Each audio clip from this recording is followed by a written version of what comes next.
Okay, Bubblegum Crisis Tokyo 2040, Episode 4. Hi, I'm Matt Greenfield, and I was the ADR writer and director for Bubblegum Crisis 2040. Hello, I'm Christine Auten, and I was the voice of Pris. Hey, I'm Kelly Madison, and I was Lena Yamazaki. And this one's going back quite a bit. Are you girls just going to sing along with the song now? Only in the English comes up. DNA! Okay, obviously we lived this show a little too deeply. It's been about 5 years since we recorded these episodes originally.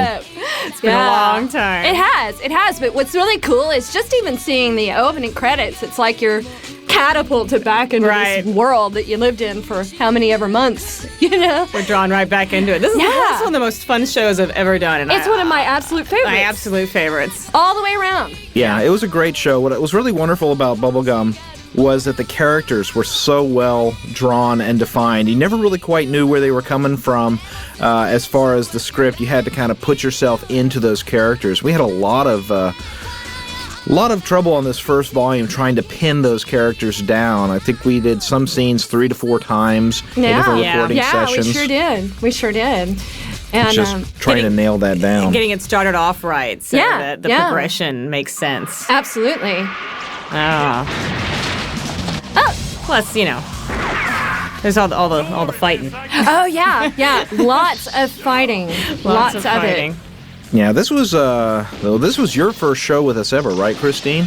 Actually, I had done a few voices on Compiler. Tiny and White Compiler. Yeah, right. But this was the first. And weren't you in Galaxy Frontline Yuna Returns? Yes, very, very So tiny, which one of those was your first? Parts. I think it was White Compiler. Yeah. I think it was White Compiler, yeah. Yeah, now that you mentioned, White Compiler was, because that was kind of like the test for Pris, because you would come and auditioned. I mean, this was a hard show to cast, and a lot of people who came into this show were brand new. Yeah, now that I think about it, it's like this was Hillary's playing Nene. This was like her second show for us. She had just done Master of Mosquiton, and you were really kind of the grizzled old veteran, you and Laura, right, Kelly? It's good to be grizzled, I suppose. You've done about 7 or 8 shows at that point? I think I had done more like 12. This might have been lucky 13. Oh my gosh, which really? Is cool. Yeah, wow. I've been here a little over a year at this point. I feel like the grizzled veteran now, but man, I haven't been really as long as you have. I've got a little cane, you know. Yeah, because I remember Christine, the whole thing of Foley having to scream and yell and grunt. Yeah. And he dropped into it fairly quickly, but initially it was just kind of like... It's a hard thing to get used to, but once you do get into the groove of it, it's a lot of fun. Oh, yeah. Isn't it a blast? Work out a lot of aggressions and it's kind of like music, you know? I mean, you watch the movement and then just kind of go with it and try to do it in sections at a time. What was really fun about this show, what I really enjoyed were, the complex character arrangements and learning how each of these characters deal with each other and what they mean to each other. And there's a lot of past and backstory that's revealed throughout the series that we didn't even know. That's right. We just kind of found out as we went along. Yeah, I was trying to pretty much keep a lot of the stuff, everyone in the dark as to what they didn't know, so it would come as a bit of a surprise. Yeah, that's something I wanted to mention here. I was recalling it. If you recall, when we were doing the hard suits, we had the very, very low-tech way of creating this hard suit sound, which was everybody would put their hands around their mouth, talking like it's a cup, and that gives it that helmety feel. I do remember you had toyed with the idea of having us have salad bowls on our heads or something. We tried a bunch of things because the thing is, you can always tell when an electronic effect has been added to a clean voice. There's something about a natural reverb. Yeah. And because it had to be so consistent with the hard suits, we had just said, okay, let's just find something really simple so that it will always sound as a bass sound the same. Yeah. What did we end up doing? I don't remember. No, you just put your hands around. Yeah, that's right. Like we're talking like that. That's all it was. I'm done well. And you can actually control the effect by moving your hands closer and further apart, depending. Yeah. I spent a lot of time in those hard suits, too. Mm-hmm. Absolutely. Which is great because there's no lip flaps. Yeah, that was really cool. That part was really cool. But, this episode, I picked this one for a commentary track because I think this is where the relationship between Pris and Lena really starts to gel. And it's really there's 4 or 5 core sets of relationships that drive this show forward, and the entire Lena Pris arc is really interesting because we don't really understand what the attraction between these characters is, but there's a very strong bond that continues to form all through the series. Yeah. Definitely. Yeah. There's the general rivalry. Yeah, that's true. But there's also this kind of positive competition sort of thing. I think they bring really good things out of one another. It's a rivalry that, Pris brought on herself because she brought Lena absolutely. herself. Yeah. So there's definitely some sort of attraction. We don't know what kind of attraction. Yeah, well, it's never really spelled out in so many letters. So many letters. Well, I think it's not spelled out because they don't really know. Exactly, Right. exactly. There's a tentative nature to their relationship. Like they're not really sure what it is they see in each other. Right. It's established that basically Pris is a total loner. The only person she really has any relationship with at all is Nigel, who of course communicates in grunts. Well, yes. And here in this, Lena, is that Lena coming to save? Coming to save Pris? Well, yeah, she Lena kind of tries. She tried to, right? This is actually Lena's first mission, and she's never been in a hard suit before, and she's thrown out there. She tries on her hard suit, and she can't even do cartwheels in it without falling on the ground. And Celia's like, "You're going out. You're going out now." Yeah. This has to be completely humiliating for Pris too. Trial by fire. To get caught like that. And have to rely on someone like Lena to bail her out. And then she ends up, turning around and bailing Lena out at the end of it. But that's because of a hard suit. Well, the battery goes dead. Yeah, there she's exhausted. Poor Lena. She's wiped out. Exhausted. And you always kind of wonder about this whole thing is exactly, why did Celia want to send Lena out so quickly? Yeah, I did wonder about that. I have always wondered about that. I have always wondered about that too. And you don't really understand until the later episodes. And by the way, this is going to be a very spoilerific set of commentaries. So, you realize that Celia is driven more than just a hatred of boomers.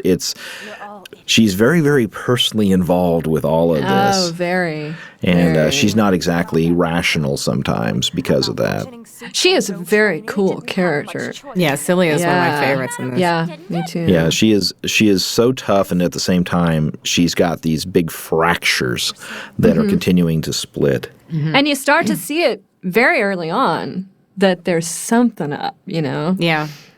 Well, if you actually look at the show, all the characters are really, they're loners. It's established that they're all loners. Celia, she can put on the act, but she's got this secret life like Batman, she even has the butler. She even has Alfred. She even has Alfred, yes. Everybody should have their own personal Alfred. Alfred, who can help you change into your superhero persona. That's right. At night. And then, of course, Pris is a complete and total loner. And Lena, we learn when we finally get to go back to her hometown and learn that, she didn't have many friends either. Even though she was on the teams and, was apparently a star athlete, it's just she never really fit in. And right. Plus, what kind of person she is, but the fact that she just leaves her home, strikes out on her own to go to Tokyo. Well, she's very driven, I think. And this is Pris's wonderful abode, which is basically a trailer. Which I always find fascinating is as expensive as land is, she's living in a trailer. In a trailer. Right. It's like, where did she find land to put the trailer in? It kind of looks like it's on a roof almost sometimes, but... Yeah, it does, doesn't it? Yeah, and what exactly is she wearing there? The Kmart ensemble. Yeah. Yes. Let's talk about Lena's outfits. Yeah. She's just a country girl, and she has a thing, a penchant for orange and yellow. and neon green. There's a lot of neon green in her outfits. That's right. Yes. That's right. Which I think is hilarious. It's one of the episodes later on. She's reading a fashion magazine. Oh, yeah, You're saying, that is so trippy. Exactly, That's why hilarious. is she reading a fashion magazine when she wears what she wears? When I saw that, yeah. Well, she's trying to upgrade, This is a really fun scene that we did. We did several different ways and several different times actually to get the right dynamic between the two characters. But this is a silent challenge of an eating contest almost. Yeah. I love this scene. See what's on the sandwich. And ironically, in real life, Christine would not eat that, could not handle that because she does not like the feeling of her head exploding. Horseradish and mustard. I would probably be cool with it. So Pris has made them some sandwiches and put a lot of horseradish and mustard on them. That's right. And you wonder, because she only had the one sandwich when Lena shows up. So did she make a special sandwich for Lena? You don't really know. Yeah, really good point. I never really thought about that. But it's like she offers her the sandwich and then studiously ignores her. Absolutely. Focuses on her magazine. She gets her into the lightsabers and then plays, I guess, the hard to get, the alienating through the whole thing to make Lena work for her attention, I guess. Yeah, probably so. Yeah. There are no wings. I think it's that, and I think it's also the fact that, at this point, Pris has been working with Nene, and, well, Nene is Nene. She's not a combat person, and although she gets better later on, I think that when Pris first encountered Lena, it's like, my gosh, she ran me down on foot, and I'm on a motorcycle. Right. This is someone who might be able to keep up, but she's not just going to automatically let her in. It's like, no, you've got to prove yourself over and over again. Right. Yeah. This is kind of where we find out that Pris is not the vigilante that Lena thinks she is. No, just in it for the money. In it for the money. Also a telling bit of dialogue there, just another Jane or Mary. We learn later that there were previous lightsabers who didn't make it. Yeah. Which is also another reason why Pris wouldn't really open up to a newcomer, I would imagine. Yeah. Stakes are pretty high in this game. Yeah. Yeah, but I mean, I think it's just really interesting that that last shot there, Pris is just kind of looking at, she's eating the damn thing. I can't believe it. I can't believe she's eating With this completely determined look on her face, I think Lena surprises Pris on every episode, every encounter. I think she's surprised by her tenacity and what she's willing to do. Yeah, because she's not really, I think Lena's kind of soft-spoken until she really gets challenged or her dander up for whatever. Yeah. But when she does, she wears her heart on her sleeve. Yeah, and I think that's what she brings to the group is, there's been a lot of talk about, Celia is the id. She's the primal moving force of it. Right. But Pris is the brawn. Nene is the intellectual side. And then Lena's the heart. She's the one who really makes it all gel because it's obvious that they're not working as a group until Lena shows up, and then suddenly everything kind of comes together and clicks. They become a team. Yeah. They become a team. What's fun about Pris in the first, several episodes, she's just a walking enigma, and you don't really know. And everything she says could be harboring a secret of something else. Like, she's not actually just in it for the money. There is a lot more to I it think than that. There's a lot more to it. But. And as, I didn't know what she was in it for. And as we got the scripts and as we started recording the further episodes, you start to learn more and more about it, and I start to learn more and more about it. But where Lena's kind of out there from the beginning, Yeah, we were in an interesting situation that we were actually learning because the show was not finished when we started recording. Oh, that's right. And they were still putting that. scripts out and sending it to us, and we were like, oh, okay. Oh, yeah. So we had to be really careful about towing the line exactly with what the Japanese were doing to make sure we didn't go in the wrong direction. Right. I had forgotten about that. Yeah. I remember we were recording, I think, the fifth volume when I finally got of course, that back then that was 12 volumes on VHS. And finally seeing where it was going. Aha! Now I know exactly how it ends. Now I don't have to worry about it anymore. Right. But up until that point, it was like, you were never really sure exactly what was going to happen. Yeah, we didn't know. No. Yeah, the interpersonal relationships are just so fascinating in this show. Oh, they are. Everybody's got something they're hiding. Oh, and Silly is the most. Oh, yeah. And each character has, I think, a really nice arc. I mean, they're all challenged and they all change quite a bit even throughout the supporting series. characters. Obviously the lightsabers, but we get a nice set of development on Leon. Yeah. Oh, yeah, Leon. Oh, my favorite line. Jason Douglas. Yeah. Damn those lightsabers to hell. I need some coffee. Which is funny because the I need some coffee line's not in the original Japanese. It was so short. funny. And we threw it in, and then every version that's been done since has taken that line and put it in there. Oh, it's it's in the Spanish version, Funny. it's in the French version, because it so epitomizes that character. It does. It does. I need some coffee. But yeah, I mean, And the voices in this show are so good. I mean, Laura Chapman does a wonderful job as Cillian. She really Hillary does. just captures Nene, and Jason is just wonderful. Here is it's Chris Patten as Chris Daly, Patton does who a- is Daly Wong. I mean, it's very Daily scary. Wong. It's so funny. I'm like, here in a second, Leon's going to blush for just a second. Yeah. Well, in a minute. Anyway, and watch for that. It's funny. Yeah, what I like about Leon is that he tries to come across as the world's toughest badass.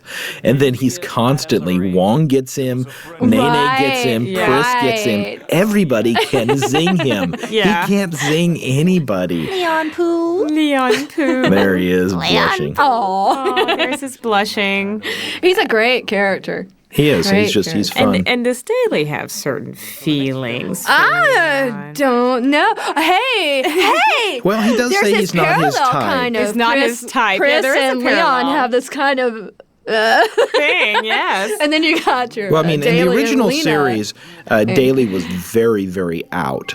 Really? There was no question at all. And That's they right. pulled it Gosh, back. it's been so long since I watched that. You know, whereas there was lots of fan speculation about the other lightsabers, Right. what their relationships were, and so on. And a lot of that's sort of subliminally addressed, but they never actually come out and say, "Oh, there's the yellow green." This is actually There's one the of lime her green. I love one of her more Oh, yeah. interesting combinations. Yeah, She almost She's got 3 shirts on. She almost looks hip there. I mean, almost. Almost. She's heading out to the gym to have mega workout. Yeah.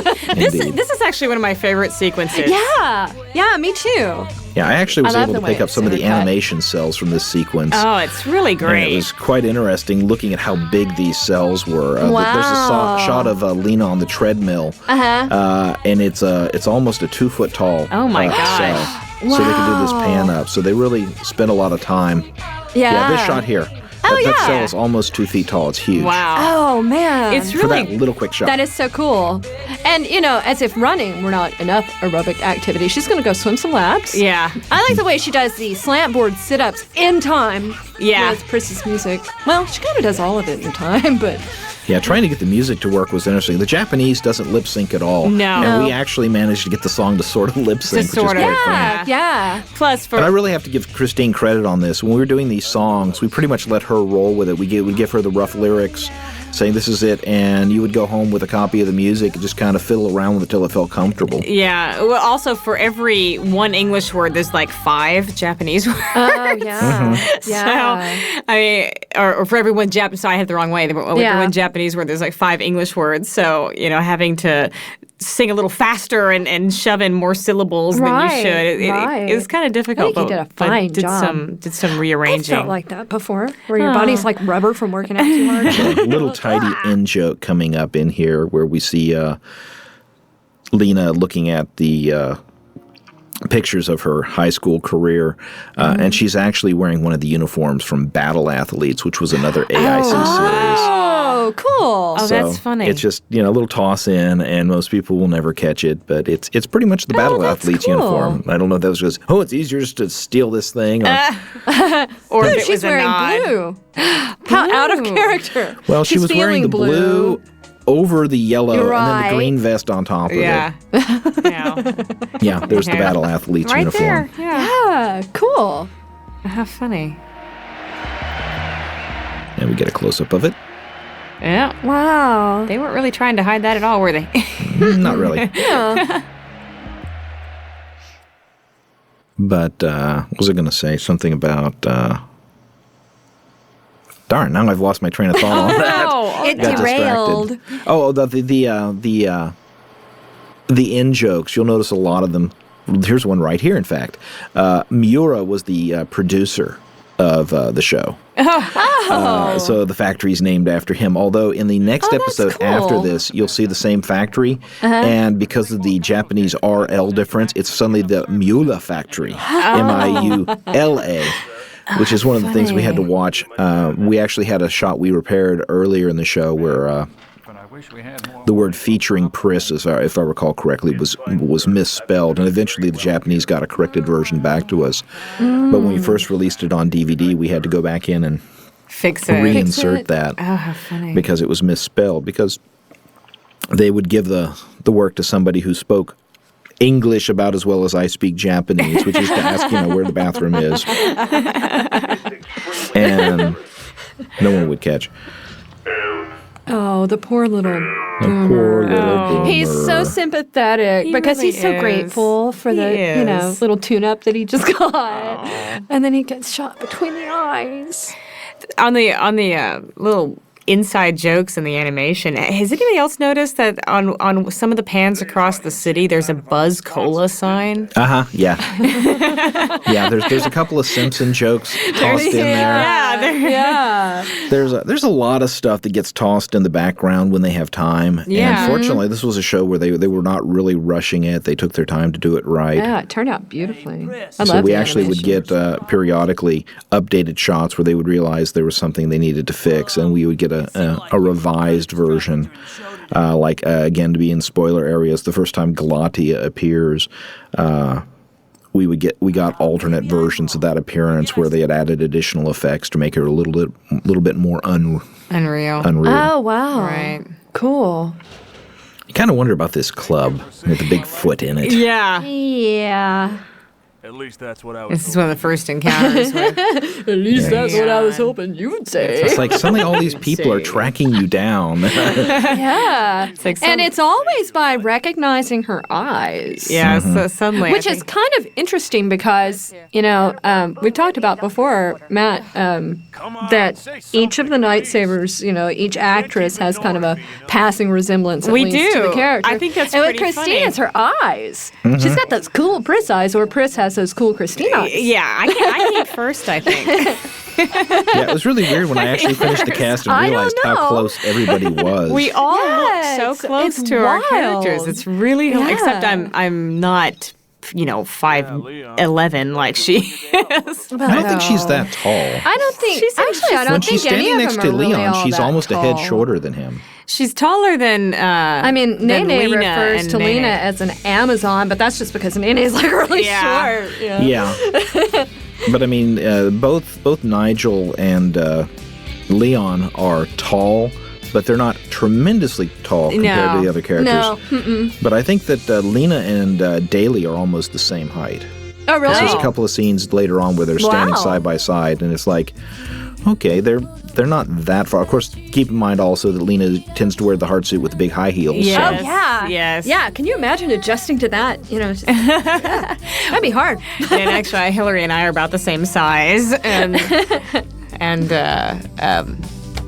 Celia, Laura is tall. She's taller She's than me, taller, I think. yeah. She's tall. Yeah.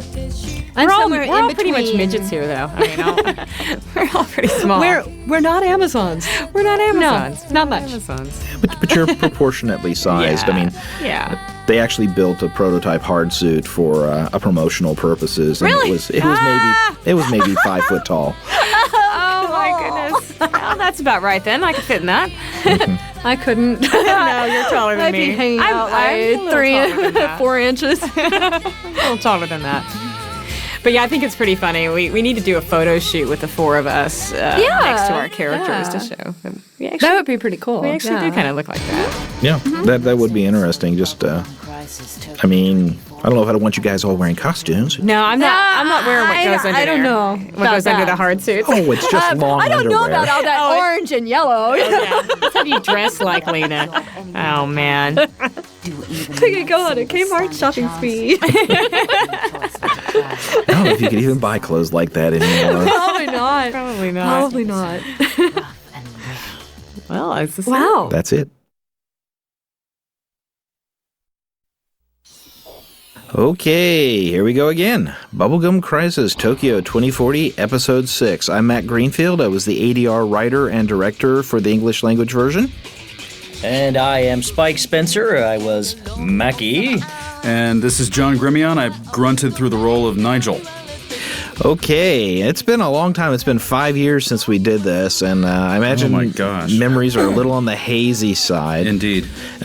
Was this was your very first gig for us, wasn't it, John? This was one of the first. This was the first major role, quote unquote, that I played, or recurring character. I'd played a couple of bit parts, but this was the first big one, yeah. Mm-hmm. And you told me that he was, I think the way you introduced him is that he was a man of few words and many grunts.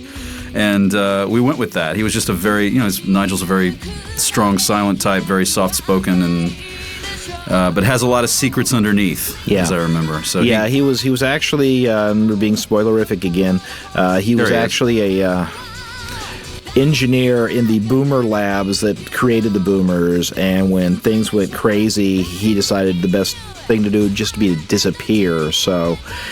People know he's around, but he's really hard to find. Of course, he's, quote, building motorcycles, unquote. Mm-hmm. So supposedly no longer a person of interest. And, of course, Spike now, you were an old hand at this already. You had I had done a few, yeah. Done a few, and I think your response was, "Oh Lord, another girly boy." Yes, I get to play another a small, effeminate girly boy. Only this one is actually an android of sorts. And just to make people know that you're not really a girly boy in real life, what is your belt status currently?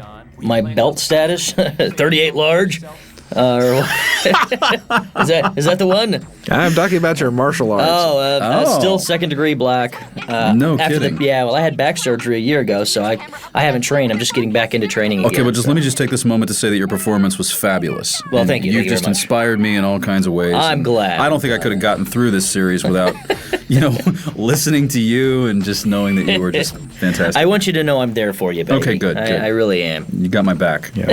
The other thing that was kind of interesting, we didn't know this until after we started recording, is that both of you guys went to school with one of the girls playing the Nightsabers, because Kelly Madison is Lena, and Christine Auten, who I can't remember her pre-married name. Peters. Peters, right. You went to school with as well, right, Spike? Yep, over U of H. Yeah, and I went to high school for the performing arts with Kelly Madison. We were in the same drama class for 4 years. Mm-hmm. And then I found out that she had been doing a ton of work when I started working with ADV. About, let's think, 6 years ago was when I first came in here to start doing bit parts. And I realized that she was Lena. And she's doing great and did real well for herself. Yeah, and still, everyone is obviously still working with ADV. Yeah. You haven't run us away yet. That's right. Not yet. No, it's. God knows you've tried. Well, there's always that. But really, this episode is the episode that introduces your character, Spike, Maki, who's introduced as the brother nobody knew that Celia had. And Nigel is the only person who really seems to take a shine to him at first. He's kind of an odd little duck. Was it now? Wait, if this is the right, I'm not sure if this is the right one, but Nigel was the mechanic, right? Right. Yeah. Mm-hmm. Okay. You're helping me build motorcycles and handing me the wrench and that kind of stuff. And that's feeding not a him euphemism sandwiches, either. right? Yeah. Mm-hmm. No. Yeah. No. I know we had some real double entendres working in the background. Yes, dude. Kelly Madison was just commenting when we weren't on mic about how we had actually recorded a few extra lines for Nigel just to give him a little more character that don't end up, what be going down, homies? Or something like that? I came out, my character, Nigel comes out at one point and says, "What the heck is going on here?" or something like that. I don't know. He's very staid, and you had me re-record. It's like, "What be going on, homies?" Kelly came in to record, and you played that for her and threw her way off base. Yo, M-Slice, what be happening? Exactly. Right. Yeah, there was a lot of being kind of odd on this show simply because it's such a dark show and everybody was constant. I mean, we talk about Nigel being the man of 1,000 grunts. It seems like 90% of his performance was sitting there looking stoic and going, wrench. Wrench. One word, 2 words. You wanted a little more inflection. You just weren't feeling the word wrench. So I just had to, Well, it's good that we were, a little crazy on this one because we're so stoic and very serious in so many of the other titles that we work on. Oh, yes, absolutely, of course. I don't know which titles you're referring to. Yes, yes. Remember the Shakespeare one? Yeah. Now, Matt, how many years passed from the original Bubblegum series to this one? Let's see. The original Bubblegum series came out in the mid to late 80s, so it was about almost 10 years. Same characters? Same characters. Except for Lena, I guess. No, Lena was there, but all right. they were. It was an entirely different telling of the story. Oh, okay. So it's some of the same essential story elements were Basically, there. the characters' names are the same, and some of their character personality traits are the same. Now, Nigel was new. He was not in the original. There was an old guy who ran a garage, Raven's Garage, in the original OVA series. The thing about the OVAs is, while they had a very strong fan base, that is a group that just loved them, they never really became a mainstream phenomenon in Japan. They had originally intended to do, I believe, 13 of them, and they got up to, I think, number 6 before they canceled the series, and they brought it back in a couple of abortive remakes later, and then finally, after enough time had passed, they said, well, let's go back and let's re-envision it, and let's do it as a 26-episode story. Because the biggest complaint always against the OVAs was you didn't know who the characters were. There was no character build-up. And 2040 is about nothing but characters. It's all about who they are and how they relate with each other. And thinking on it now, I think there were actually 7 or 8, actually, of the original series. It got further than I thought it did, but they really never got into who the characters were, why Pris is the way she is. Now, Pris, that's Pris right there. That's Pris, Christine, and right. she's got a thing for Nigel, doesn't she? She has a thing for Nigel. Nigel, of course, is getting it on the side with Cilia. That's right. Yeah, that's right. You told me that once I came out of an elevator in one of my first scenes with Cilia, that you said, okay, you're about to come out of an elevator and you've just had sex. And so I thought, oh, great, I'm going to have to go into this recording session and go, oh, ooh, ah, or something like that. And luckily, I didn't have to do that. Not at all, no. It's really fun to do those those. soft. Yeah, I bet it is. It's a lot. Tell us, Spike. Tell us about that. I can't. Is I'm that under part of contract training to not small, say anything like that. effeminate androids? You have some small, effeminate androids. You know, it happens more often than you think. Okay. Yeah, I mean, actually, his character gets hooked up in this one, and he's probably Nene and Maki are the first characters who actually get really kind of paired off permanently in the series. Getting it on. Even if she does realize he's a robot, that just kind of takes her a little while to get over that. with attachments. Yes, that can come in handy, I guess. Yes, absolutely. Take some of the pressure off. As long as you're a robot, you can just kind of do your business and not worry about it. Look, Nene, I'm a real boy. Oh, yeah. Okay. There's some imagery I really didn't need. There he is. Finally. Shows up. I don't know where I am. I'm You lost. stud monkey, you. Look at that guy. That's a headband from hell. He's also the lead singer for Loverboy. On the side. It's a Loverboy tribute band, actually. Yeah, but can't you see the family resemblance here? Yeah, absolutely. Just it's outstanding. Okay. But, hey, if you're going to have a rich sister, I suppose you could do far, far worse, even if she is psycho.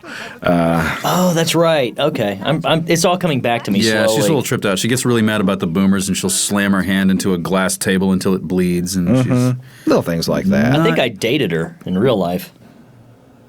Laura Chapman? Counterpart. No. Okay, rumors are That starting. character. Let's stop Okay. now. All Yeah, right. well, that I can believe. She was a psycho actress. I must have dated her. This is entirely true. No, Laura Chapman played the character, and she's wonderful. Laura has such an interesting voice. It's got a feeling of command to it that's quite unique. An impressive theater career, too. Yeah. She does a lot of plays. And Yeah, a she's phenomenal singing very voice strong. also. By the way, the butler is played by Phil Ross, who is our go-to guy for old British butlers. You want an old British butler? Phil Ross. That's the guy. He's the guy. He's wonderful. He actually is British, for those who are wondering. So he's not faking it. Nigel's got a fabulous ass. And what is Nigel doing here? Oh, wait, we're not sure. I don't exactly know what kind of thing he's fastening there. Yeah. But Nigel's got back. What's up, home slice? That's right. I'm kicking it with the homies old school, Even yo. boomers got to shout. Nigel got back. And she's freaking out, doesn't she? And I think this is why his character is the way it is because she talks nonstop anyway. Right. So that's a classic relationship dynamic. Let her do the yelling, and I'm just gonna let her go off and do my business building androids. Oops, I'm gonna say something. Watch. No. I'm thinking about it. Wait. There's a grunt coming. Nope. No, couldn't happen. okay, here he is. Like, I wish I could open this door, but I don't know how. Let's see. 10 to 1, I sigh. Somewhere nearby. There was a lot of that. He was such a waif when there it went. There it was. Yep. Thank you. Yes. Good night, Cleveland. I wish Celia would notice me. She will, sir, don't worry. I won't know what to do with her when I get her, but I... Goodbye, Master Markey. I'm going to bed. See you later. Thanks for stopping by. That's cool. Yeah, where did I put my manly home slice? Interesting cover. There you now go. that is subtle. Yeah, that's very Covering subtle. the face. Yeah, gotcha. Hi, I'm Thumbhead. We'll be back. Right after these That commercial horrible messages. squelch guitar. It's really overcompressed. Hey, I worked for days on that.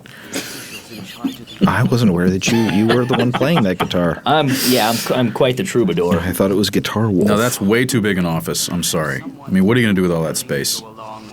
Except be imposing. Oh, is that Andy McGavin? That's Andy McGavin. Andy McGavin, good doing, buddy of mine. One of his earliest, The Slime Who Walks Like a Man roles. And probably his definitive one, actually. He'd done one or two villains before this, but...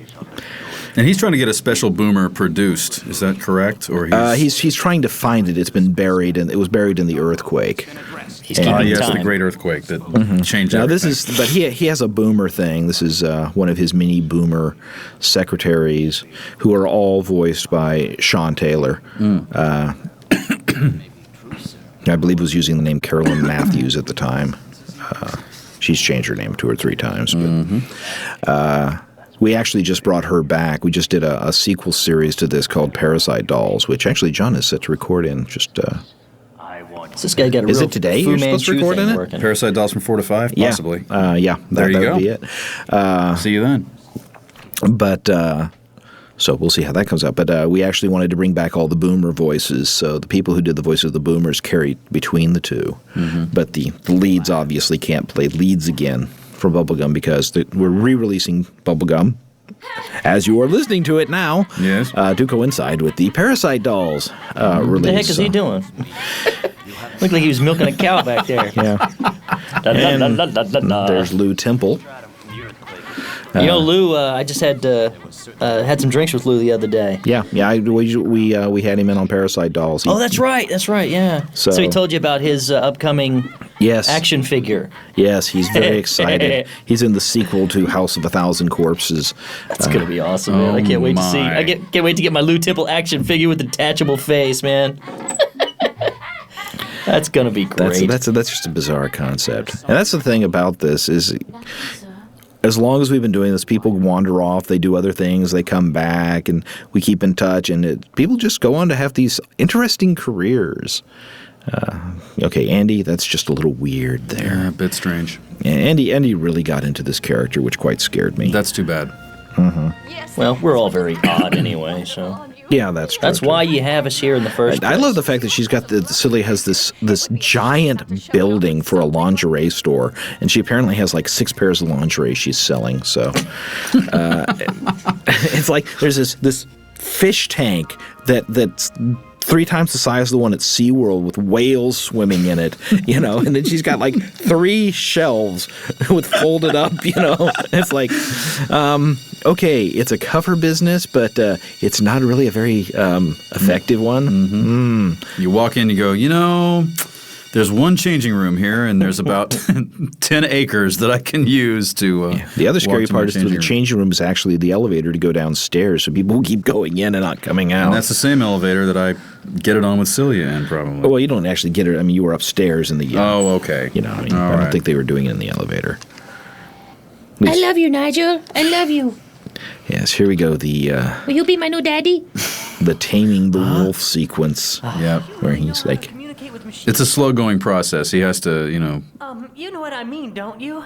A machine wants to help him. Nigel doesn't want some help. Doesn't want to be his friend. Knows he likes him.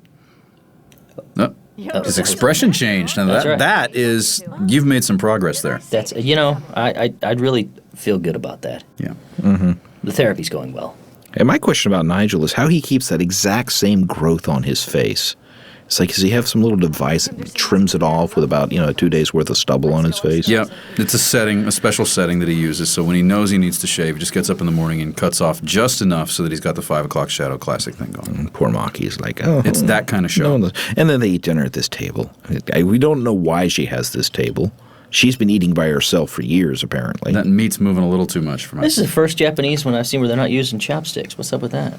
Well, I mean, her name is Celia Stingray, I mean, does she look Japanese to you? Do any of them? Well, there's that, of course. I mean, their eyes are half the size of their head. Yeah, the general... And their chins are pointy, and their bulbous mound heads. Yeah. I mean, come on. Big, wide open eyes. They don't look Yeah. like anybody. The premise of the show is that Tokyo was wiped out in an earthquake, and a lot of international labor came in to rebuild the city. So that's why everyone has American or German or English last names. I mean, actually, of the main characters, the only one who's pretty much a pure Japanese is Lena Yamazaki, because you've got Nene Romanova, you've got Pris Asagiri, and Priscilla is not really a very typical Japanese name, and Celia Stingray, so... Now, did Nigel have a last name, or is he just the one named Nigel? It's scaring me, but I can't remember Nigel's last name. He does have a last name, and it's... I've stumped you. I can remember everybody else's last name, but Nigel's always just Nigel. Well, he's that cool. He's just the one named guy. Because, like Henderson's first name is Messio, which makes no sense at all. Is he the butler, Messio Henderson? Messio Henderson, yes. And it's interesting because in the Japanese version, they usually refer to him as Messio. And, of course, in the English version, we call him Henderson because over here you would always call a butler by their last name. You would never say Bob the butler, These tunes are just... I want an album of, like, KTEL Golden Anime Hits, because these were hard to do. Yeah. These were really rough. We were trying to match a lip flap, sort of, and at the same time match the original music, and that's basically... That's just a task. Well, what we would end up doing is we would give Christine a tape of the music, and she has her own home studio for recording, so she would just go in and massage it and work until she came up with something that seemed to work, and then we would find ooh, look, you breathe Was smoke. that Christine Auten? That's right. Yeah, Christine Auten, yeah. She did her own singing. I did not know she could sing. Now, see, Maki has left me some food. He's trying to... It's kind of like Dances with Wolves. Exactly, He's trying Dances to, with Wolves. Trying to get me. Dances with mechanic. I will I'm touch it with pulling the it over. wrench. Okay, I'll eat the sandwich. I won't approach you. I won't say thank you. I'll just kind of pull that over. I just stay over here in the corner. I remember what I did to get the sound effect of that cork right. I took a highlighter pen in the studio, and I pulled it off with my teeth, just like the cork, and spit it out. I remember we got that sound right that way. Yeah, that's right. You We are did one do You want that. to get the cork, amazing dude? man. Just get a highlighter pen. It works You're just very like a I jar. love this little bit here. This is Nene's apartment. She's an otaku for electronics, and we see all this, what was then state-of-the-art equipment there, stuck in her room is like these museum pieces. There's some kind of, I think it was a Power Mac. And it's like, okay. And of course, we also learned from this show that apparently Microsoft did win everything because they're still using Windows in the year 2040. It's a very subtle way to get the point across, isn't it? We will dominate. Yet all this was done on a Mac, correct? Did you guys do the editing on the Mac? The audio Most of the systems. time. The audio systems we used, we recorded this show on was an Avid Audio Vision, which we don't actually use anymore. I think that system has finally been completely retired. We were still using it in the Austin studio for a while. That was Mac based. Yeah, it was a Power Mac inside. Yeah. And funny that they've, I think Avid has gone almost all PC now. They're supporting still the Macs, but if I'm right, they're all doing PC to continue the line, the product line. For the actual Avid brand, yeah. Yep. I mean, You guys are so far above me on this. I haven't got a clue. Hey, man. it's techno geek stuff. Read it and weep. Take it easy, will you? Let's talk about beers. Okay. Now, Well, you know that one of the running gags in this show is that the beer that all of us seen drinking is Duff beer. So We're drinking Duff. yeah, you see ads for Duff. It's like, so someone on the show was a Simpsons fan.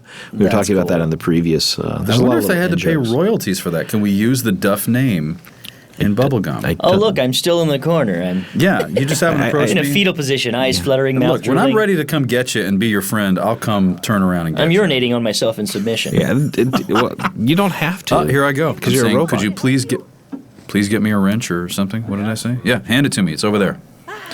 Oh boy, we can be friends now. Oh, what's a wrench look like? I have no idea. That's right. I'm an android.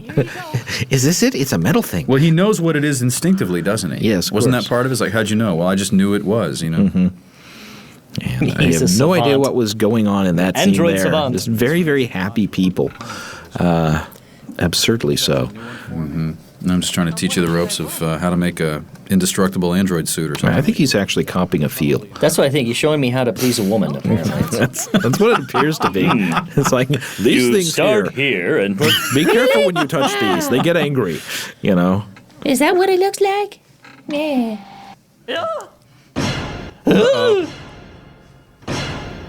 Well, now I get to use what Nigel taught me. Sometimes they Oh, will I side love with this whole pleasure. little Sometimes bit they will that run you you out of the and- room. You and Hillary did here.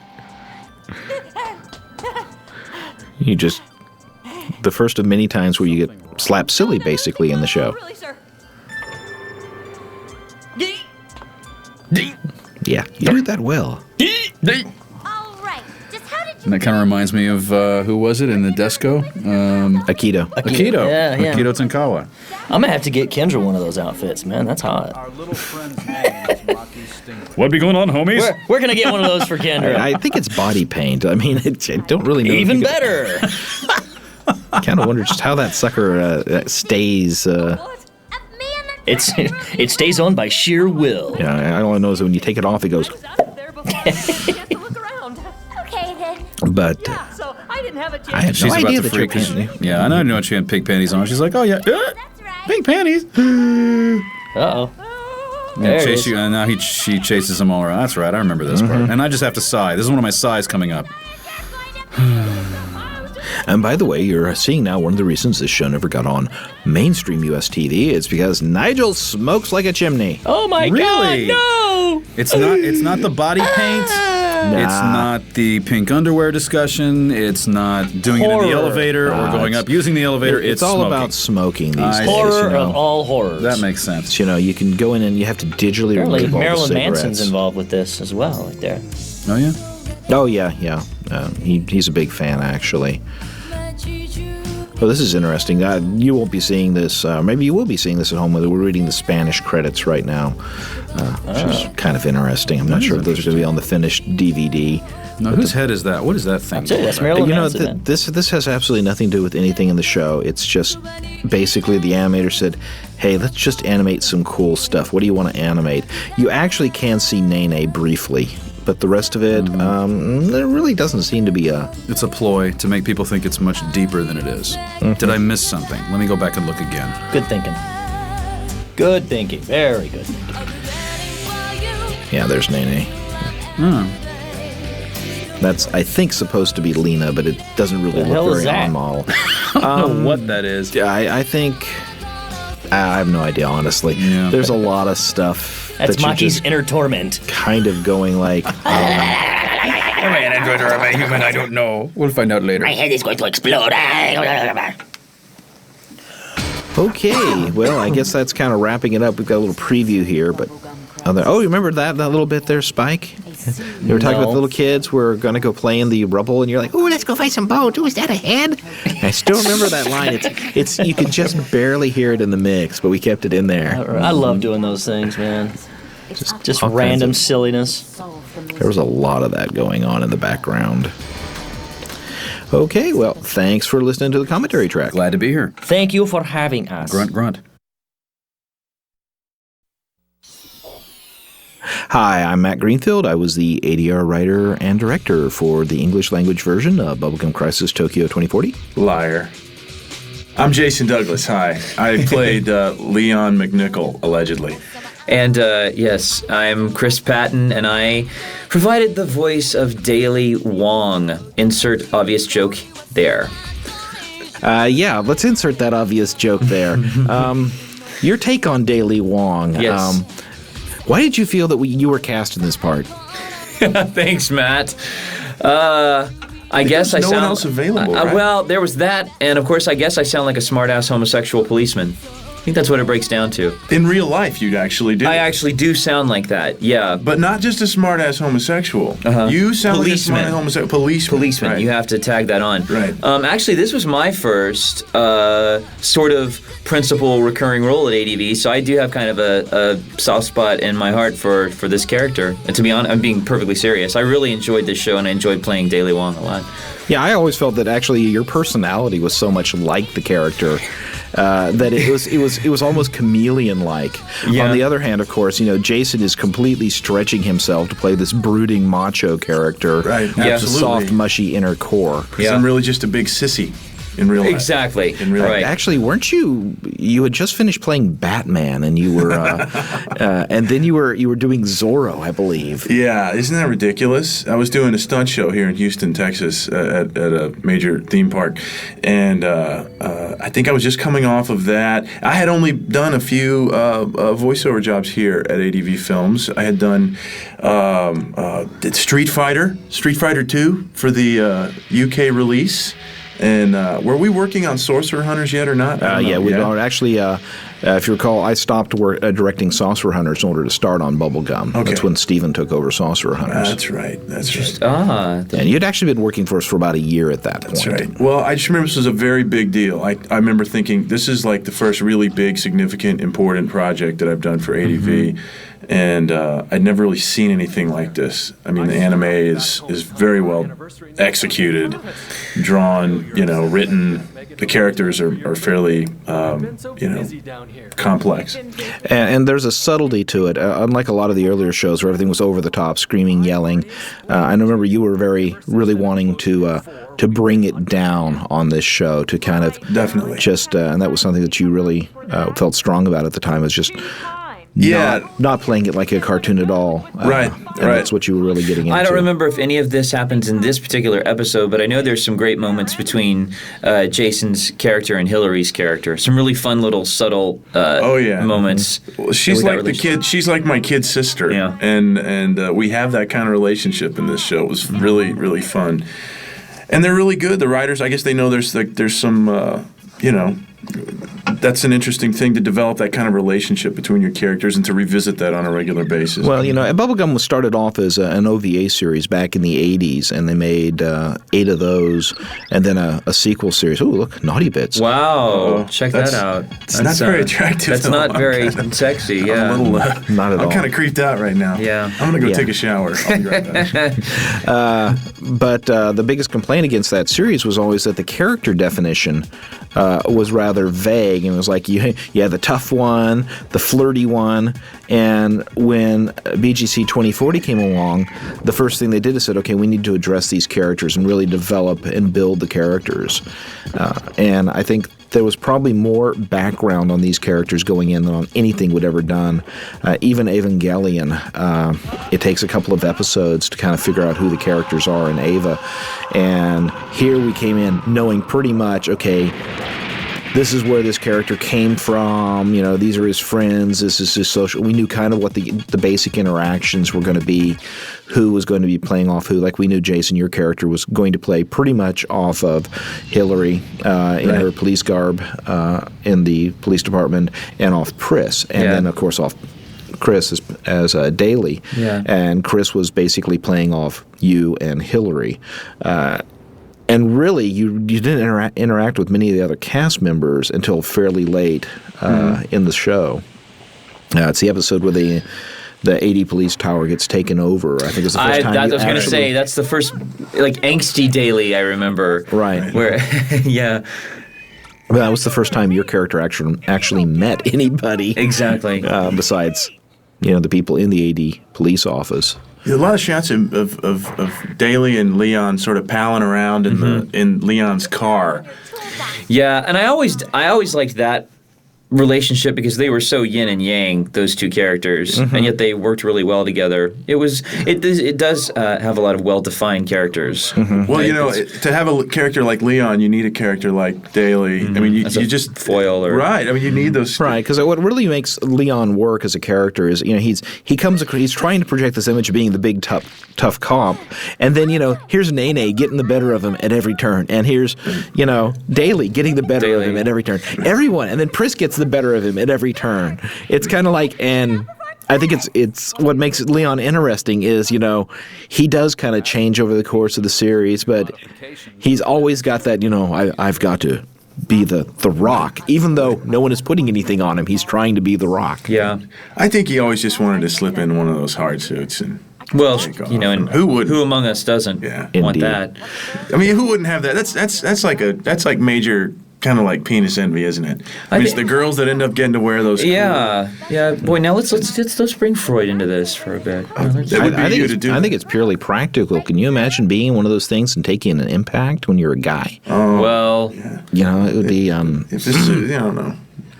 It would not be good. Actually, I had worked up a very logical reason for. I mean, they have a good reason in the story for why the suits are built for girls, because they're all built around cilia and the whole Voomer thing. Right. But the other thing is real simply that when you're talking about putting that much hardware on somebody, a guy would be tremendously top heavy. And if you look at the mechs that they build for the AD police in the show, they're very massive at the bottom to kind of counterbalance that. And the girls, of course, are very light, but a girl's center of balance is much lower. And if you try bend over wearing a hard suit and you were a guy, you'd fall over on your face because your weight would just completely pull you over. Interesting. Yeah.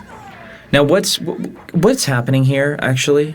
Is this a rogue boomer? The plot of this episode is that the character we saw at the very beginning was talking to his wife, and he's suspecting his wife is cheating on him. Now, he's working in an undersea laboratory on the bottom of the ocean where everything is actually done by these remote-control boomers. And while he's talking with his wife, the chamber implodes, and he's killed. But he's plugged into the boomer. So the thought is that somehow the boomer has picked up his last mental wish, which is to go see his wife to find out what's going on. We don't know until the end of the episode whether he's, the boomer is going to kill her or whatever. Right. And Daly and Leon are basically investigating why is this boomer running around Tokyo, what's it up to. It's not a typical rogue boomer where they're just destroying everything. It seems to have a very specific definite mission. Right. Okay.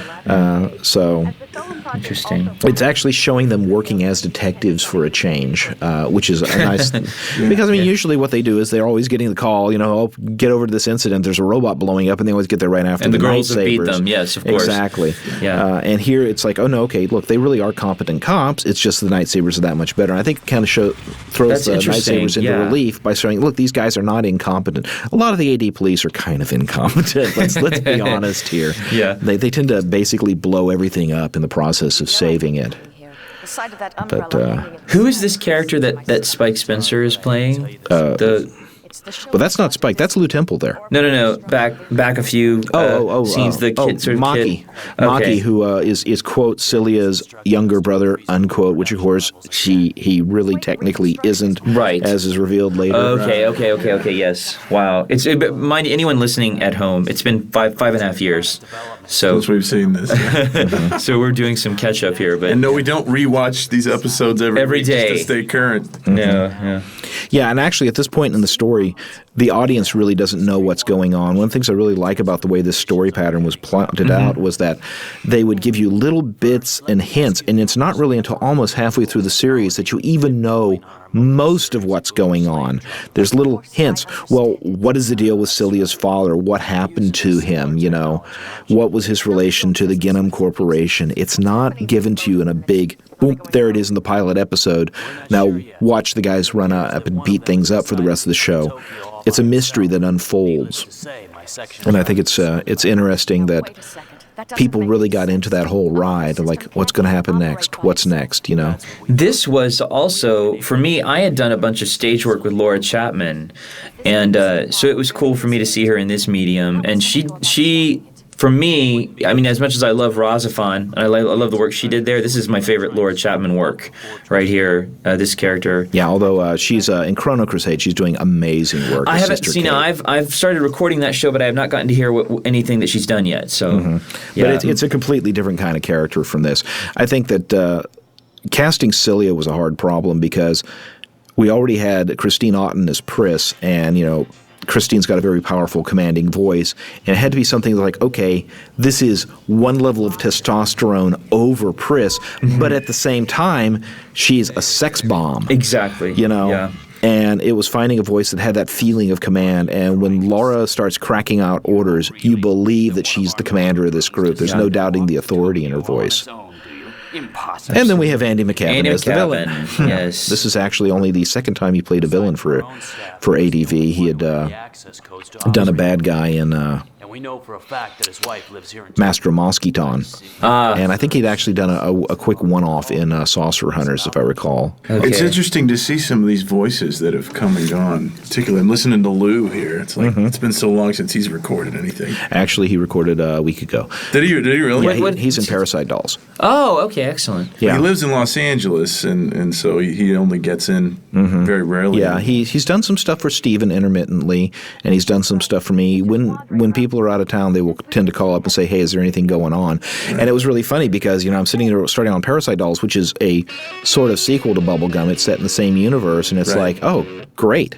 Lou's going to be in town. That's fantastic. Let's pop him into Parasite Dolls. I couldn't use you guys in Parasite Dolls because we were too prevalent in this show, right? Well, and you sucked. But of course, but there's the obvious. Yeah. We're the old school, and the new talent is taking over. Right. Handing the baton. Well, no, it was literally. I knew this was going to be re-released at the same time Parasite Dolls was, so I figured people would be sitting there and watching the whole thing back to back. Exactly. And you really don't want to hear Pris's voice coming out of somebody else. Right.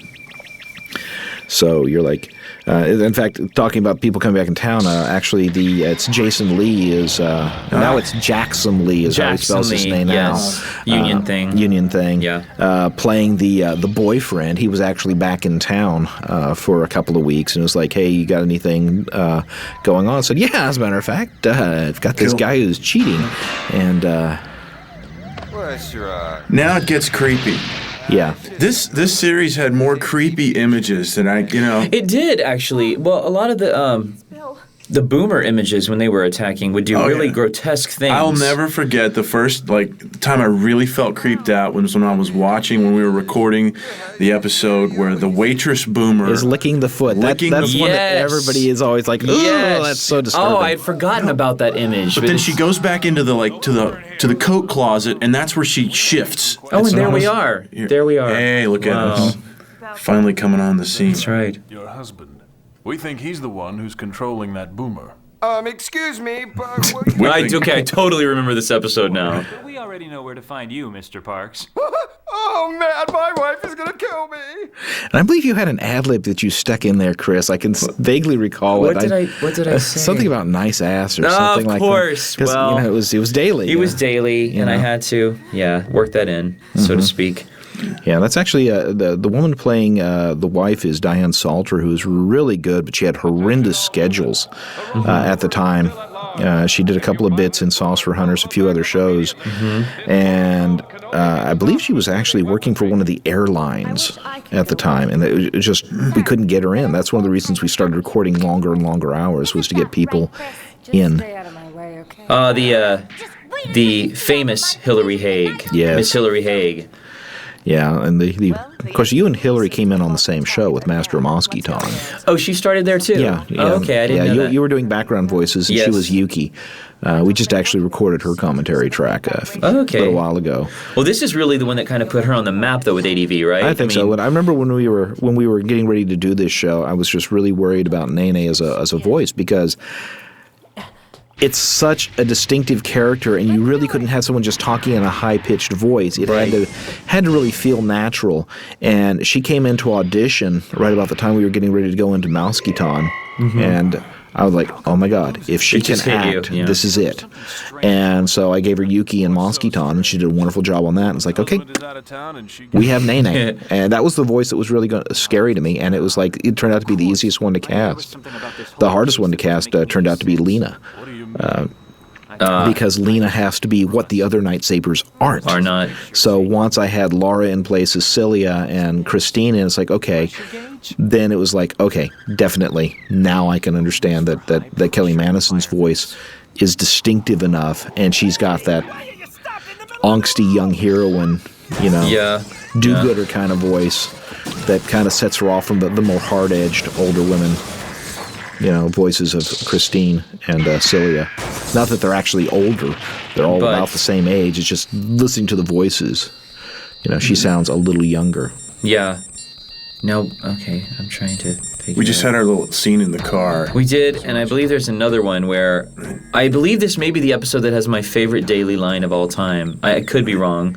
I'll have to see what... We're not available right now. Yeah, the husband was played by a guy named Ted Westby. Ted? I don't know him. Now, this is about the only thing he was ever in. He actually auditioned for us, and it was like 6-8 months before I actually called him in. Yeah.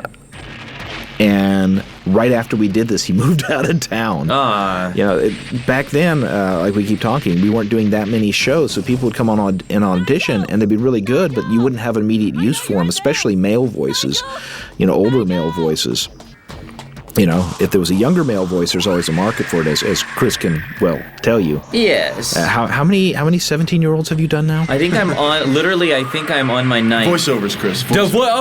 I think I'm on my 9th right now, I believe. Yeah. With, hey, for you and Chrono, I'm playing, technically he's, he's 17, isn't he? Actually, he's like 15. 15, 16. So, it's hard to say. Yeah.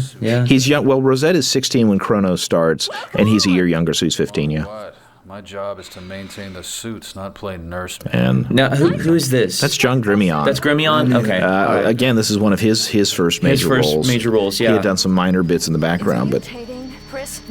we actually had Spike and John in doing commentary yesterday. Oh, wow. And it was kind of like, it was the place where he perfected the art of the grunt. That and on the can, yeah. And Hillary blows her voice out again. Of course. We were talking in her commentary about how these parts were really hard on the girls because they weren't used to doing all this screaming and yelling back then.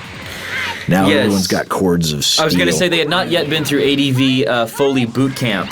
You did yours on Spriggan. I remember we went in there and initially it was like, okay, this is going to be really rough. And I'm telling you, Matt, since then I've been able to do so many more amazing things Foley-wise with my voice. Mm-hmm. It built strength.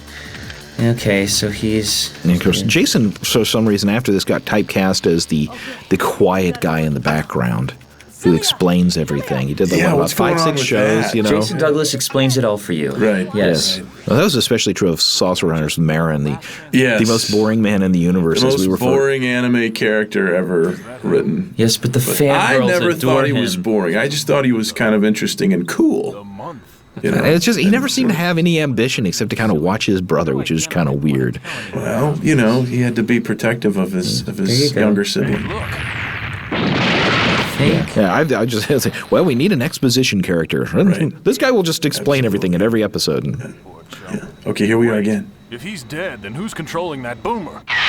Well, now that's the question, isn't it? That is the question of the episode. That is the mystery that we're trying to solve. That's right. Now, I always thought your work in this was great, Chris. But I listen to my early work, and I'm always very critical. Do you find yourself? Very much so. Compared to with what you're doing. It's funny. I watched this, and as much whatever kind of praise I got for this role back in the day, I don't think my voice acting skills were nearly as honed as I think they are now. And if I could revisit this character, I think there's a lot I would augment. Sure. Yeah, definitely. Yeah, but even so, I think for the time, and I think for the show itself, I think Daly works. Yeah. Yeah. He comes alive. His personality is there. You understand that, okay, he realizes the whole thing is screwed up. And he's probably the smartest character. I was going to say, I think he was the brains, you know. I mean, in the was AD savvy Police, one. he's definitely the smartest person in the AD Police. Yeah. We especially Which is learn insane. that later on as we meet some of the other AD Police people, and they're all like, okay.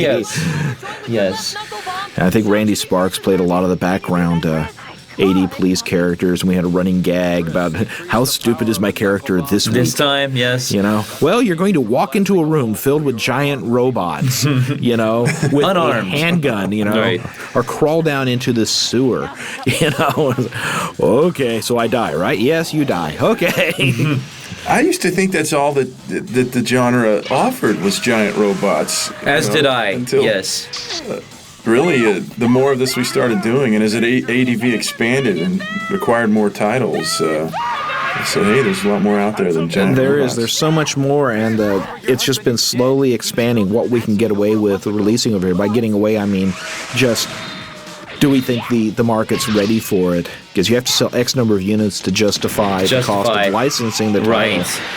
And when the anime business first started in this country, everyone was being very conservative. Well, we knew that giant robots sold. Absolutely. You know, and actually, we didn't have a giant robot show for years. We were kind of the Mavericks. We were doing the sword and sorcery shows and the comedies. But you see the Golden Boy. I guess that was a kind of a comedy. Yeah, I mean, sex comedy. That's what we were kind of different. We were doing these things. And risky. actually, Bubblegum was one of the first real mech shows we did. Right. You know. So it was kind of odd for us to be coming into that all this I guess, time. were this and Ava your two first big sellers? I mean, the big titles. Well, actually, Blue Seed. Blue Seed? Okay. Blue Seed was the very first long format series we did.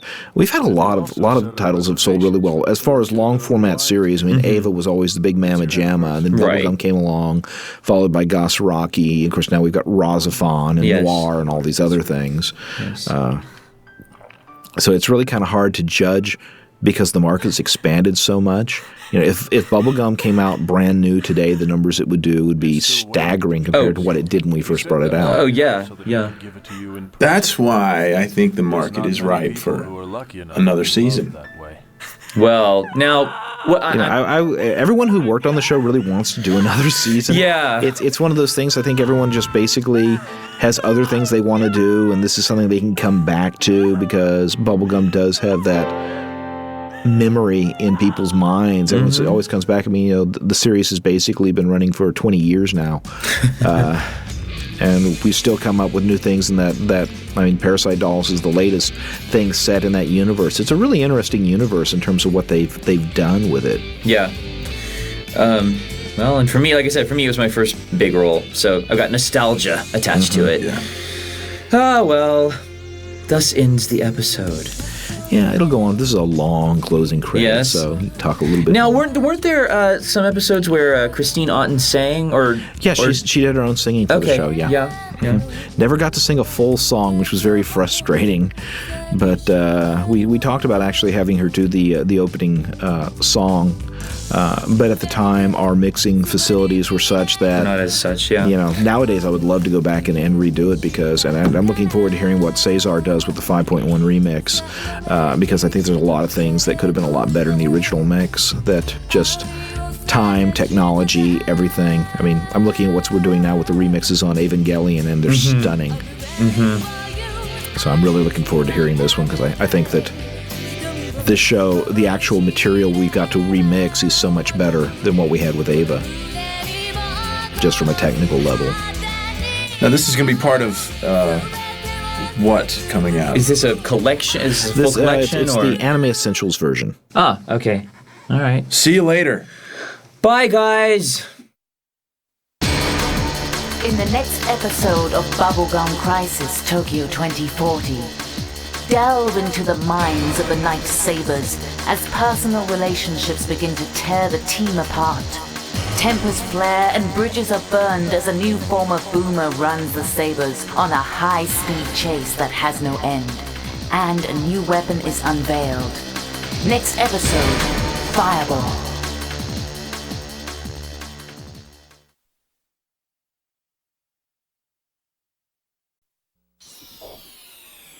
Hello, and welcome to the commentary track for Episode 9 of Bubblegum Crisis Tokyo 2040. I'm Matt Greenfield. I was the ADR writer and director for the English language version. And with me is Hillary Haag, and I was the voice of Nene Romanova. Wow. Okay, this was a long time ago.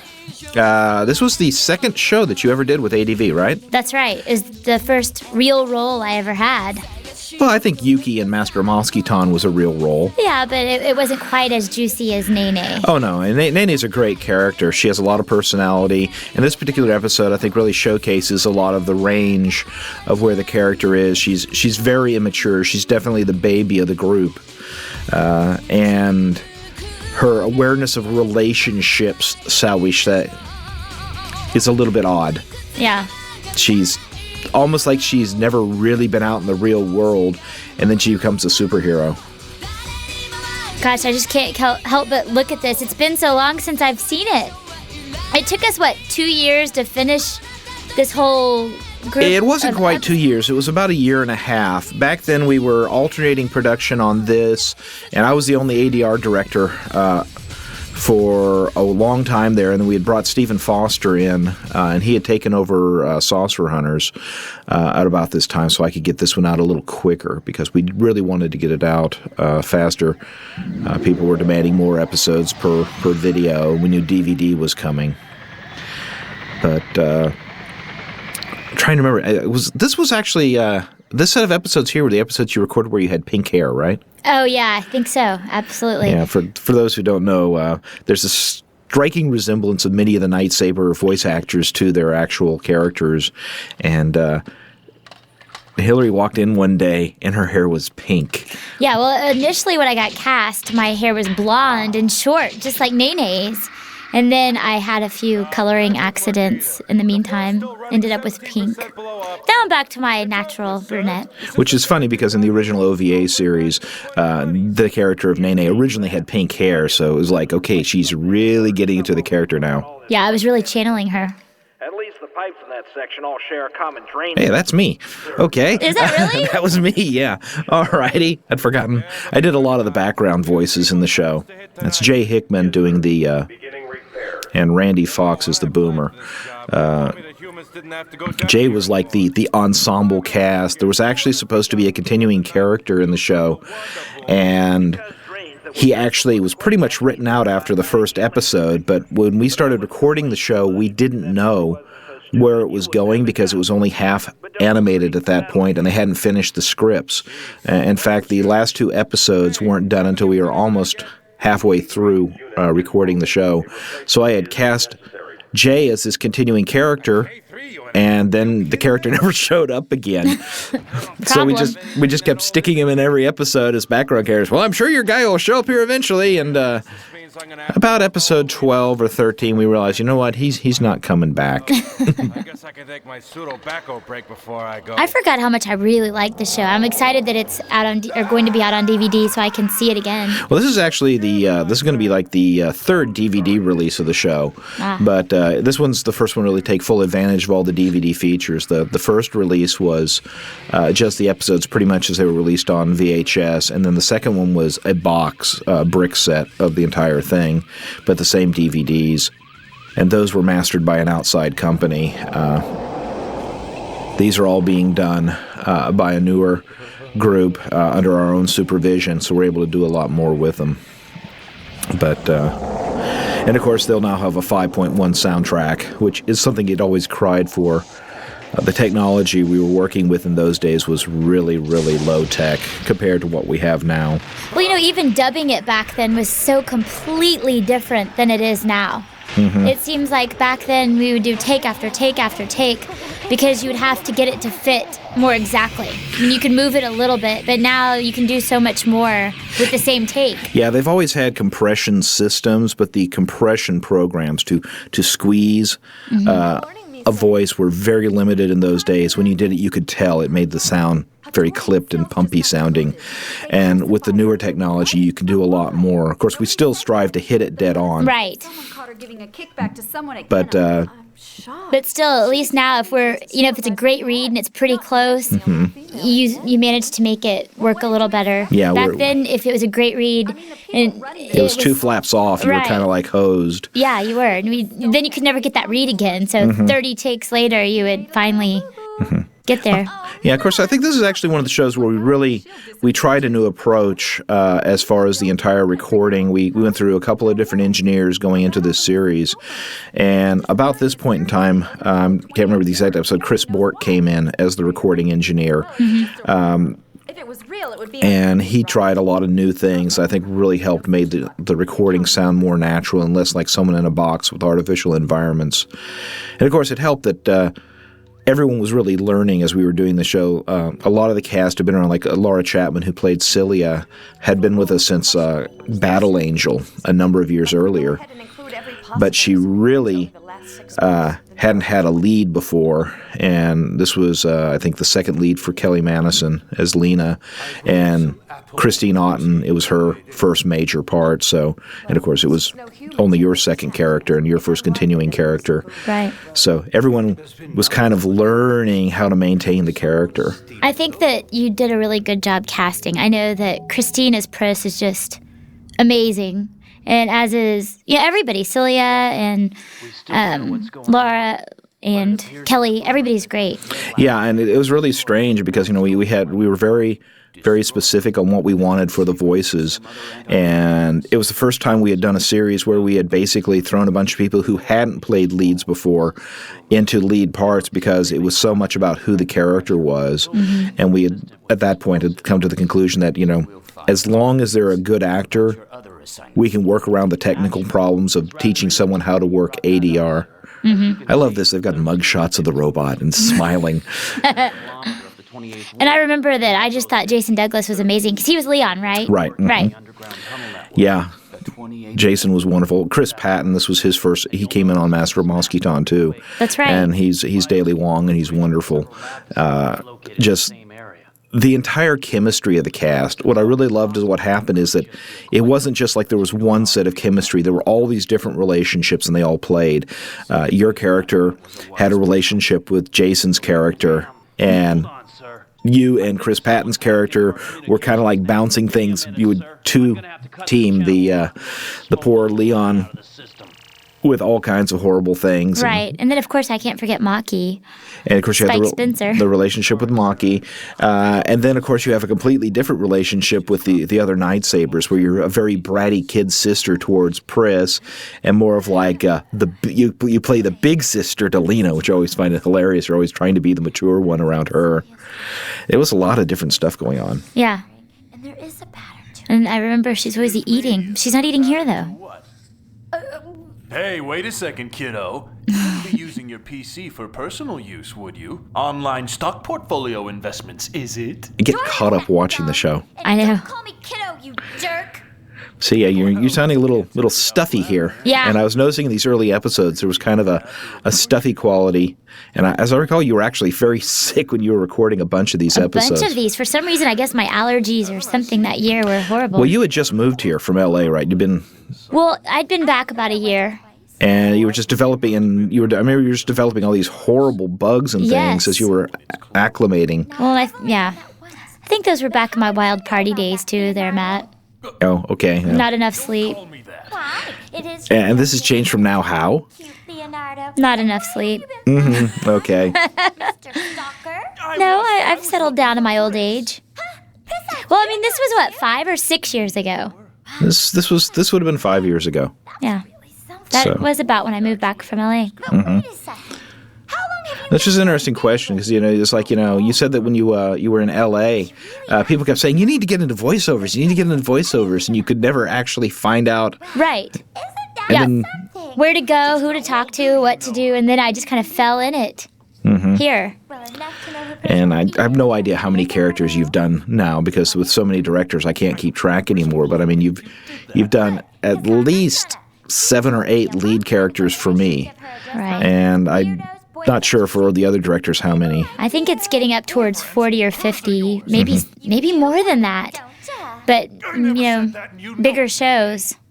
in decent-sized roles. Now it kills me, though, because I've done such great characters like Nene and Chloe and Yo, and now I'm doing Rosette and Chrono Crusade, that when I get cast as, like Fat Kid B or Girl C, it really gets me. And Foley, I hate just going in to do Foley. Just doing the background crowd walla stuff, you mean? Yes, I hate that. But, it's a necessary evil, I guess. Well, it pays some of the bills. Heck yeah. But yeah, it's strange because when you started, you were like the cute voice, the young sounding voice, and now we've got a whole rafter of people who play that kind of voice. Yeah, I've been meaning to talk to you about them. I'm just joking. But it's interesting that you just there's still a distinctive quality to each and every one of them. I mean, it's not like they're all doing the same little cutesy wootsy voice. Right. There's different textures and so on. Really turned out great in a lot of shows that we do these days because there are so many girl characters as it is, and so many sister relationships that you have girls that sound sort of alike but yet not. So you can still distinguish who is who, but get a little variety in there. Yeah, that's the conversation I keep having with everyone who's doing these commentary tracks, is just how much things have changed, because back then it was like there was Bubblegum, there was Sorcerer Hunters, and that was pretty much what we were doing. Right. Yeah. And now it's like, okay, everyone's working on 4 or 5 shows, so you've got to maintain in your mind, half dozen different characters and sets of relationships. Right. Well, and back then it would be, it could be 2 months between sessions for that show.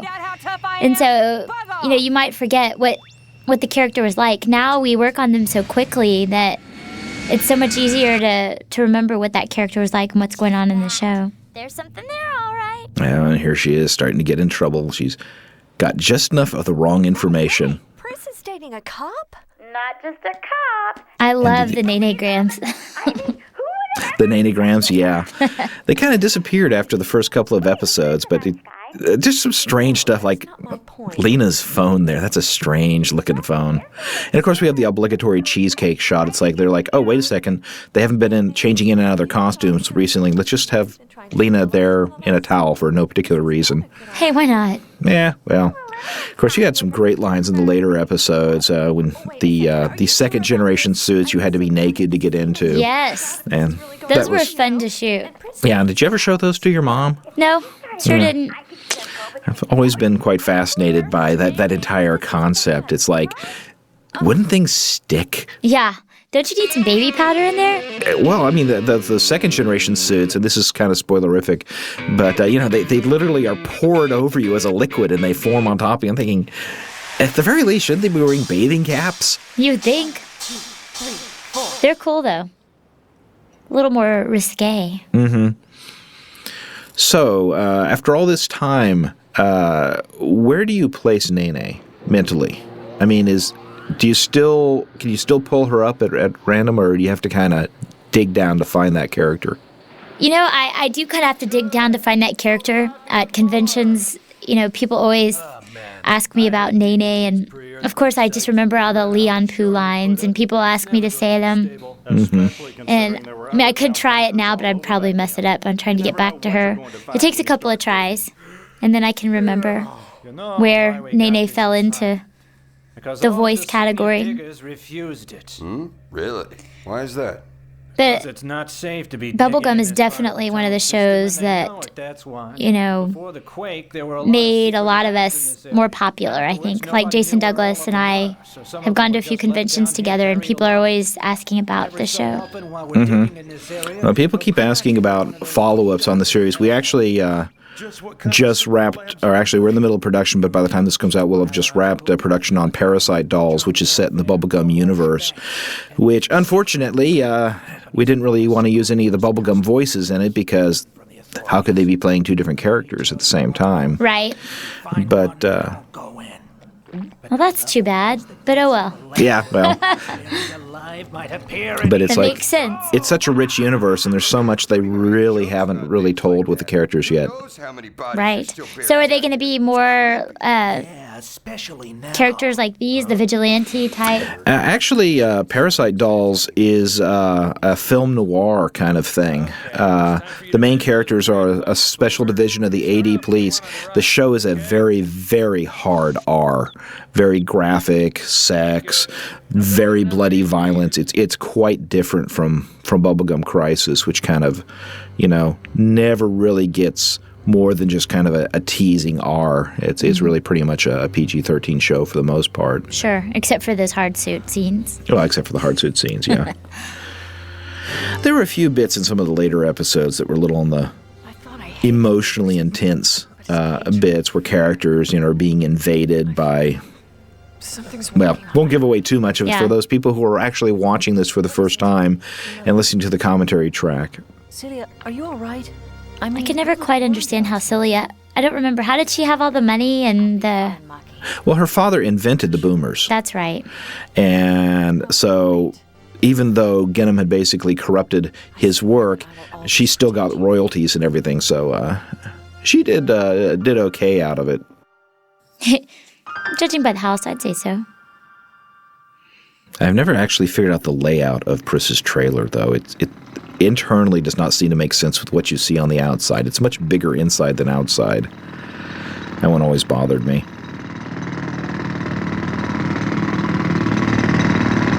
The boomers always bothered me.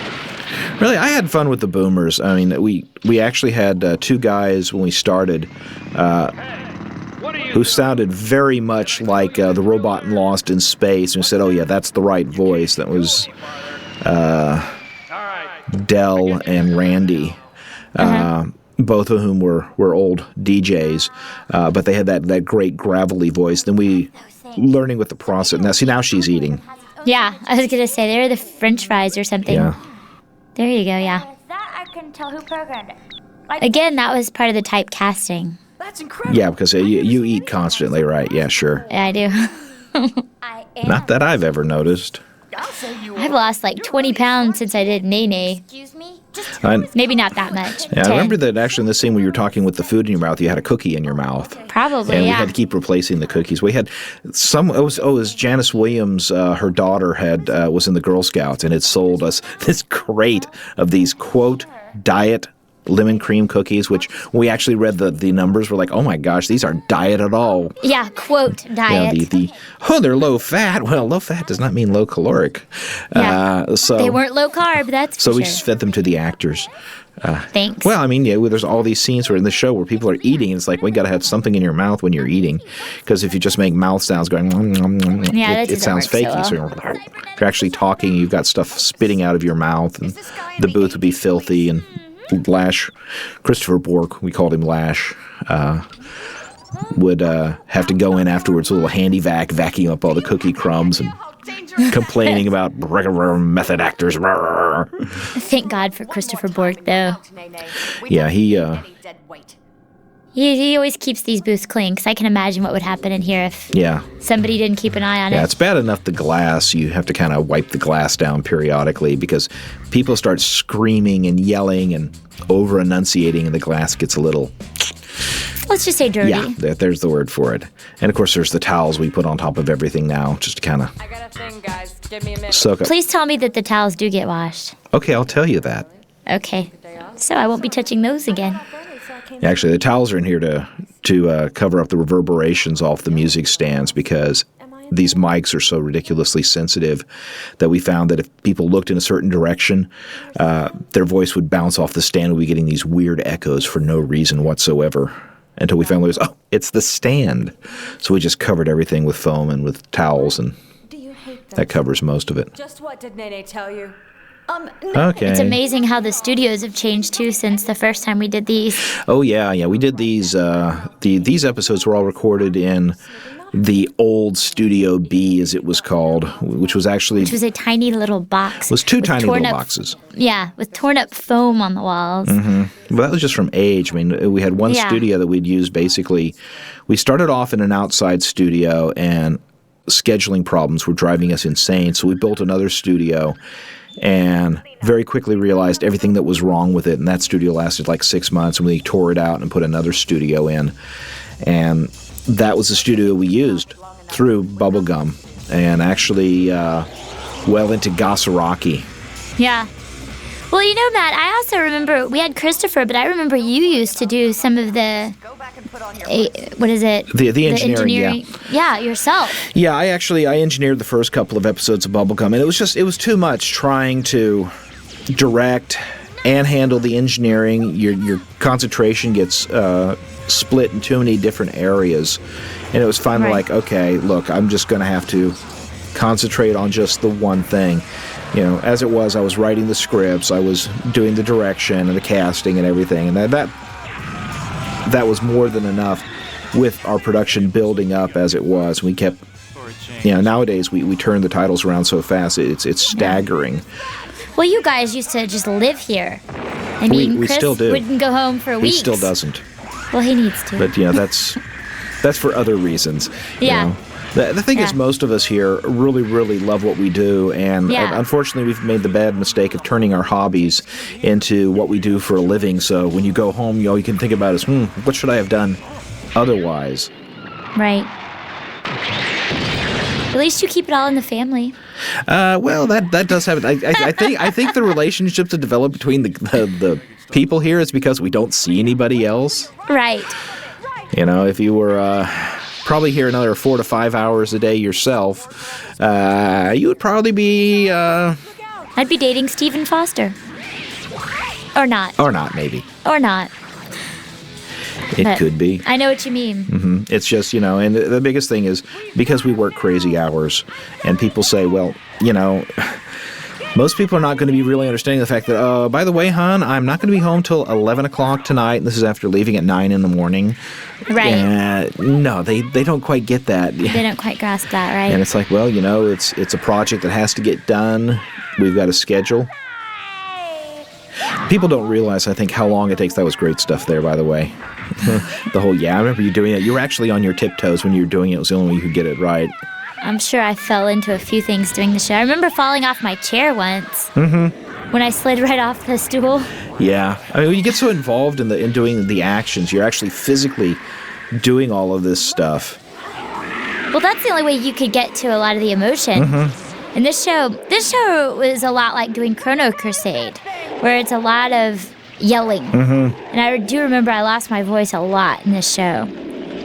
Yeah, and that might be why you have a little bit of a nasal sound in a lot of shots. Possibly. Oh, wow, the episode's over already. Oh, no. Well, you'll be back in the second volume of the DVD for another commentary track, so we can kind of pick up there. Anything you want to comment on before we go? I don't think so. This has been fun, Matt. Thanks. All righty. Well, we'll talk to you folks out there later. See you later.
Episode of Bubblegum Crisis Tokyo 2040.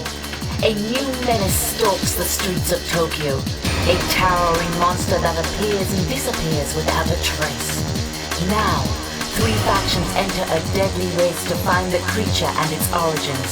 The Night Sabers, the AD Police, and Genom.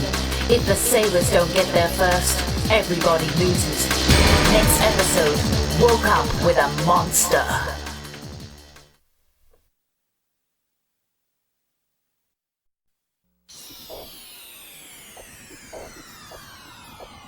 Okay, and here we are with a very, very special episode of Bubblegum Crisis Tokyo 2040. Very special.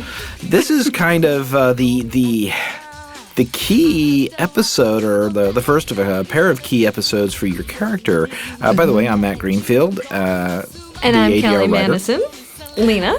Yeah, and this really, I think, was where your character's first major story arc kind of came to its climax. I mean, you've got really two sets of arcs throughout this show, but this is really where I think what we started the show with Lena coming to town, looking for something. I think this is where, in leaving town, she finds what she's looking for. Right. She's able to process what she's been through thus far and make her decision, really, I guess. And it's really, it's so important to this show that the characters find their direction, because that's what it's really all about in the end. And that's why the character of Lena was so important up front in casting. In the original Bubblegum Crisis series, Lena was a total enigma. Yeah. We knew that she liked going out on dates and spending money. And she was an aerobics teacher, wasn't she? Or an aerobics something instructor, like yeah. that. Yeah. Mm-hmm. At least we assumed that's what she did for a living. Right. It was never really specified, that she was very athletic, and that's what she did. And then in 2040, they actually said, okay, she was an enigma. We need to find something, about her. And they completely, of all the characters, she was the one who was most completely reinvented. I think that's one of the fascinating things, kind of turning it on its ear and making her the point of view character from the beginning, because she had more room to be developed, I guess, didn't she? Right. That and really, we talked about this in the commentary track for episode 14, but people won't have listened to that theoretically yet. Unless you're going out of order. Oh, the scooter. The scooter, Sorry. Yes. The little scooter with the world's worst paint job. That's all right. But I've completely forgotten what I was going to say there. Oh, I'm sorry. That's all right. It was the development of Lena. Right. Oh, yeah. The idea that by coming in from out of town, from the country where things are less advanced, less sophisticated, we get a fresh view of the boomers and the technology and the city in general, whereas everyone else there is jaded one way or the other. They automatically hate the boomers, or they consider them to be like vacuum cleaners or whatever. And Lena's first instinct is, well, no, they're people. You treat them like people. Right. And everyone kind of looks at her like, oh, what a country bumpkin. And she's not too fond of rudeness either. Yeah. And I have to say I really like that quality about her, But it is interesting, and that she is kind of, as we've discussed before, the heart of the team, the one who wears her heart on her sleeve, and she's very emotional, but she's really very human. Yeah, and it's more so than that. It's like when we first see her, she's looking for something. She doesn't really know what it is. It has something to do with the Night Sabers, but she's looking for something beyond what her old life could offer her. Right. And as in this pair of episodes, we find out a lot about her previous life. It's like, okay, we know she wasn't happy there, but we don't know how unhappy she was and how much of the square peg in the round hole she really was. And here we find out, like, oh my gosh, this girl never fit in, not from when she was little. She's always been the outsider, which is so funny because from the point of view of the other Night Sabers, she's the most plain Jane of the bunch. Oh, it's, blah, blah. She's a little joiner. Well, that's an overreaction on her part, because before she was always excluded, and all of a sudden here she is, I want to be involved in this. I want to be, and she's very, very worried about what other people think of her. And then you find out, well, back where she came from, it's like, it was She just paranoid. didn't fit at all. The only place she fit was in athletics. Right. And other than that, it was like, this girl does not belong. And she tried, but it just that didn't fit. And to the point that she was the butt of jokes. That everyone was like, "Oh, it's silly little Lena again," And now she's gone and she's found what she's looking for. And she's questioning it heavily. And I guess that's understandable coming from where she's coming from not fitting. Yeah. And maybe not trusting that she has found the place where she's going to fit. Yeah, the entire monologue she has with her mom that's coming up really, I think, says so much in that she never even really communicated with her parents. She tried to, but they just didn't understand her. No. And she's finally found the people who understand her, and it's this crazy group of people called the Night Sabers. Right. And the closest bond is with this girl here, Pris. And Pris is like the last person you would ever expect to bond with anybody. Exactly. You know? She seems so cold on the outside. And I think it's the two of them together form a really great composite human being, which is one of the long-term themes of the show, is that you find that which you don't have in others, and use that to complement yourself. Right. And I think through that, she's able to shake some of that insecurity and find herself a little bit better, and then is able to have the conversation with her mother, maybe, you know, because she's developed quite a bit in these first 10 episodes. She comes so far, and it's funny because I've read a lot of fan fiction, and I would love to read some of this. It keeps getting mentioned, but I've never seen it. It's on the internet, and you know, a lot of it is like, okay, they pick one little tiny element and expand it beyond all possible belief. Right. But a lot of people have kind of interpreted her talk with her mom as a kind of coming out speech. Well, you know, when I was watching this before we did this, I thought, you know, it is rife with innuendo if you look at it that way. It can be viewed that way, but I tend to view it a little more conservatively. Yeah, it's interesting that one of the things since the original series is Lena was boy crazy in the original OVAs, funny. And yet here she's confused. Well, it's not just that she's confused, but that her relationships are far more about fitting in and belonging as opposed to casual, you know, flings and so on. She's very serious about every relationship she has. They're all very important to her. Well, she's a very serious-minded young lady. You know, she does take very responsible, very serious. But, you know, on the other hand, you know, we established pretty early on that even the friends she has, you know, the friends who she knew when she first moves to town, she's pretty much completely disassociated herself with those people. That's right. You know, by this point. I mean, we see them occasionally, and she's like, oh, yeah, okay, yeah, because they're so narrow-minded. They simply, she's finally seen them for what they are, which is, you know, that they've got this little tiny focus on the world, and her view is much bigger. And because they can't fit in all these other things, you know, she's never going to be happy with that as her core group of friends. And I really think that's what these episodes are about specifically, is she's right on the edge at this point, and she's got to go back and look at it one more time. Am I really recalling before she makes her decision? You know, and she's going to, you know, at the end of this, she's either going to jump off the cliff or, you know, turn around and walk back the other way. Right.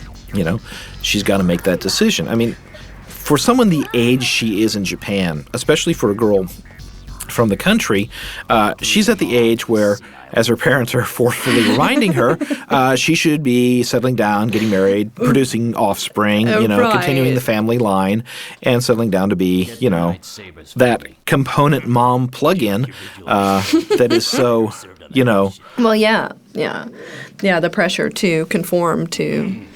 And I find it that a truly amazing concept because, you know, I can't see Lena as a character ever, you know, becoming that, okay, husband works 9 to 5, you know, goes out drinking and sitting at home dutifully waiting and doing that. It's not her. It isn't. No matter what ultimately her orientation turns out to be, that is just simply not her. She couldn't do that. And here's her first big crisis. She's like, okay, she's got 2 hours early. She is. And somehow or other, she finds a way to kill that time not going home. Right. You know? Well, she doesn't seem to be looking forward to it, really. She really isn't. I mean, it's like, you know, because she's dreading this decision. Yeah. You know, she doesn't know yet what they're going to spring on her, but she's got some general idea. I think she's got an idea. Yeah. But they're going to be like, look, girl, you've been in Tokyo for how long, you know, and you know, where have you gotten? Right. Country girl's seen the big city. Come on home, honey, and you're right. You know, and she's got to make the decision to face her family down.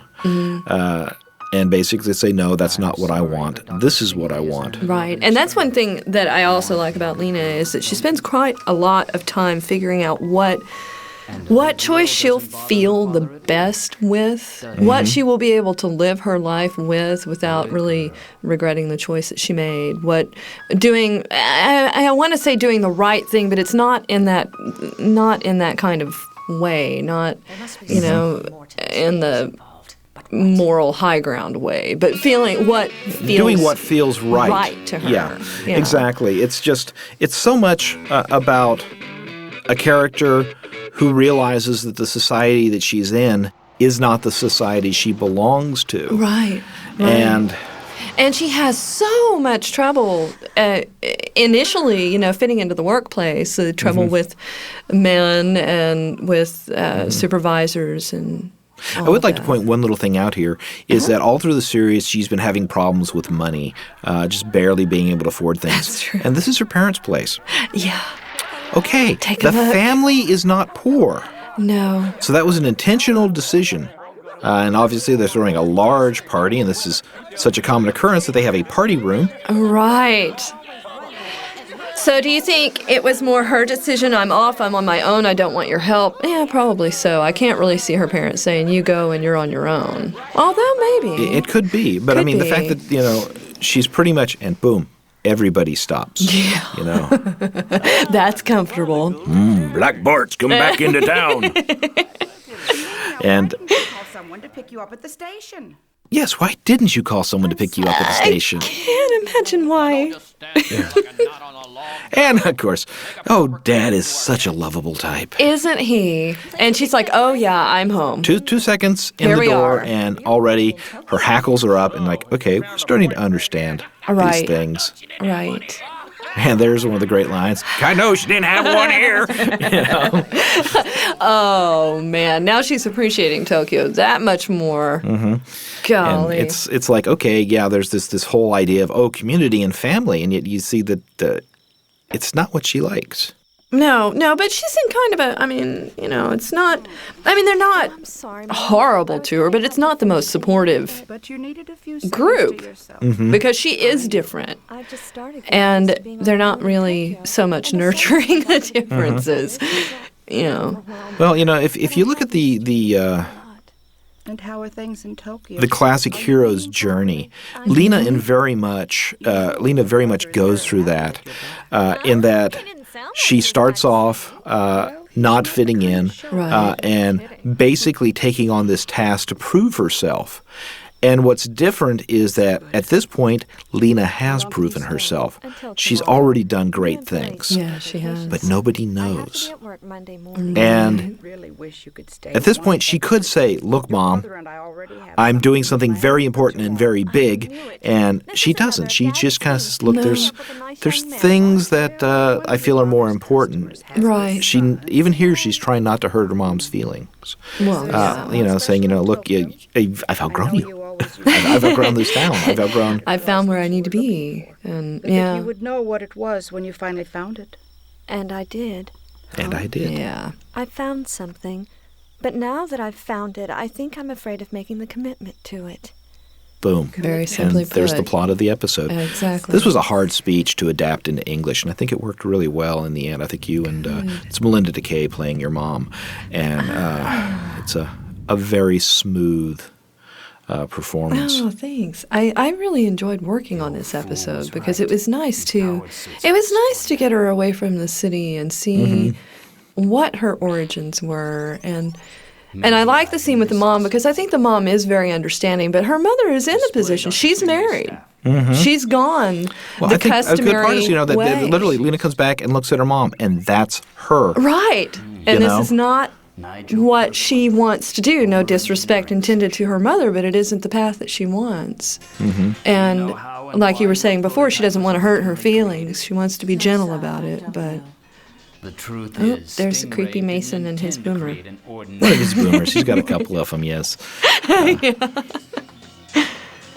was interesting. We just, when we did Parasite Dolls, we did bring back the voice actors for all the boomers. Oh, you did? Because they're mass production models. Of course, the voices wouldn't change. Oh, of course. So it was quite interesting, popping those voices in and hearing those voices coming out of, the boomers again after all this time. Oh, that must have been very interesting. And this is Carol.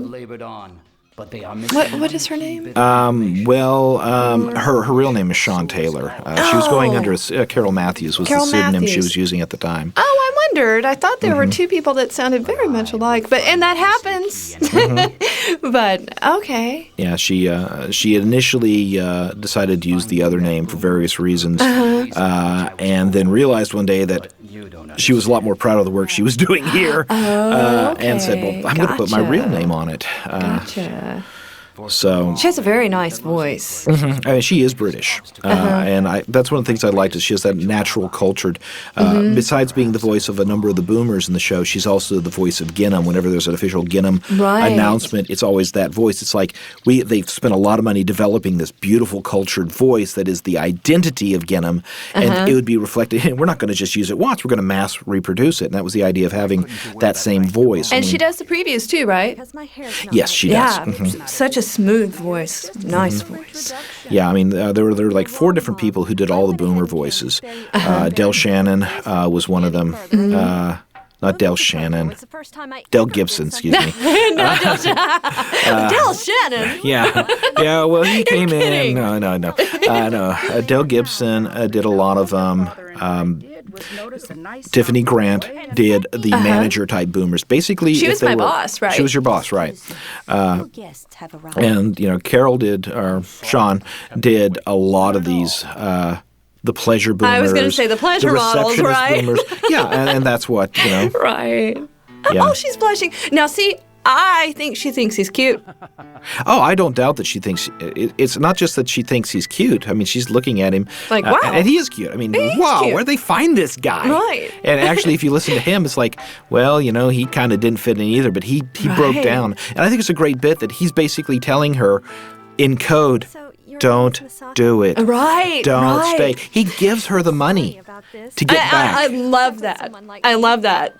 In the beginning of the next episode, when she's like, "I can't believe I asked for that." And yet it's like he's like, yeah, I came back. It's what I felt duty, and now I'm trapped. Yeah. And for gosh sakes, don't make the same mistake. Right. He can't come out and say it in so many words. No, he can't. But I also feel like they make a very nice connection as well, which makes her decision just that much more difficult, I think.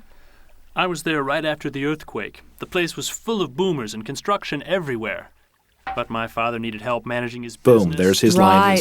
Right. And it's so he came home for that. He came home, and now he's still here. In other words, if you come back, you're not going back. You don't go back to Tokyo, right. And note that she blushes there, too, because he's kind of nailed her right there. Yeah. And it's like, you understand what's going on in my head, don't you? Yeah, and he saw it very quickly.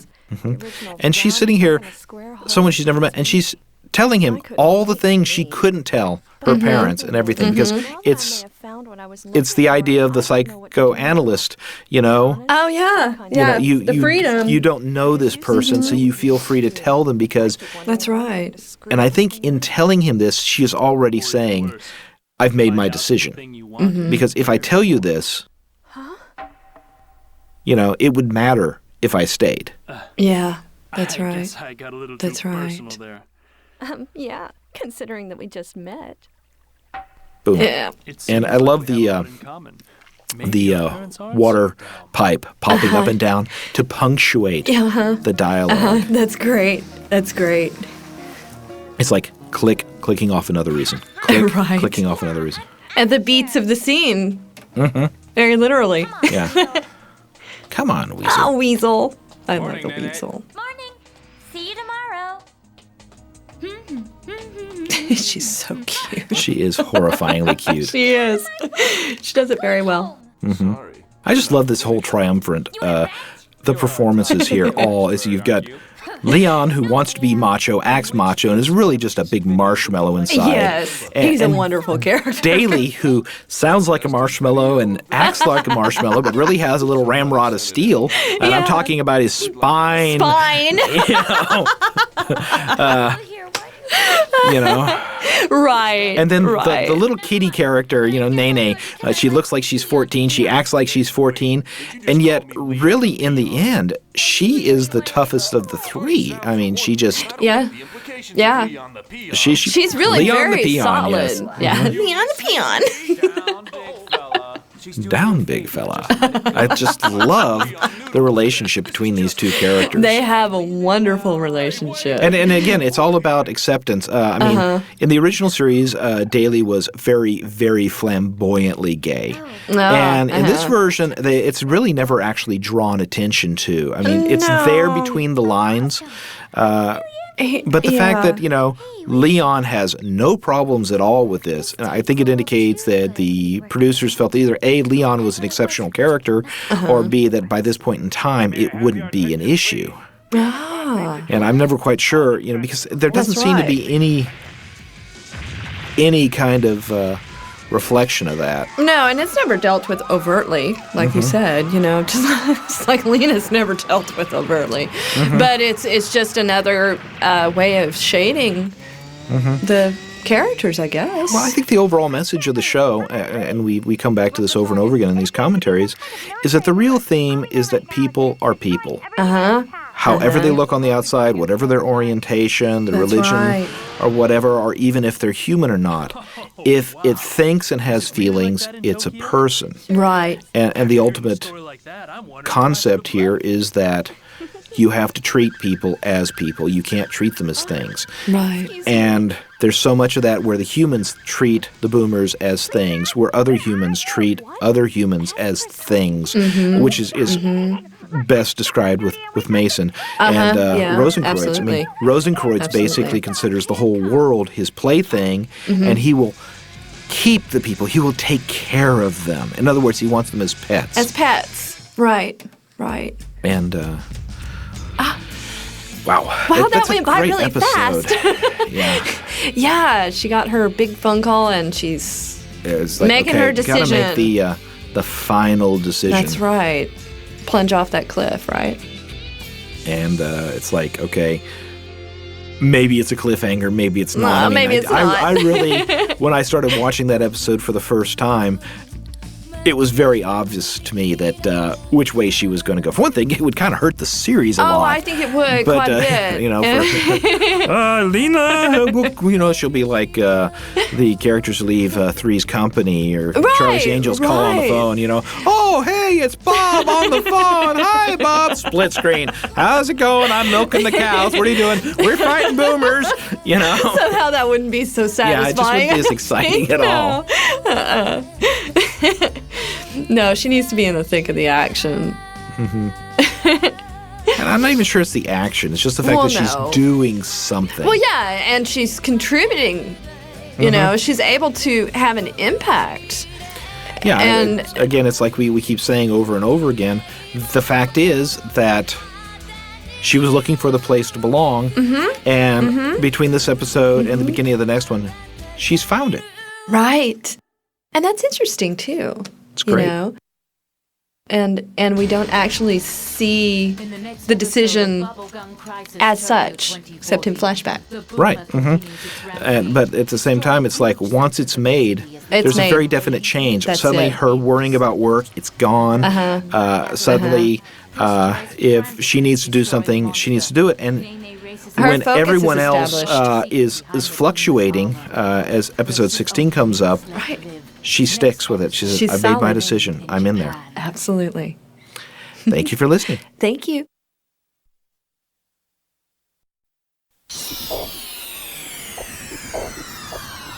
Well, here we are once again. Bubblegum Crisis, Tokyo 2040. I'm Matt Greenfield. I was the ADR director and writer for this series in English.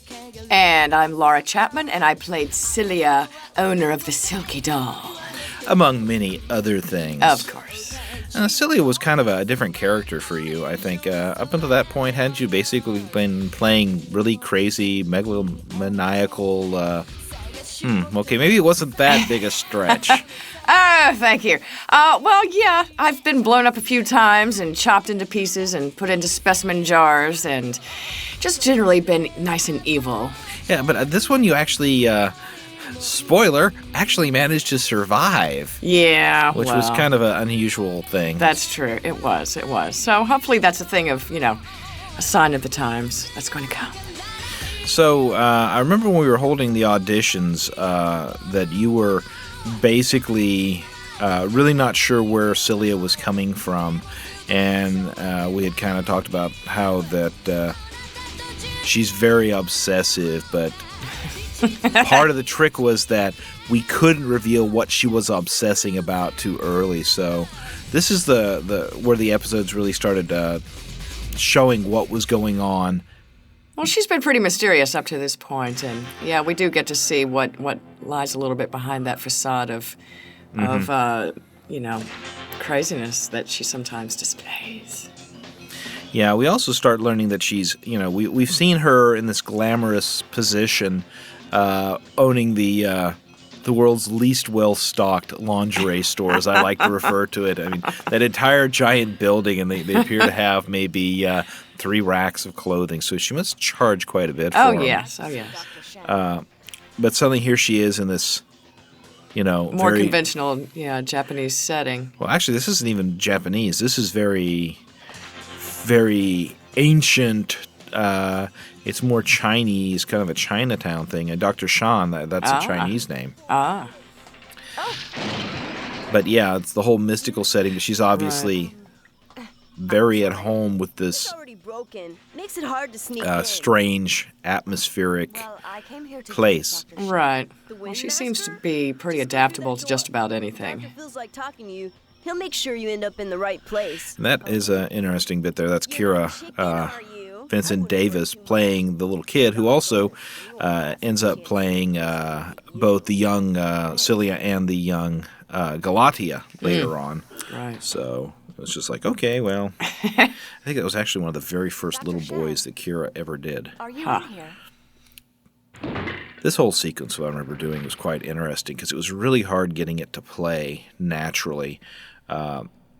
The Foley and stuff was something you weren't real comfortable with at that time. You had done some of it, but not a whole lot of it, as I recall. Right.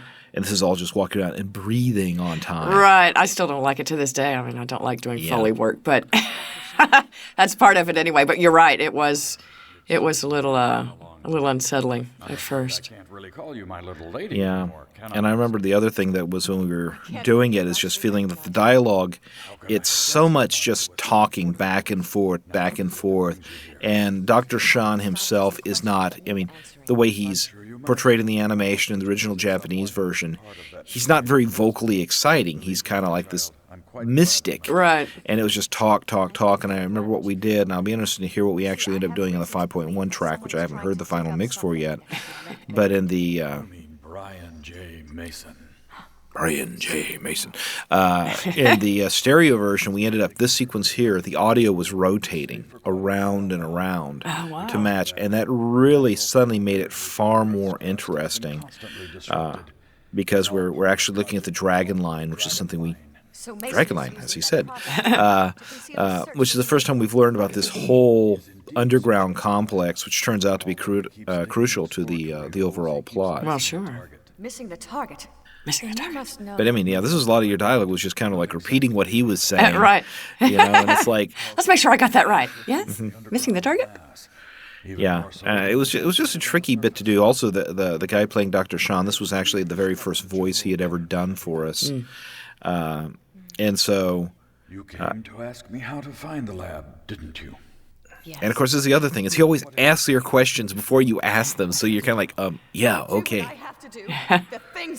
Well, he does very well with it. No, I think it came out well. Yeah. He actually came from, what is it's a local theater group that does basically musical comedies and operas and sort of thing. And we had a bunch of people. Masquerade Theater? Yeah, he was with them, and some of the members were already recording with us, and they brought in a bunch of new people from there. Oh, and there's Nigel. Yes.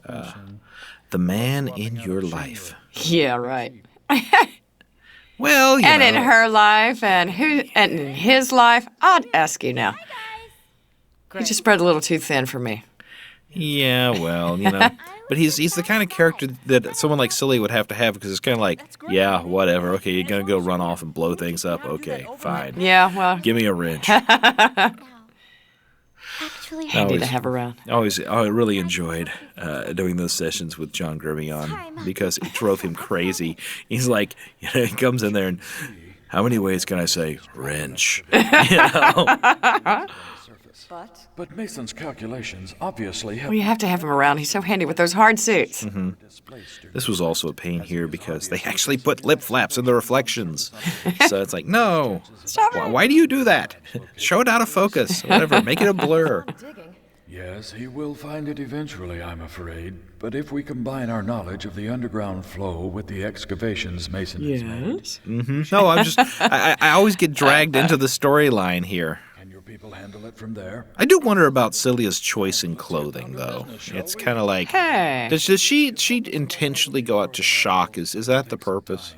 Well, it's quite possible, but I mean, if you own something called the Silky Doll with only, 3 things in the whole shop. Well, yeah, there's that, too. Maybe she has the entire wardrobe in the back and it's all for her. Mm-hmm. I've always kind of wondered about the entire logic of that whole setup, because you got the giant swimming pool with the fish in it. That's right. It's like, okay, that's kind of messy to begin with. Yeah, well. And then how do you feed the fish? I guess those are big fish she's got there. Well, these guys mess up, They come in handy. Mm-hmm. And then there was we actually sat down and we did some statistical breakdowns on it and realized that the glass would have to be something at the bottom, would have to be something like 16, 20 feet thick for that mass of water. Sure, and then the rope. Oh, can I give it away? Sure, you can give it away. About the robots coming down and having to break through the glass. It's like, okay, great. Yeah, it's like, okay, that's really, really thick glass. But on top of that, it's you're like, okay.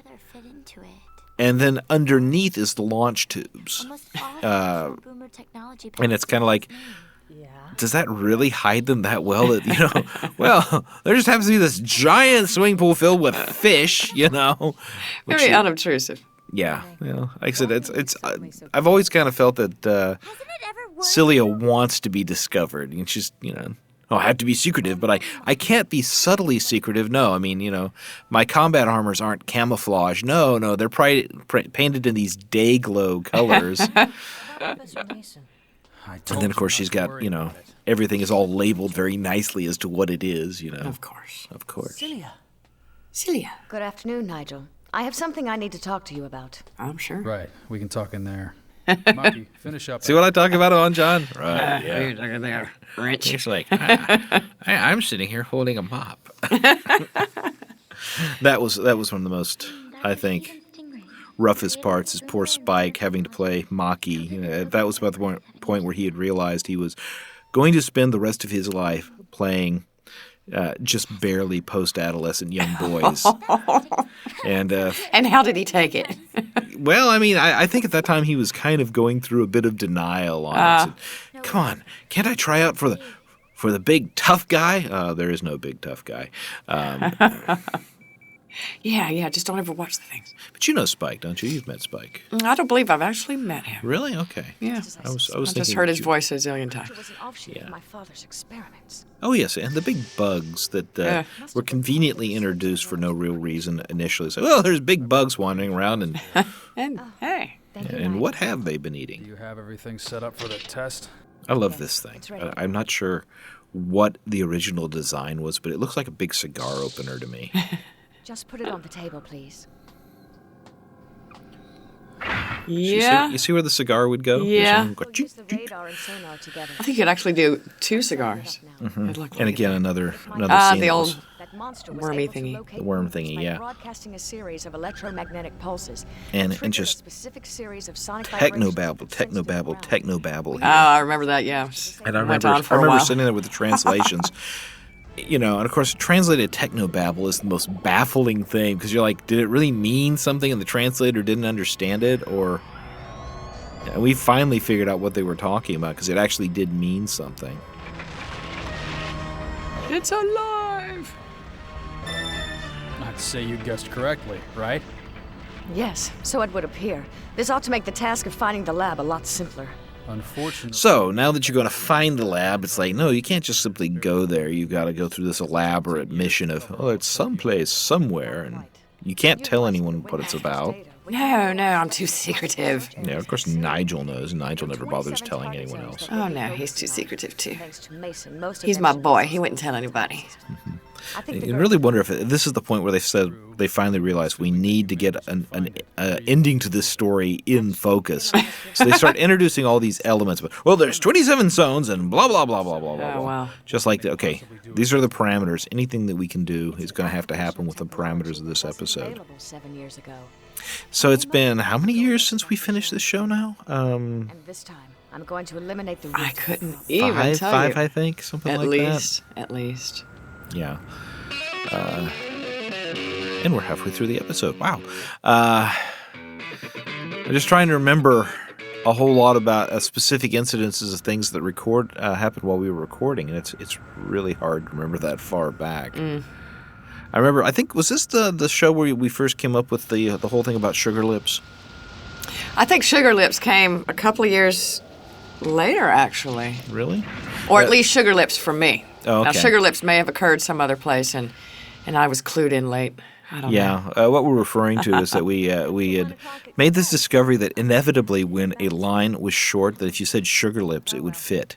At the end. At the end. There was no real reason for it. It just always seemed to work out that way. Okay, and since they're not here right now, what do you think is going on with these two?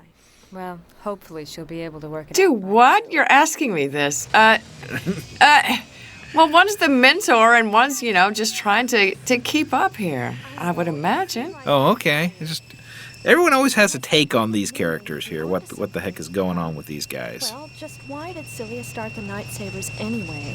Money doesn't seem Because I very felt important like to it. her, so I don't That's think right, that's yeah. the reason. Yeah. But just what else does that leave? And I think we can also rule out a burning desire to play superhero and save the world. That's your motivation, right? I wanted to be superhero and save the world. She had me all wrong.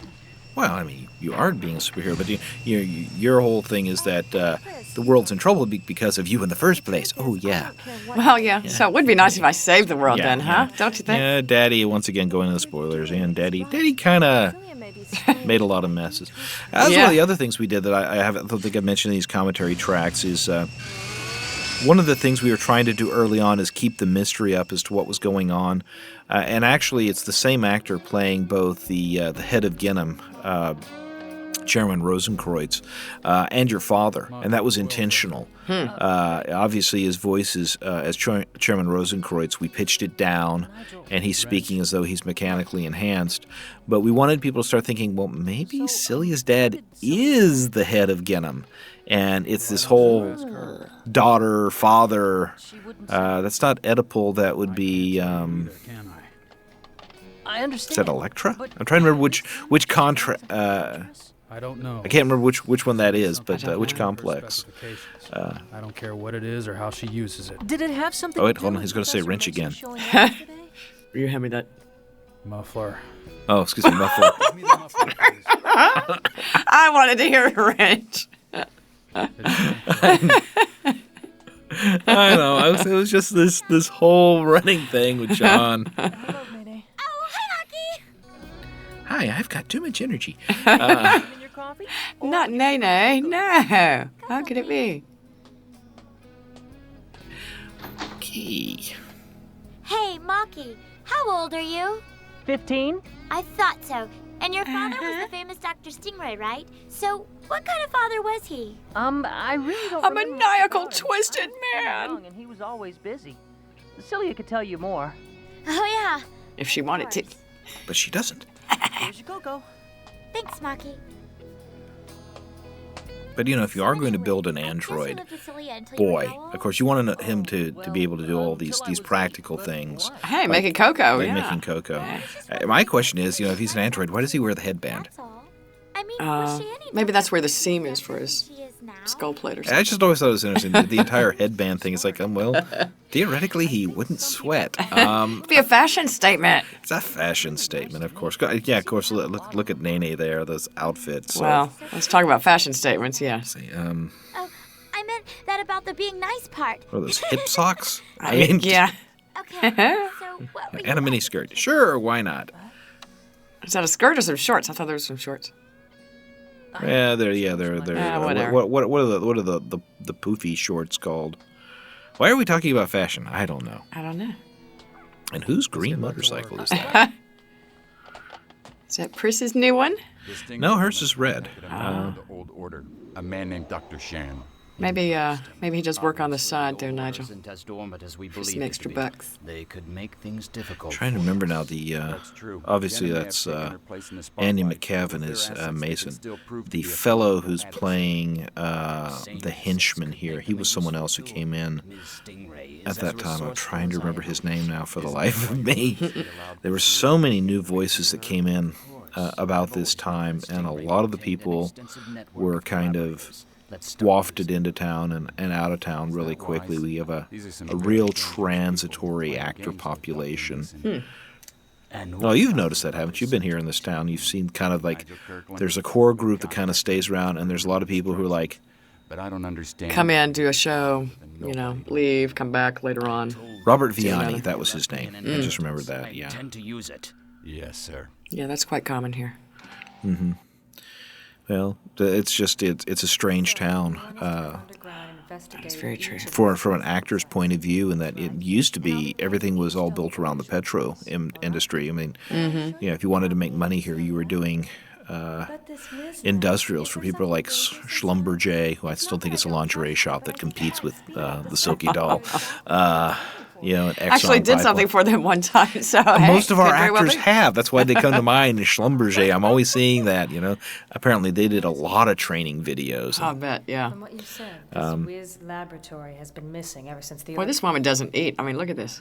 Mm-hmm. Yes, that Miss Scarlet figure. It's a corset built into that thing. Right. I just have to be 16 inches around the waist again. Please, Pris. I can't tell you anymore. Nope, I can't. Okay, you can count me in. Who the hell am I to complain about getting double my usual paycheck? Yeah.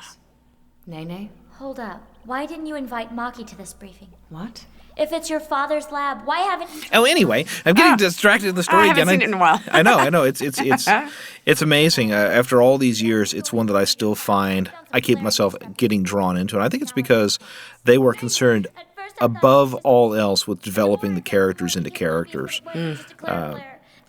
I mean, really, the first 10 episodes is all about building character relationships, and you really don't get a linear thrust to the story until about this point. And then they start shoving it at you. Yeah, this is where Hillary really started having to work. This is one of her very early shows. It was her first long-form series, and I remember just coming into these scenes going, is Hillary going to be able to handle this stuff? And she just really plays it amazingly well, considering how little she had done of voiceover at this point, and how complex. And of course, here again we have yet another long ongoing. Oh, this was so horrifying to do because she just keeps talking and talking and talking. And if you notice, it's all in dead lip sync. Yeah, right. Thank gosh, she's off camera for a minute. Celia's fallen asleep. Can you cut to the chase? The files don't say exactly what. The other two are just frozen. So much of this, it's just, that was the thing, again, on this show, was just characters talked. Now, what was great was when they were wearing their suits, and there were no lips. We were like, the helmet going. Yeah. That was nice. And, of course, we were doing the whole thing initially, and we phased out as we went to the later models. So I don't think you ever actually did it, but initially everyone was wearing a hard suit, was actually holding their hands around their mouth to give that kind of slight, because we discovered you can electronically process it, but when you just put your hands there like this. Suddenly, all of a sudden, it just sounds like it's in a container. It does. We had actually thought about actually having the actors perform with their heads in buckets. And for some sometimes reason, that might be an improvement, but we never know. yeah, well, it was a matter of breathing and visibility and all that kind of stuff. Well, I didn't spend a lot of time in a hard suit in this as much as these other chickies did. Mm-hmm. So I mean, I didn't get to a hard suit until later in the. Well, no, later. I think it was about 5 episodes in. You showed up in the hard suit, but you didn't spend a lot of time in it. That's true. You swear? Why in the hell should I ever trust you again? Nene! Nene, come back. You can go too, if you want. Celia? What Nene said was true. I withheld it. The other thing about Celia that we haven't commented on is her extremely large collection of alcoholic beverages, which we can see there, and her propensity. Was it the second episode or the first episode? I can't remember now, where she had the candy dish filled with various medicines, quote unquote, pharmaceutical substances, and she was literally mixing the two. Oh, great! What do you think that swimming pool's full of? You know what I'm saying? It's like, ooh. Well, it's fish, but.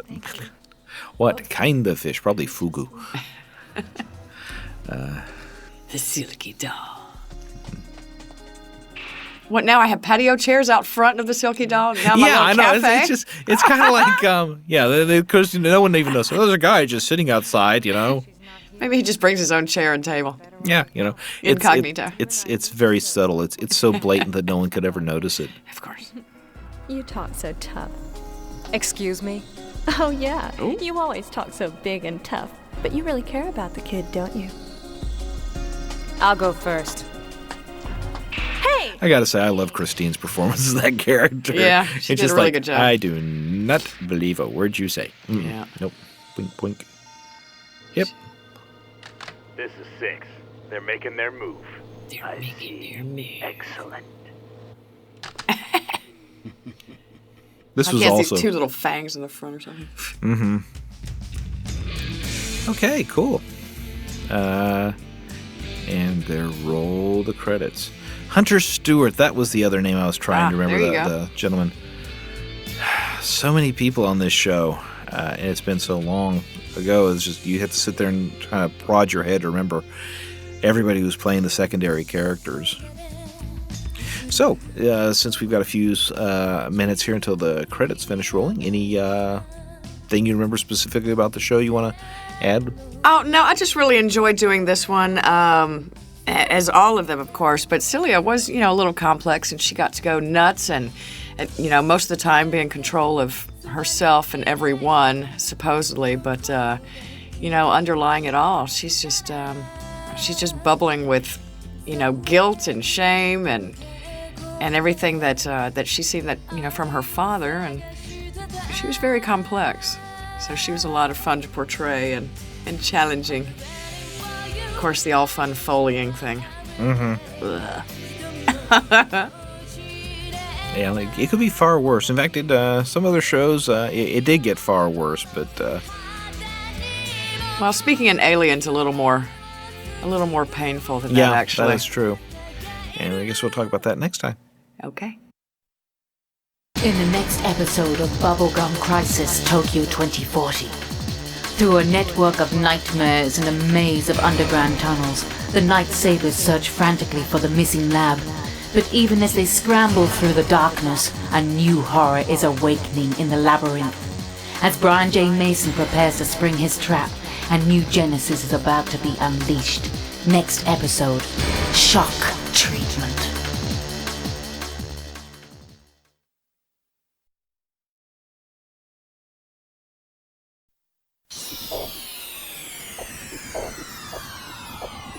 And we're back. Hi. Hello. For those who haven't listened to the other commentary tracks yet, I'm Matt Greenfield. I'm Christine Auten. And I'm Kelly Madison. And we're here to talk once again about the ongoing and very strange relationship between Lina Yamazaki and Priscilla S. Asagari. Yes. There I am. Strange and unusual.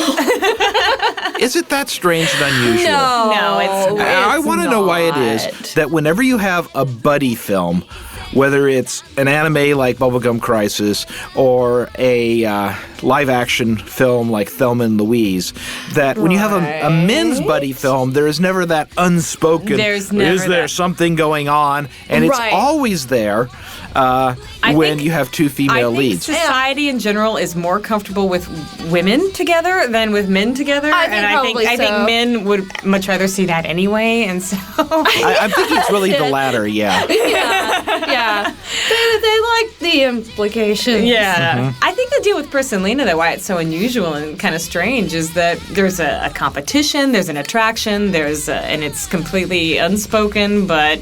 And they're such polar opposites. Yeah. They're not the kinds that you would expect to hang out together. Yeah. They're the opposites that attract. Yes. So, yes. You know, yeah. So I think that's part of the problem with the Pris and Lena situation. Well, I mean, regardless of orientation or whatever, their relationship is very interesting because of those things. And it's not just the relationship between them; it's the relationship of the Night Sabers in general. You know, the past history of the Night Sabers, the ones that are lost, which makes it even more unusual because Pris brings Lena in, which really wasn't a Pris-like thing to do to begin with. There are questions as to, does she bring her in because she wants new people to help her, she needs the help, or does she want to be replaced? Is she trying to replace herself? I thought about that at the very beginning. I thought about that in the beginning. Is she possibly wanting out and wanting to find someone that could replace her? And if this girl can keep up on foot, then maybe here's a replacement. Wow, that's an interesting thing. It's just something that I thought of in the very beginning. Yeah. Well, what I always find interesting is that the first time they meet is Lena is completely incensed and outraged. And there's that anger coming out, which is what characterizes Pris so much. Is that, it's like, okay, there's deep currents running here, and in that particular instant, they're just, I mean, as we've always said, Lena wears her heart on her sleeve. Yes. She does not hesitate to tell you what she's feeling, even if afterwards she's going, oh God, why did I say that? At least you know where you stand with her, though. I got to respect that. and I think that's one of the things that works in this relationship is that Pris doesn't communicate about herself, and I think that she would like to be able to do that, but she can't. Right. It's just she's built a wall and she doesn't know how to get back through it. And all of a sudden here's Lena, and Lena is just like blah blah blah blah. And she'd kind of like to be more in control, like Pris. we were Kelly and I were talking earlier about little aspects of these characters that were similar to ourselves in our own personalities, and that's something that I had very much in common with Pris. Is I kind of tend to close up and close off. Yeah, I kind of babble a bit myself. But because the fear is, you don't want to say anything that you might regret. All right, now see, I actually am more like Pris in that respect. Yeah. So you just keep your mouth although shut. I do tend to wear my heart on my sleeve. I don't have a poker face. I really don't. I kind of do. And I think a lot of people get an impression of me that I'm kind of either stuck up or, because I'm just so quiet about I smile so much, they just think I'm a dick. Yeah, but the thing is, is that both of them have these really, really intense feelings. Yeah, that's true. They're True. They're very passionate It's just people. that they're expressing it in completely different ways. Right. And and again, outside of this, Kelly and I get along extremely well. Yeah, we do. We do. In that, Christine's kind of cute, kind of cute. No, that's why you're dressed the way you are today. Okay, I was wondering about that.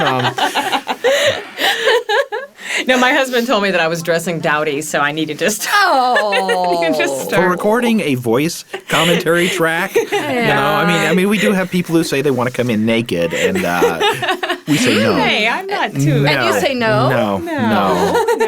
I know that Shelley Black likes to record in her pajamas. So she likes to come in pajamas. It's actually true to a certain extent. I mean, it's the latest thing that's been happening is we've got a couple of actors. Hillary is one of them because the booths get so cold, and so many of the actresses are very, very small people in these big, huge rooms where they've got a whole air conditioner basically focused on them. They're starting to bring in blankets and extra socks. That's a really good idea. I always bring a sweater, but it had never occurred to me until I saw Jessica Boone carrying a blanket blanket through the other day. What a good idea. I had some gloves, some fingerless gloves that I started wearing because one of the studios gets so cold that you just, after about 3 hours, you just start Well, that's this one. This is the meat locker. Yeah. I get really cold in the one next door. Oh, really? Oh, really? Yeah. This is the one I've always heard the complaint. I mean, this one actually had the sign meat locker. Meat locker on the front door, yeah. Mm-hmm. Yeah. But I think they've gotten better at balancing it out, but... It has felt a little bit better. Yeah. Well, if you have longer sessions in here, Speaking of feeling better, back onto the picture. Okay. We've got an interesting change now. It's like, very interesting. for the first time, Pris is actually getting pampered. I love this, that they're talking about the totally confidential information as masseuses work over them. Yeah. That struck me as odd. That is also. odd, too, yeah. I mean, they're definitely not boomer masseuses. Those are human masseuses, just kind of like, they're part of the furniture, what stays here goes here. No, I've forgotten. Where are we? In Celia's? Celia had treated you guys to the spa, basically to get you guys out of the way for a little bit while she did what she was going to do. Right. But you don't snap to that. Right. So these are kind of Celia's people. Mm-hmm. And there's a couple of lines that are coming up here, especially when you're in the elevator, and I admit to massaging them for the English version. But the whole thing about basically Pris saying, I kind of like this. We ought to do this more often, Right. And it's like, oh my gosh, there's something, that's not, all leather and hard edges coming out there. Now, which episode is it where Pris loses the bet and has to, and Celia dresses her up in a prom dress almost? Yeah, it's earlier than this, yeah. And the expression on her face was priceless. That was great, yeah. And I think the bet was if Lena could perform as well. Was that it? Yeah, I think that was the... No, it was Nene. Nene. Nene could perform well. Right. Mm-hmm. That's right. Here we go. Here we go in the elevator. About, yeah. And I think how many takes do we do on this line trying to find the right thing? God. We do all the various things about places that are filled with leather, and finally I think the line we end up using here is the YWCA line. Oh yeah, that's right. That's right. Just trying to find that niche. That's right. That I just just hit it forgotten right. about that. Mm-hmm. So there was a lot of stuff we were doing where we would just, the translation would be very ambiguous. Yeah. And so we'd trying to find the variation on it. And some of the translations are very cultural. Mm-hmm. To Japan in general too. So although not so much on this show. I think this is probably the most. I mean, the fact is that really Lena is the only character who is actually Japanese. Yeah, completely. I mean, Pris we're never really sure. Priscilla is not very Japanese in Asagiri, so she's some kind of half and half, and her whole outlook and way of life is definitely not Japanese. Not Japanese, yeah. But. The others are all very definitely, I mean, Nene and Celia just are completely non-Asian in so many aspects. Yeah. Especially Celia, I think, in a lot of ways. And Nene, you're right. Nene, too. Very, very non-Japanese. Mm-hmm. Well, Romanova, I mean, obviously Russian is Romanova. And Nene. It's interesting. In fact, the most Japanese character in the entire thing really would, I mean, I don't know. It'd be hard to say. None of them, I mean, it would be Lena, I guess. Yeah, I mean, she's really the only one who just comes across as, kind of every girl. Yeah. She's a Japanese country girl. Japanese country. That is true. Right. She's a country girl, which I think is the other. I think that has a lot to do with it right there. Yeah. The value system of a country girl as opposed to... Well, not just that, but just there's a cultural veneer that you associate with people who grew up in the city. That's right. And Nene doesn't have that. She tends to say Lena tends to say what she thinks. Right. Yeah. But Nene is the exact opposite. Nene is like, she never really, she'll hum and hing, unless she's teasing somebody. Right. And that's... She does a lot of teasing. She does. Nene does a lot of teasing. Yeah. Well, realistically, look at her. What else can she do? Right. I mean, she's not physically in any shape to domineer anybody else except in a hard suit. Right. Yes. Tell him I said. I like this coming up, That she's going to fit that in her car. Yeah. Yeah, this is when she's on her quest to find out what's in the caves or what's in the tunnels. Well, she's not to find out, to find what is there. She knows it's down there. She's got to find it, yeah. And then she's got to go all lone wolf on it. Yeah. And I love this little outfit she put together just for it. Yeah. The little white go-go boots. Nice outfit. What you need, in order to... That's the thing, in characters in anime, that like with any cartoon, the characters keep the same outfits for pretty much the entire. Well, not Cilia. Cilia has a wardrobe. Well, she's Pris only has like 2 outfits, 3 outfits in the whole series. Lena has a number of outfits. They're just all bad. They're all so similar. They're just all green and orange. But Pris wears that red leather all the time. Right. But Cilia, but Pris looks cool. It's Lena, cool, the red leather. Yeah. I've never owned red leather myself. Neither have I. But yeah, this always creeped me out. His relationship. This relationship always creeped me out. Yeah, this is. It is very creepy. The entire Mason character. He was odd in the original BGC, but he's just gone through this total level of, oh my gosh, this guy's whack. He's totally whack. Well, he's it's something that happens a lot with any sort of sci-fi story or fantasy story about artificial intelligence. So someone at some point has to cross the line and have a sexual or romantic relationship with an AI or some sort of artificial intelligence, and I think this is that aspect of this series. Oh yeah. Yeah, there are some very interesting scenes. But something, to possess an object that is yours, and that's this. And I think that's a big part of the fantasy. It's something that's also explored in the AD Police series and especially in Parasite Dolls, is this idea that at what point does it cease to be a possession and to become an entity? Yeah. Are they pets? What are they? What are they? Well, yeah. And then Lena's attitude towards them when she comes to Tokyo, and she's defending them and apologizing to them, and right. Because she hasn't grown up with them. She hasn't grown up with the treatment of them because they're not used in the country mostly. They're used in the city, and to her it's very obvious that there's a mind in there. And maybe it's not human. And I think that's one of the things that the whole idea of introducing her the way they did as coming in from out of town really does introduce help. us to we're seeing it through her eyes. Introduce the audience to. I mean, in those first couple of episodes, you see things like people, purposely dropping trash in front of them just because it's fun, or abusing them because they can, and no one's going to talk about it. And they take them totally for granted. Well, it's the id gone wild. I mean, that's what happens when you can. It just gives you a special thrill. Right, and of course, as the story progresses, we learn that in fact they are far beyond what we even think they are at the beginning. Right. So, and that's kind of the whole point of this intelligence, consciousness that makes them function the way they do. Right. Be nice to your robots. They may come back to get you. Yeah, they might. They might. They might get mad. Yeah, they never actually invoke Asimov's laws of robotics. Right, yes. But you can see that they were thinking in those terms. Yes, exactly. But then the other thing we have is, this is a good example right here, is you have in this show that everyone's job is like they're compartmentalized into this little thing. Nene works in a little tiny cubicle. Lena works in a little tiny cubicle where everybody is shoved into little identical boxes and really seem to be doing almost identical tasks without interacting with each other. Yeah, who's the robot?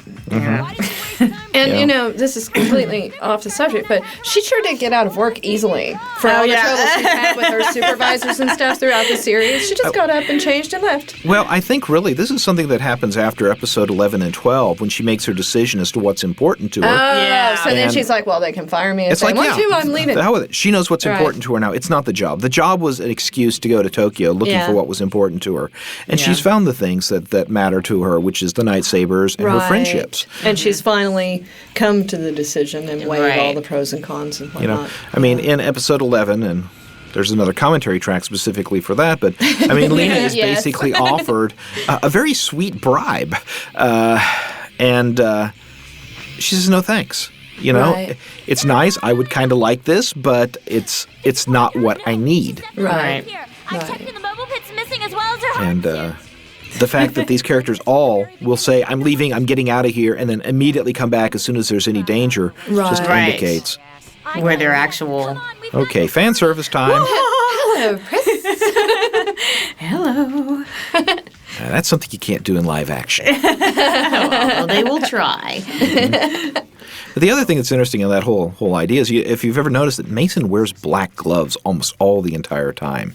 It's almost as though he's divorcing himself from the tactile. Yeah. Yeah, that's a good point. Well, I mean, you see what's happening with Chairman Rosenkreuz, where he has become part machine. Oh, he doesn't even move his mouth anymore. I know we said that in the commentary that comes after this one. But, yeah, we're recording these backwards, by the way, for people who are wondering, because of scheduling issues. So, but yeah, it really, and I think that given where Mason's arc eventually takes him, this is something he's actually subconsciously going towards. He wants to be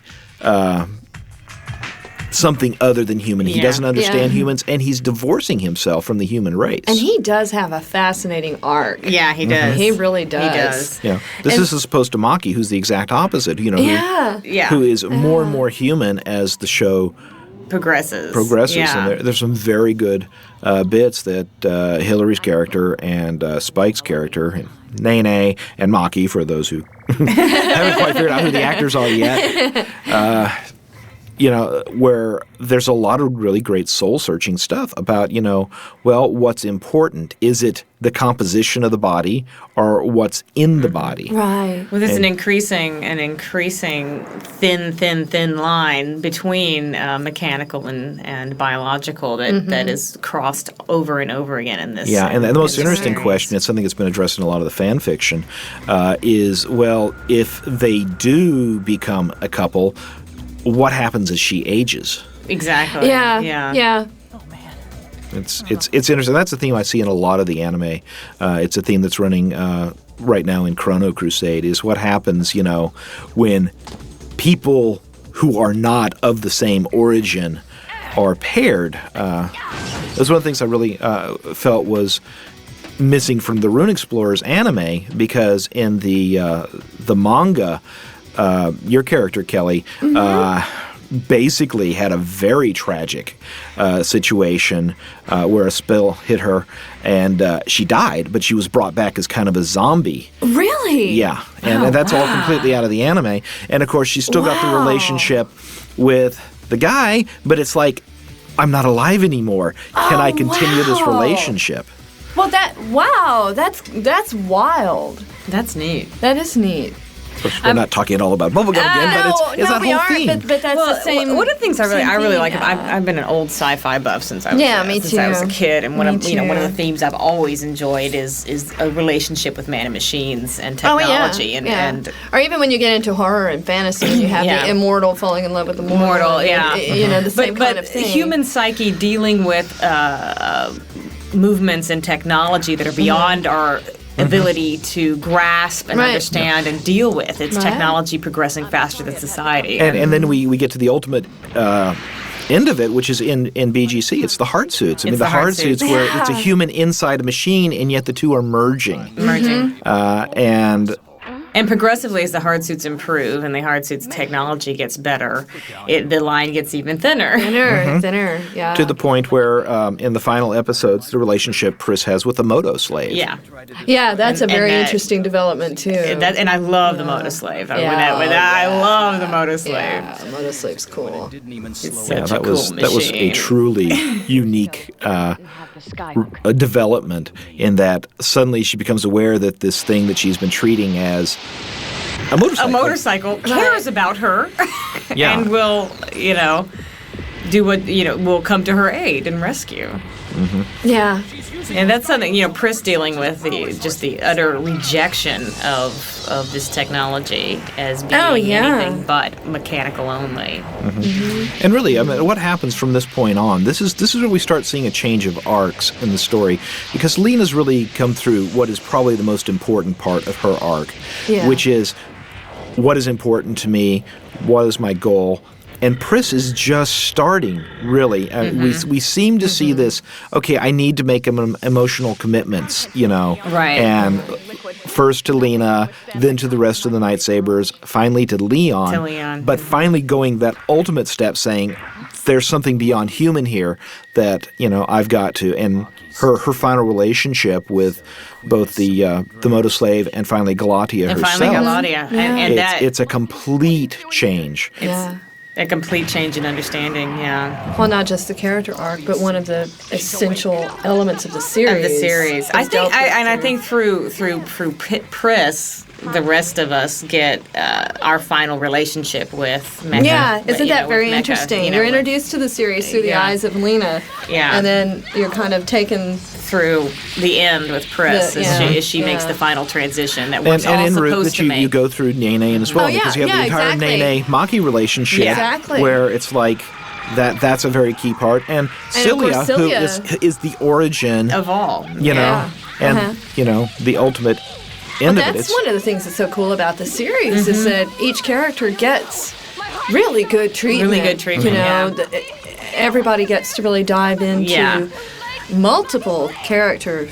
I really love this series. I think that it's really it was absolutely one of the most fun I ever had doing an adaptation of, because me too. It was so satisfying too. Like Matt, you were talking about earlier about doing lines different ways or saying it differently. You go in and really work it until you felt like you had really done justice. We felt really a part of the creation process. Yeah, we did. We did. It was wonderful. Yeah, and at the same time we remained very faithful, but it was all about the show is about characters and their interactions. The plot line is an interesting plot line, but it's really about where the characters go.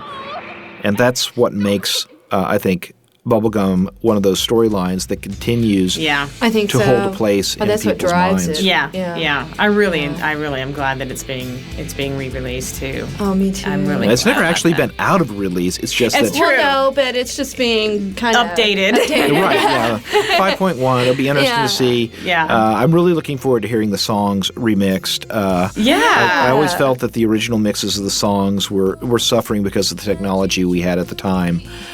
It just wasn't what it could have been. Right. And it'll be interesting to hear it again now. Yeah, in a show that is about technology. Yeah, it's about technology, Yeah, at the point that we are actually recording this, the mixes are still in production. So it's going to be, if it's anything like what's happened on Evangelion, where a lot of it's been an eye-opener, just because of the subtlety we're now capable of. And Cesar and Cerny's doing the remix, and he's also doing Chrono Crusade, and he did a phenomenal job on that. So I'm very excited about what he's going to do on this one. Yeah, Cesar is really amazing. I'm looking forward to it. Yeah, he is. I'm trying to remember, Cesar didn't actually record any of these episodes, I don't think. I don't know. Oh, no, there it is right there. 5. Well, that's 5.1 mix. But it was still Christopher Bork was the. Well, he came in on. We were talking about this earlier. I think maybe Ricardo was before Christopher. Yeah, when we started doing BGC, Ricardo was Ricardo, right? Yeah, and then Christopher came in and finished, and. I think Cesar came in on Gasaraki. Yeah, I don't think he was. Oh, that sounds about right. Yeah, I don't think he was. And a dangerous shift in the hard to remember. Yeah, it was quite a long time ago. I just remember that I came in one day talking about it, and I spoiled something for Chris because I forgot he hadn't been there for that. Okay, we're done. Okay, bye. Bye-bye. Catch you on the next episode. Hello there, and welcome to the Night Sabers family reunion. I'm Matt Greenfield, and I had the very great pleasure of writing and directing the English language version of Bubblegum Crisis Tokyo 2040. The amazing cast is here with me. I'm Christine Auten, and I was the voice of Pris. Hi, I'm Hillary Haag. I was the voice of Nene. I'm Laura Chapman. I was the voice of Cilia. Hi, I'm Kelly Madison, and I was the voice of Lena. Yeah, this was quite a show. I remember when we did this, it was pretty much for a lot of you, it was fairly early in your careers here at ADV. That's right. Yeah, this is I think Hillary, this was what, your second title? Yes. Yeah, so you had done Master of Mosquiton, and then you segged right into this one. Yeah, I got pretty lucky, I think. And I think almost the same for Christine. I Yeah, think it was, Pris was like your third character, Yeah, right? it was compiler and. I did compiler too. I forgot about that. Yeah, that's right. I was That's right, download. yeah. You were download, right? Okay, so it was like your third show. Yeah. I don't remember Okay. what the other one was. It's very confusing after a while. It's been a while. Yeah, and of course Kelly had been working with us about a year at that point, I think. I think this might have been something like my 12th or 13th, actually. Something Once like that, you yeah. figure in Yeah. compiler and yeah, Moscaton you came and in. all You that came in stuff. on Category Orange Road, and Right. you know. And there was all the Slayer stuff and Ruin Explorers and all that. And then, of course, Laura, gosh, I'm trying to remember. I think the first thing you did for us, I know you were in Evangelion, and was that the first thing? Oh, no, it was Battle Angel. Battle Angel, I think, was the first. Yeah. Wow. Playing all these commander roles.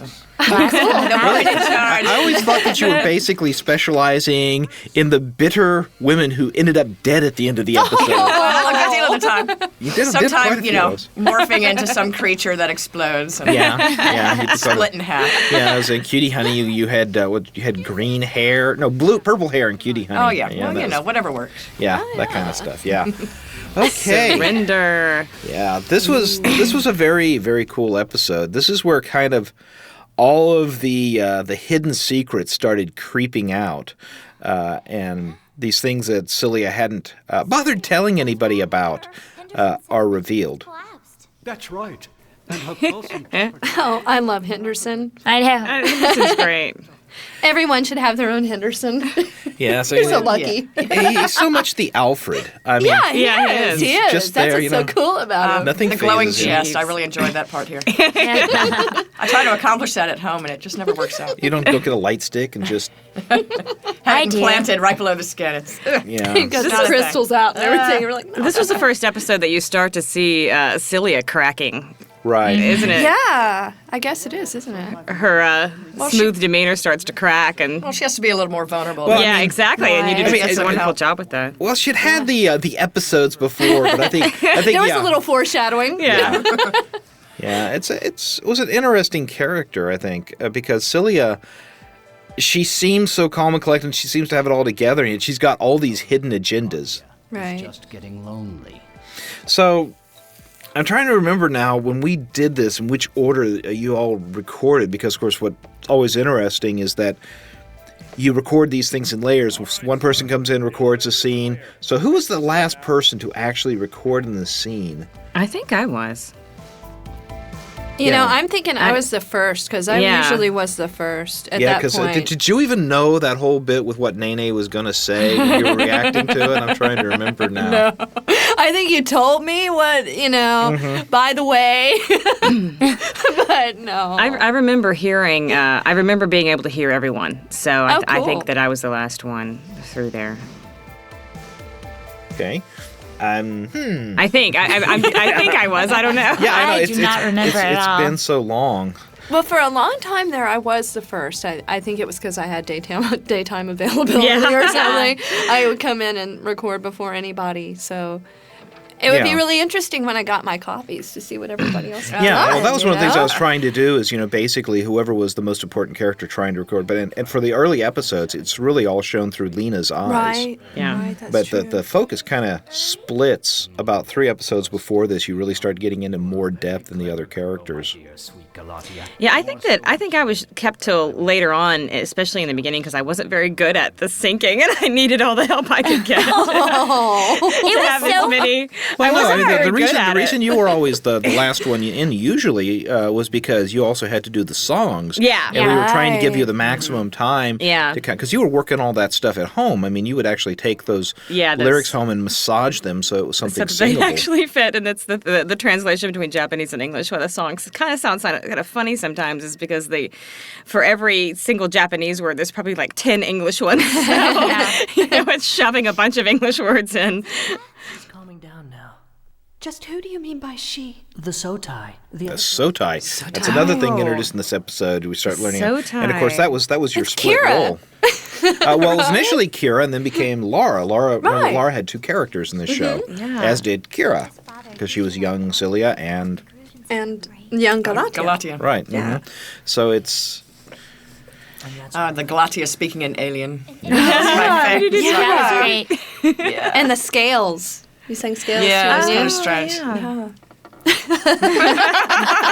It's kind of strange.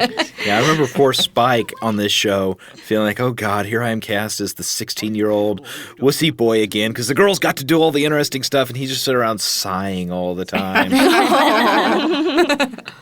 I'm so glad. Yeah, this is also, I think, this little episode here around the couch is where everyone's personality quirks start to come out. Yeah, Yeah, that's true. This scene coming up just cracks me up. It's very funny.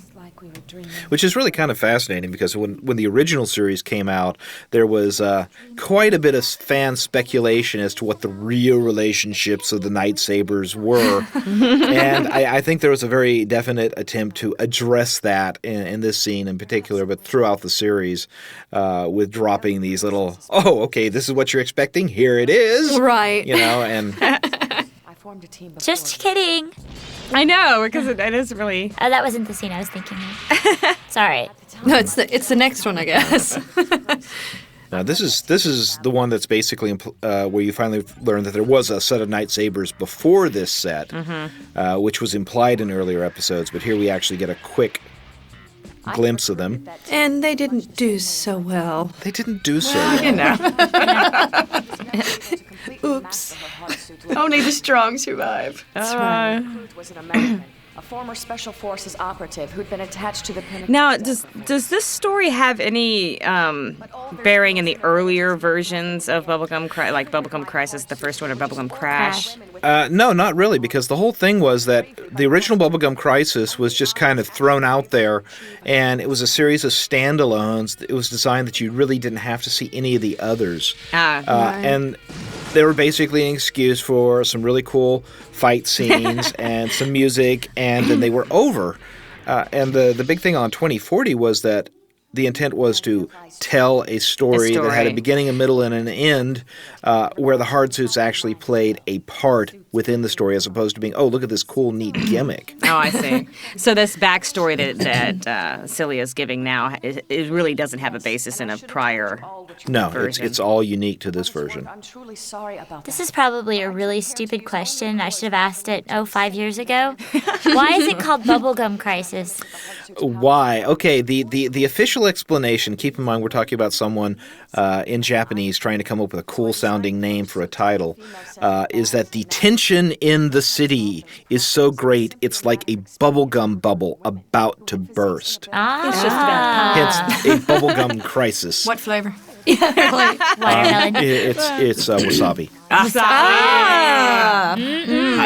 bubblegum. I do find it. Here we go. Here we go. All right. Oh, Nene's blushing. With all these pointed noses, who could help? I know that, but I am not curious that way. At least not the way that I think you and maybe Lena are. You know what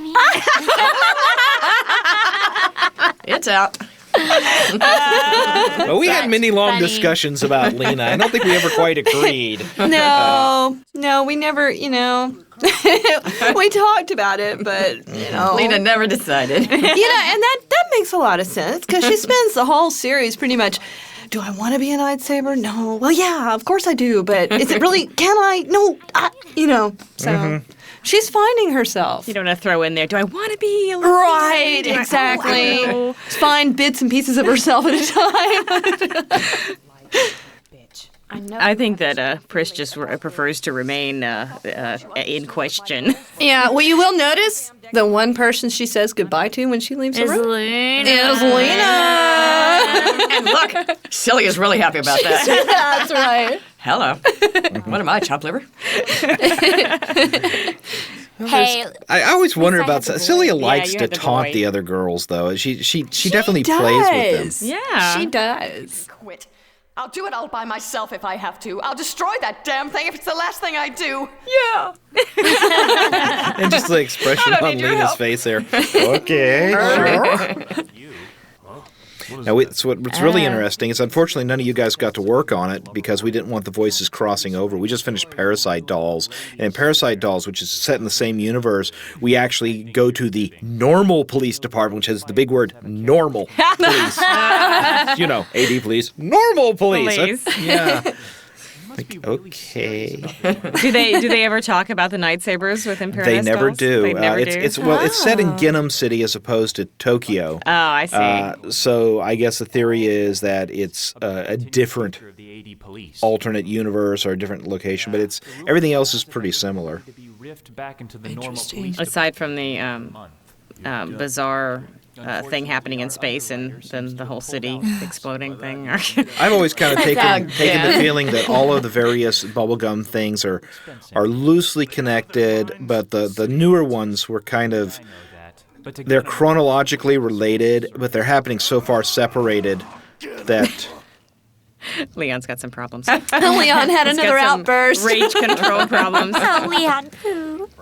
I love Leon, though. He's great. Well, I remember I just thought his voice was so great. Yeah, it's awesome. I was in love with Jason's voice. Before we came and of course, in here, Jason actually. doesn't sound like that at all, really. No, he does such an awesome job. Yeah, Leon. when I met him, before we all walked in here, Jason was in the lobby out there. Oh, was he really? I just hear his voice. How funny. Then, of course, on the other hand, we have Andy McCavan. Yeah. And, if you want someone who can play total despicability, Andy does it so well. He can be pretty slimy. And then John Swayze as Quincy, who's never actually mentioned by name. He's simply the chairman of Ginham, who's sitting up there in the box. And his mouth stopped moving, in the first volume? Yeah, it's like the second or third episode, his mouth stopped moving. Right. It's like, oh, you don't have to animate this. You don't need to. Aww. Poor Nene and her boring job. Oh, Great. Well, I guess I can answer him this time. I guess so. Maybe she wants to get with Lena and Pris. Yeah. Oh, probably. Well, one of my favorite check episodes Leon. was always the pajama party that Nene and Lena had. Yes, I love that one. It's just like, aren't they kind of old for this? Now, you're never too old for a pajama party. That's right. How old is Nene supposed to be? She's supposed 19? to be 17? 17, 18. 17. Yeah. Lena's about 19 or so. isn't 19 she? or 20, Something right. Yeah, they're like that. They're both fresh out of high school, basically. It's just that Hey, Nene. I think Lena, if I recall correctly, I think she was took a year after high school to try and kind of figure things out and then just realized she just wasn't going to fit in back home for whatever reason. Well, that would certainly fit her profile. I like the episode when Lena goes home. I do too. I like do that too. one a lot. And she does get kind of blushy when she sees the cute guy. Yeah, she does. I'm thinking nothing's really established as of yet. I like you said. I think she kind of not really quite decided there. And it's kind of right. I mean, we never actually see her make any motions in either direction. But I think exactly. that at this point in her change life, the ratings.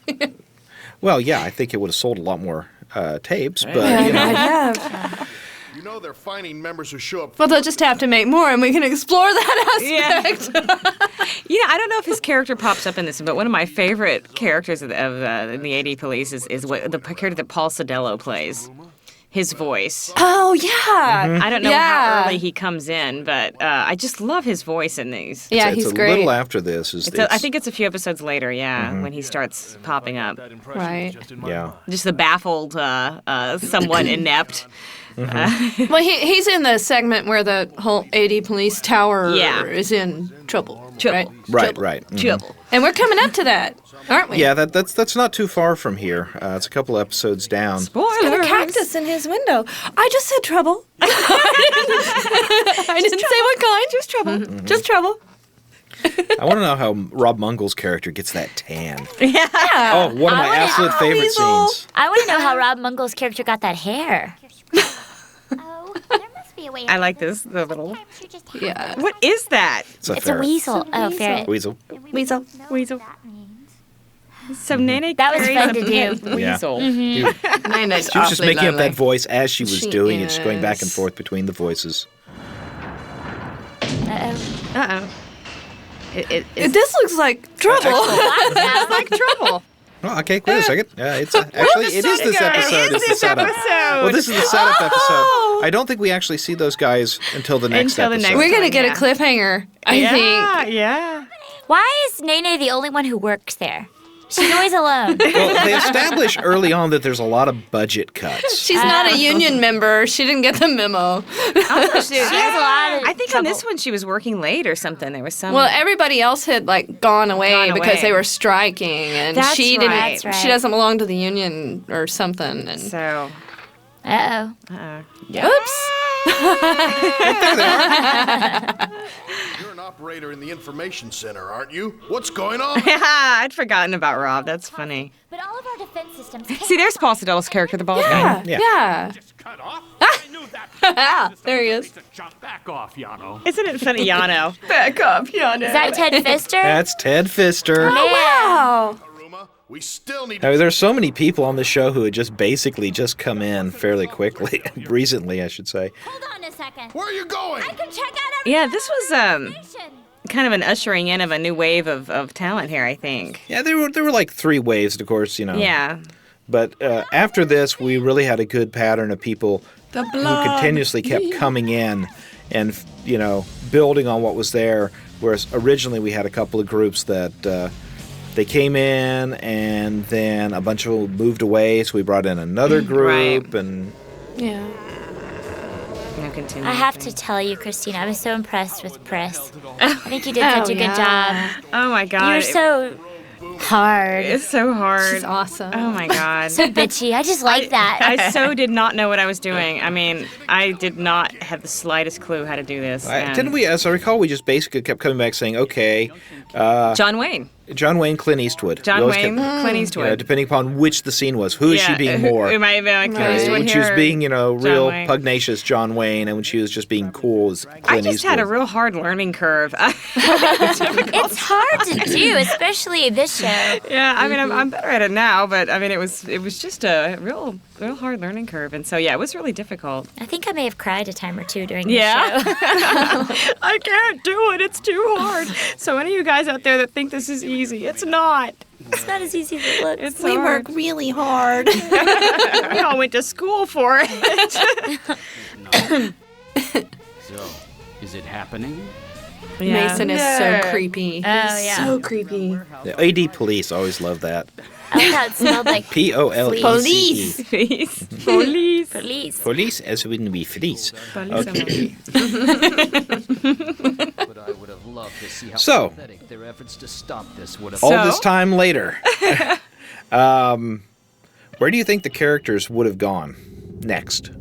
Have you read any of the continuing fan fiction that comes that fans have written as to I have read some of that. scenarios future scenarios? No, I'd love to read some. There was one that I read a long time ago where Pris and Leon get together, and they have a relationship, and then it has trouble when she just can't be still and stay in one place and has to leave again. And, right.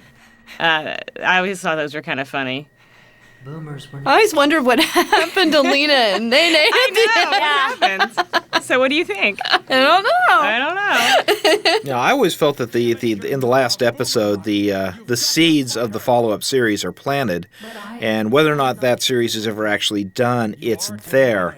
And since they had tried so hard to integrate so many elements from the original Bubblegum Crisis, and there's a lot of elements that hadn't been added yet, that you can kind of see where it was going should Bubblegum Crisis 2041 ever actually see the light of day.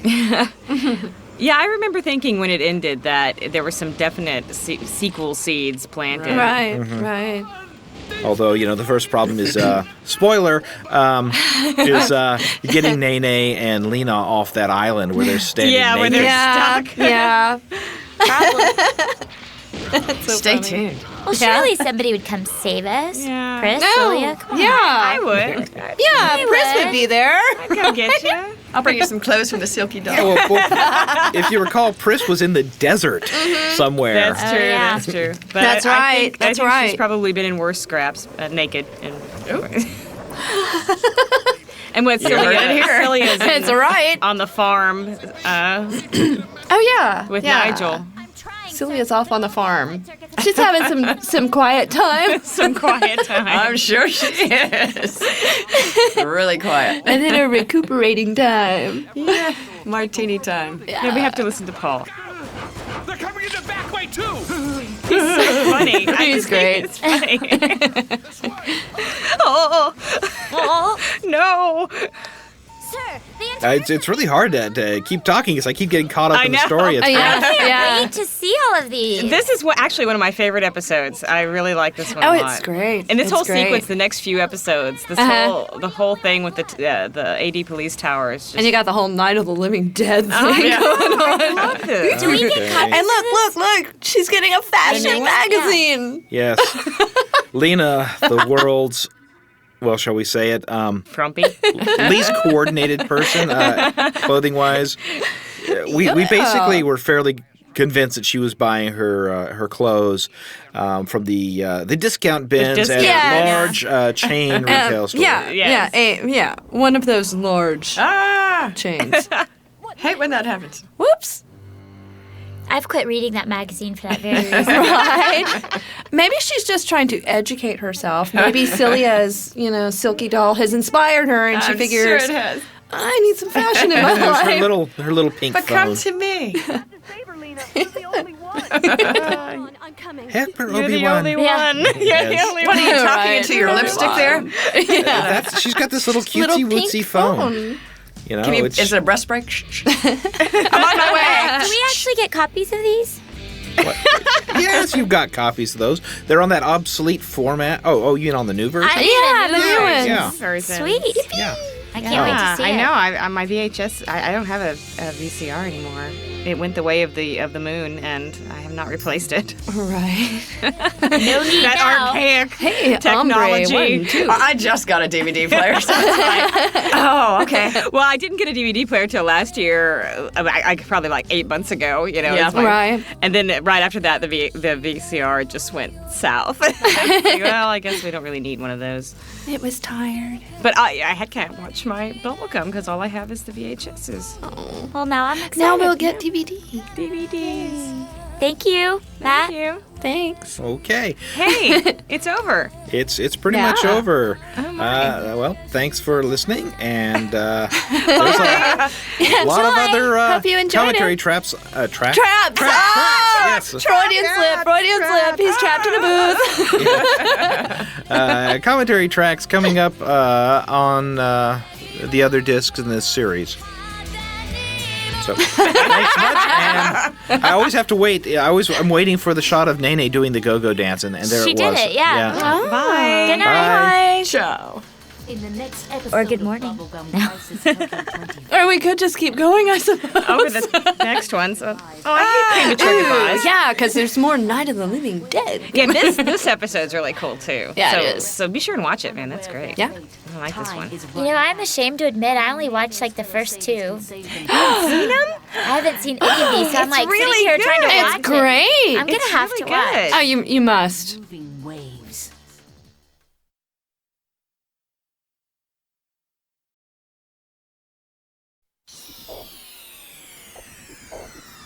Well, hello there. This is Laura Chapman, and I played Cilia and Galatia. Hi, this is Kelly Madison, and I played Line Yamazaki. And I am Christine Auten, and I played Pris Asagiri.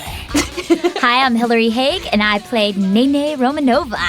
And I'm Matt Greenfield, and I was the ADR director and writer for the show. And wow, it's over once more. Yeah, we have to say goodbye all over again. The end is near. Well, as I recall, it was kind of bittersweet here at the end because they were great characters, but I know they were really getting rough. I know Laura was pretty much ready to call it quits when she had to do two characters simultaneously here. Well, just speaking in Alien is just a little perplexing, especially when you have it all written out and it's like, okay, I need to take about a 5-minute break before we do this because I have to go be in another room by myself. And that's something that you've now done a couple of times since then. Yeah. The other thing I remember being really hard for you on this one was all the all those things. That's Laura doing it. That's not a sound effect. That's Laura making these. Cool. I mean, there were some really, really long ones you had to make. I mean, there were. There's one place where you held your breath, or you actually held a tone for about a minute and a half, I think it was. Wow. That's pretty good. Impressive. I would pass out. All right, Laura. Is there an Olympic sport for that? Hey, I don't know. Let's try it now. Go. 5 years later. Has it been 5 years? Has it? Oh, probably. Since we started. Since we started. We started in end of 98, 99? Wow. Oh my gosh. Yeah. It's been a long time. But we all still look so young. Yeah. Well, we are. I'm so sorry you can't see us. We're so fashionable. That's because you came dressed up and no one else did. I've been at work all day. A real job. Ooh. Just joking. Oh, I don't mean that. I meant a day job. Like Nene at the AD police. Yes. Like that. Playing video games and stuff when you're supposed to be working. That's what I did all day. Brainchild thing here. Gotcha. Yeah, well, that's GG you. fruit and video games. I kind of dig the floating. This is me? brain Yeah, that's you. thing. Yeah. Yeah, I mean, I recognize you don't that. look like that very long. But, When you were a baby.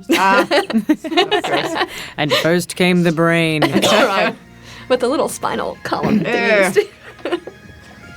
Yeah, it's kind of interesting that they waited until these last 2 episodes to kind of get inside Galatia's head, which they're doing literally here. Right. And kind of give her perspective. In order to copy these In the Japanese release, these last 2 episodes weren't shown on TV. They showed the first 24 on television, and then they started releasing the TV episodes on DVD, and it was a good 6 months or so before these last 2 episodes. So in Japan, everyone was just kind of sitting there like, what happened? Where's the end? And that's primarily because in this episode, unlike the TV series where it was a little bit of peekaboo, there's a lot of just rampant running around naked for not particularly any reason. There are some pretty gratuitous shots. They just got tired of drawing the clothes. This isn't the only They just kind of go over the top in these last two. Yeah, right. I think they just got tired of drawing the clothes. That's right. I forgot how. Too many hours in the studio. Look how tiny she is. Wow. Wow. You know, the last time I watched this all the way through was last year. Yeah. And I'm having difficulty remembering this part now. My father, Dr. Steve. Hey, this is me talking, so hey. It is. There you go. I didn't The remember small that either. part of me that existed was interpreted, extended, expanded to become a whole. Wow, that's pretty But cool. evolution Like those did green not lips. change what was Yeah. Yeah. It's a good color. It is. I think it's interesting how all of a sudden Galati is kind of sympathetic. I think they they had written themselves into a situation where they're like, okay, what do we do? Do we just go for the total cheese out, blow up everything, ending, where, okay, it's just a monster and it's like nothing bigger than what there was, or do they actually have to do something that is more than just our kung fu is better than their kung fu? And what I really like is that they take what was one of the primary character traits of Pris, which is that she hates boomers, and they slowly have started moving it over to the point where at the end she embraces the boomer, and that's the actual salvation, is rather than rejecting it. She Well, that does solve the question of when machines gain consciousness, how do we coexist? How do we live together? So And Chris this marks is, that. Pris's, did I say Chris? I'm sorry. Pris's personal character arc is right there in line with the show's arc, right? Yeah, I mean, all of the characters basically, Celia's arc is actually kind of wrapped up already. And it does have a final bit there at the end where Maki is resurrected. But in this one, Nene really comes to the fore. She once again comes up with something off the top of her head that makes things work. Lena really comes to the own. She has the confrontation with Galatia where she says, basically, look, there's nothing wrong with me. These things that I've been hiding, there's nothing wrong with it. I'm accepting it. Whatever those things might happen to be. Well, we just don't have answers for that right now, do we?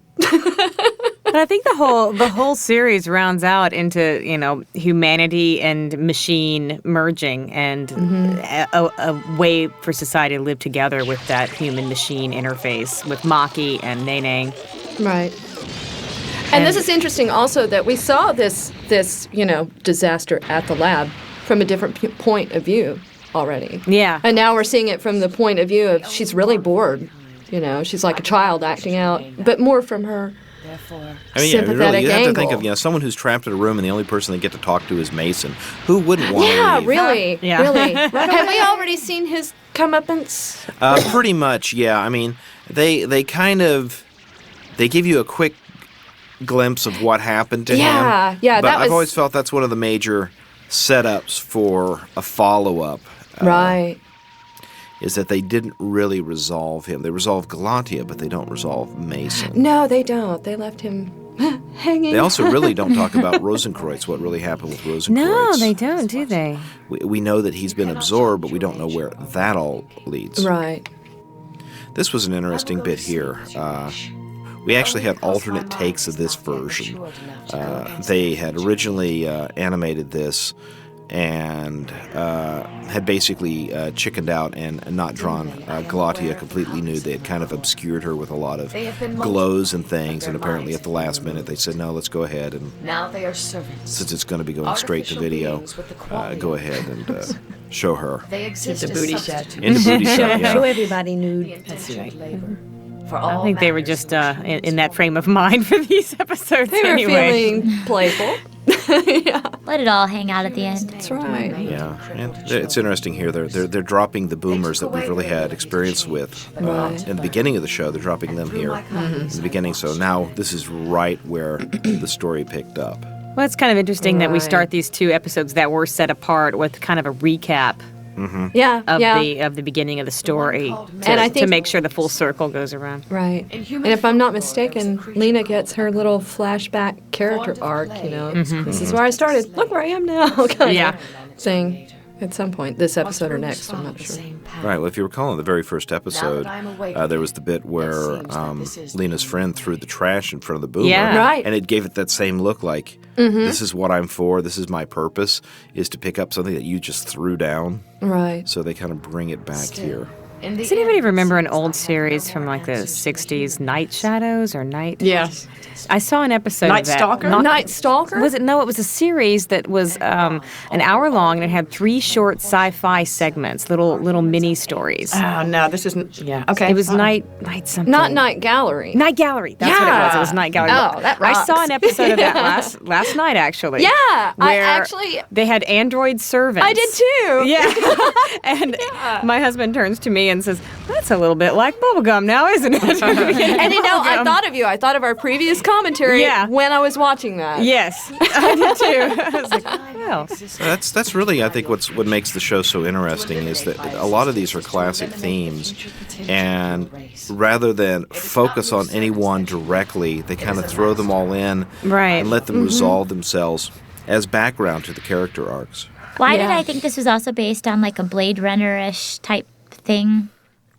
That's what somebody told me. The original inspiration. Because I have not seen either. No. The original inspiration for the original Bubblegum Crisis, there was definitely a lot of a Blade Runner influence. Oh yeah, the name of the band, right?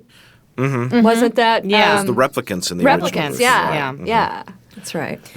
Well, that's just an old sci-fi theme, When would robots want respect? Right. Eventually, when will they stop being abused? Or creating a robot class to work as slaves. Yeah. And when does that call into questions creating something for slavery? Right. And so now we're slowly getting the situation where Lena and Nene are trapped.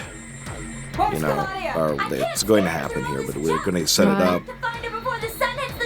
And of course, they're dependent upon the Voomer suits to get them to where they're going. And See, that's kind of gratuitous. Girl, keep your Hello, Prince. Well, they engineered the last version of the suits so that, you'd have to be naked underneath. Right, well, of course. That's true, yeah, but Should make it real fun doing the live action version if we're gonna do that. Hey, don't call me. We're just going to sit you here and pour, liquid mercury all over your body for about 30 minutes. Okay, maybe not. Sounds like a fantastic spa treatment. I want that green one. Right. So, Hillary, you've been awful quiet. Yeah, Hillary. I'm sorry. I'm ashamed to admit I haven't seen it yet. And I don't watch sci-fi, so I'm a little lost, but I'm very intrigued. I'm looking forward to it coming out on DVD so I can actually sit down and enjoy it. And now I know all the backstory. So that makes it even better. The last time I watched it all the way through was when it was on the Action Channel. I guess it was almost a year ago. Yeah, I think it was last year. It's been a while. I watched it then, too. Yeah. Because my brother was actually in college when it was on the Action Channel, and he's been out of law school now for a year. So okay. It was like 4 years ago. 3 years ago. God. Maybe it was longer than that. Yeah, it's been a while. Because he would call me from Austin saying, hey, did you know you're on TV? I didn't know it was on the Action Channel, and I had the TV on, and I was in the other room, and I heard my voice. I was like, what? Well, that'll get you in there really quick. I thought, is it in my head or what? It's run on TV all over the world. It's running on cool. Anime Network right now, and it was huge in Australia. Oh, really? Yeah. It was run on basically awesome. their arts channel there. It and Evangelion both ran and did extremely well. Yeah. Who knew? Down under. We're big in Germany. No. Well, I know after David Hasselhoff. Right. After these came out, I used to get some letters from like USS something or other and I don't know, what's the ocean near Japan? I found sounds stupid, but Sea of Japan. Sea of Japan. There you go. We're in the Sea of Japan, and we watch Bubblegum. You and the girls did great. Whenever, like, thanks. Oh, that's cool. They That's watch cool. it. They watch it in English. Yeah, they watched it in English. Oh yeah, well, no, they were on like Navy Anime ships does really and well. stuff. Yeah, it's very popular in the military. DVDs, they take very little this show, space. I could see why it would be. Yeah. There's something I'd wanted to mention in one of the earlier commentaries, but I kind of forgot about it. Has anybody else experienced this when you're doing the big action scenes where everybody's in hard suits and everybody's in the scene where you're having trouble finding which one is you? Oh, absolutely. Yeah. When you said something about wanting the green one, I was like, oh yeah, that's right. I remember that. Seeking blue, looking for blue. No, I'm green. Well, I was hardly ever in the hard suits. So, and yours was a pretty white one. And you had the white one. A pretty white one. You were all shiny. I had to match my hair. A girl must match. Yes. Of course, you designed yourself a really cool one. Yours was the best one. I'm not stupid. Except, of course, now the ones you're in now were actually designed by Maki. Well, that explains it. It explains a lot. That does explain a lot Pervy of little. midriff. I've never quite figured out the whole purpose of the transparent section. Yeah. Well, there were three versions. There were 3 versions of the hard suits, and they progressively got skimpier underneath. Yes, they did. They did. That's so oxygen could get through the. That's it. It's while they're in space. Right. Right. You'd want that. Yeah. Well, yeah. Not that you would implode or explode or anything. No, of course Not not. one of my hard suits. No. Nah. No, they only do that occasionally. Right. Now And nice little riff on 2001 here. Yeah, Yes. that's cool. This last volume, what was it like? 20-something hours of recording for me? For you, yeah. Yeah. I mean, it was just horrendous. I remember that you were having throat problems. Yeah, at the time. in a major way. Yeah. And just trying to get those stuff towards the end of the second episode out was just like, oh my gosh. Yeah. Wow. This was a very tough show to do. I mean, for me, it was one of my very first ones, so I didn't know what to expect anyway. But it's gotten a lot easier since. Well, I wasn't really ready for the pacing yourself with the yelling. Yeah. And the screaming. Mm-hmm. And Right. you learn with doing it how to pace yourself and not wear your voice out too soon. Yeah, and the biggest thing I think is up until this point, most of Pris's screaming and yelling was in the hard suits. Yeah.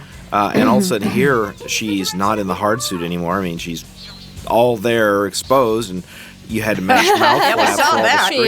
Yeah. And I've already talked about how I wasn't that good at that then. So I was like pulling teeth. You're a lot better now with things like that, just Yeah. trying to nail it and kind of end.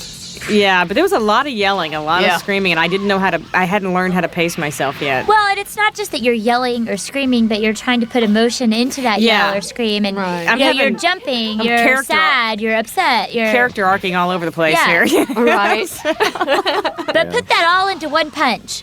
Okay. That was a real big learning curve. I think for all of you guys on this one, because you really... But talk about a way to get schooled in doing this. I mean, if you're going to get a crash course in how to do dialogue replacement for anime, this is the one place to do it. See, you got the cool suit. That is a cool suit.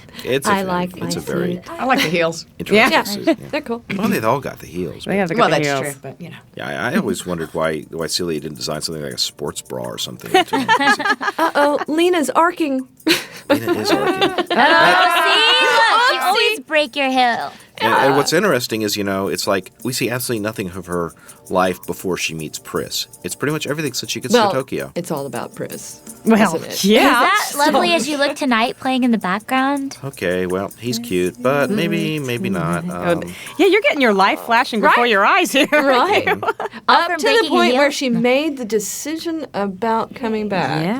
Mm-hmm. Or about... Maybe you're thinking, maybe it wasn't such a good idea. Yeah, right. Well, he was kind of cute after all. Come back. Come back to me. And, of course, the whole thing is that, it's obvious that it is her memories being played back here. It's not, Right. Really like me to believe. Now, I have to say, I really like these last two episodes. Yeah, I do too. I've always really liked them, and when I watch them for the second or third time, it's really amazing. I really like their confrontations with the Shadow Knight Sabers or whatever. Okay, Lena has now completed her arc. Right. She's figured out. With a bang, or a smash, or a bam, or a kapow. Now, we haven't talked about our individual secret suit powers. That Lena gets the little jutty things that come out. They get the power punchy things. Right. Nene gets those little things that go choo choo choo choo choo. Oh, that's right. I forgot. Yeah. And I don't remember what Celia can do everything. Oh, well, yeah. Oh, yeah. She Celia can, has fade out stealth and mode disappear. and everything. Stealth come back. mode. I'm melting. I think that basically the three primary lightsaber suits reflect the abilities or the purpose in combat. I mean, Nene is the information gatherer. Mm-hmm. She has all the antenna arrays, and her weapons are things that can be used against machines. I mean, those little shards are specifically designed to disrupt electrical flow. And she also has those little things that she can has connect the data into. That's right. Yeah. And Pris is a punch first, ask questions later. Yeah. My understanding is she those things on her back are actually heat dissipators because she's got packing a lot more computer stuff inside her suit. I've read up a little bit on the mechanics of the suits, and it's pretty interesting. Yeah. It's a lot of people spending a lot of time fixing these things. But what does it mean with Lena? I wouldn't even know where to begin, Christine. Where do you look this stuff up? On the internet, obviously. Well, yeah, I mean, yeah. Hard suit? It's amazing what you can pick up on the internet. It's you have true. to kind of screen through it because a lot of it's not accurate. It can be, a lot of it's not accurate. But Google is amazing. Google's amazing, and I found some pretty good information, schematics and the design schemes. Do you guys remember us being banned from looking this stuff up on the internet before we started? We couldn't. No. Well, I didn't want you to because most of the stuff that was up was for the OVA series, and it's different there. It's different. Exactly. And, especially like Lena. I mean, Lena was boy crazy in the original show. Well, that's and which, of course, the fans changed. basically interpreted the fact that she was boy crazy, but always had a different guy to mean that, she didn't really have any guys at all. It was all a story. It was a story. Front, the fans have always tried to find a way to link the lightsabers together that way. Funny. That way. That's what you will find if you go on the internet. You'll find a lot of interesting right. fan-written stories. I still enjoy the fan fiction. It's a lot of fun. A lot of it's extremely well written. I have got to look some of that up. Yeah, I would love to read it's some easy of that. to find, actually, but it's really cool. And there's a lot of fan fiction that deals with what happens after all this is over. Yeah, some of it's very well thought out. Yeah. And actually mirrors what actually is planned should they ever actually complete the series. There was one. I hope they do. There's one I remember where they've got Pris and Leon getting married and moving off to a farm, and then Pris can't handle. Where does Lena go? She joins them on the farm as their milkmaid. but Pris can't handle the sedentary lifestyle and runs around. Yeah, I think that's one of the consistent themes is the fact that, Pris can't settle down. There's another one where she goes on a rock tour and Leon drops out of the police and becomes her roadie. And happens all the time. And within a year, she's back in Tokyo as a Night Saber because she just realizes, okay, it wasn't what she thought it was. Yeah. The best one I heard was at this convention I just went to, was that since everyone ends up isolated, that means they died. But they don't really end up isolated. I mean, Nene and Lena are together. Oh, That's true. That's true. They are. Sharing eternity. Mm-hmm. Sitting under You hear a all the tree. screaming in the background. Yeah, right. That was a good scream. Yeah, that's a really good one there. I've kind of perfected the scream thing now. 5 Thank years gosh you later. didn't 5 have to years match lip later. flaps for huge chunks of it. Yeah, that was one of the really nice things about those suits. Yeah. I wish more shows had suits like that. Yeah. You and me both. It was fun. A little tricky sometimes figuring out who's talking. Who's talking? but- Yeah. Yeah. Oops. They go bye-bye. Ooh, look at a happy face. What happens to them later is really cool. I won't talk about it yet, but I just love what happens to them later. I do too. I think that's so cool. It is. I gotta watch it. You do. You're about to see. I know. I'm watching it now, but I want to watch it and not have It's to really talk. cool. Yeah, now we're halfway Okay, Kelly. through Now the we get show. to. Wow. Oh, it's not. Oh, in this there. was when No. Kira was going by Kira Solar. It's the I'd next forgotten one. that. Oh, yeah, that's right. Kira Solar. Kira was playing young Galatia and young Cilia, and she had gone through. She just.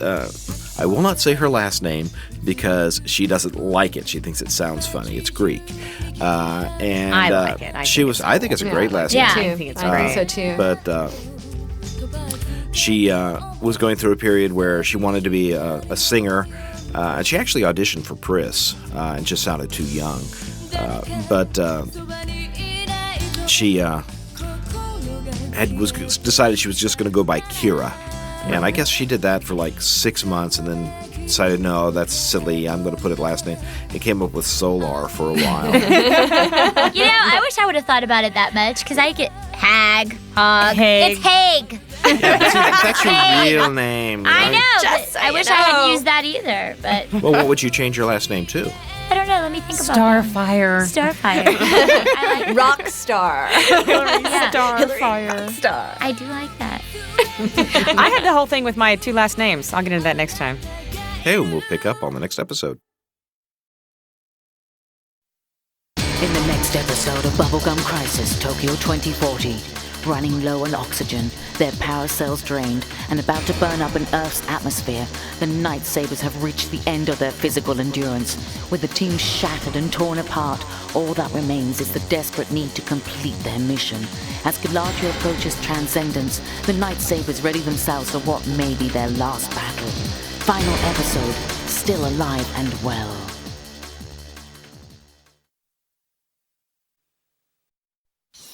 Okay, and after a brief sojourn, we're back. Everyone there in the land of the squeaky chairs? Yes, we're in the land of the squeaky chairs. So what's it to you? Of course, they're not squeaking now. Now that they're No, they're not. No, they're not.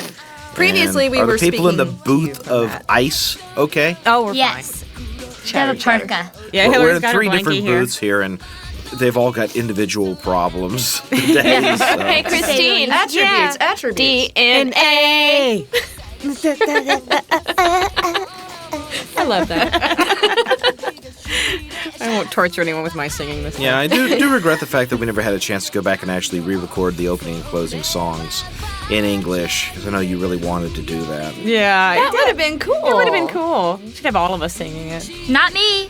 The Night Sabers. I don't sing. Hasn't stopped you before. I know. I've been doing it a lot here lately, but it's not pretty. Yeah, well, It takes many takes. it's the wonderful thing about modern technology. Yes, it is. It's just Yeah. common knowledge, though. If I'm gonna sing, there better be a lot of people singing with me so they can cover it. The other way, if you listen to some of the fans of this, I probably shouldn't be singing either. Oh, I think your singing is great. I think it'd be interesting to hear it once Cesar's finished with it. Oh, that'd be great. He's got a much more musical ear, and it's going to sound a lot better, I think. We love Cesar. He's going to put some notes on it. Notes on it. So, Auntie M, I had this strange dream. I was naked in outer space, and oh, damn. Okay. It's true. As the last one was ending, we were talking about names and how when I first started, it was right when I got married, and I was still using my maiden name, and then I switched to the M. Auten, and then the Big Peter's Auten, and then the. You made the transition. I made the transition. Yeah, actually, I don't think you ever recorded anything except as Christine M. Auten. I don't think you ever did. I think this was it, wasn't it?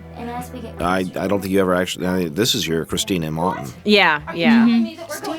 Christine M. Auten. I won't believe it. I won't. Oh, I remember this because her body was just like convulsing. Right, really. and it was trying to find something that seemed more like Lena as we'd been playing her. Remember that? It was kind of fighting around to get it because the Japanese Lena was getting kind of goofy there. She was pretty broad. She is a pretty broad, but She's a pretty broad. She was getting goofy.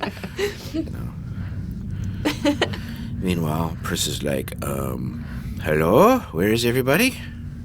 This day isn't turning out the way I had planned. And this is another bit. I remember you almost hyperventilated on this. With Oh, all yeah. The breathing and everything. Well, look at that. Have any of you ever passed out in the booth doing stuff like that? Not yet. No. I have. You? That scream almost passed I almost me out. did the other day. Like, you do so many of those inhale, exhale. When it was done and they were like, we finished that part, I had to sit down on the floor. I was like, woo, lightheaded. Matt, did you say you had passed out in the booth?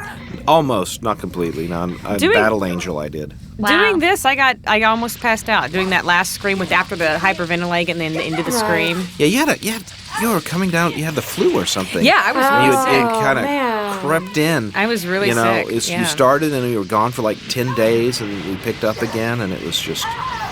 And I remember we were picking you up in little weird sessions, like 1 or 2 hours at a time, as your energy left out. What is going on there? It's basically assimilating her and getting really cool looking for no particular reason, but it looks cool. It is I know. Cool. Yeah. Meanwhile, back on the ranch. Yeah.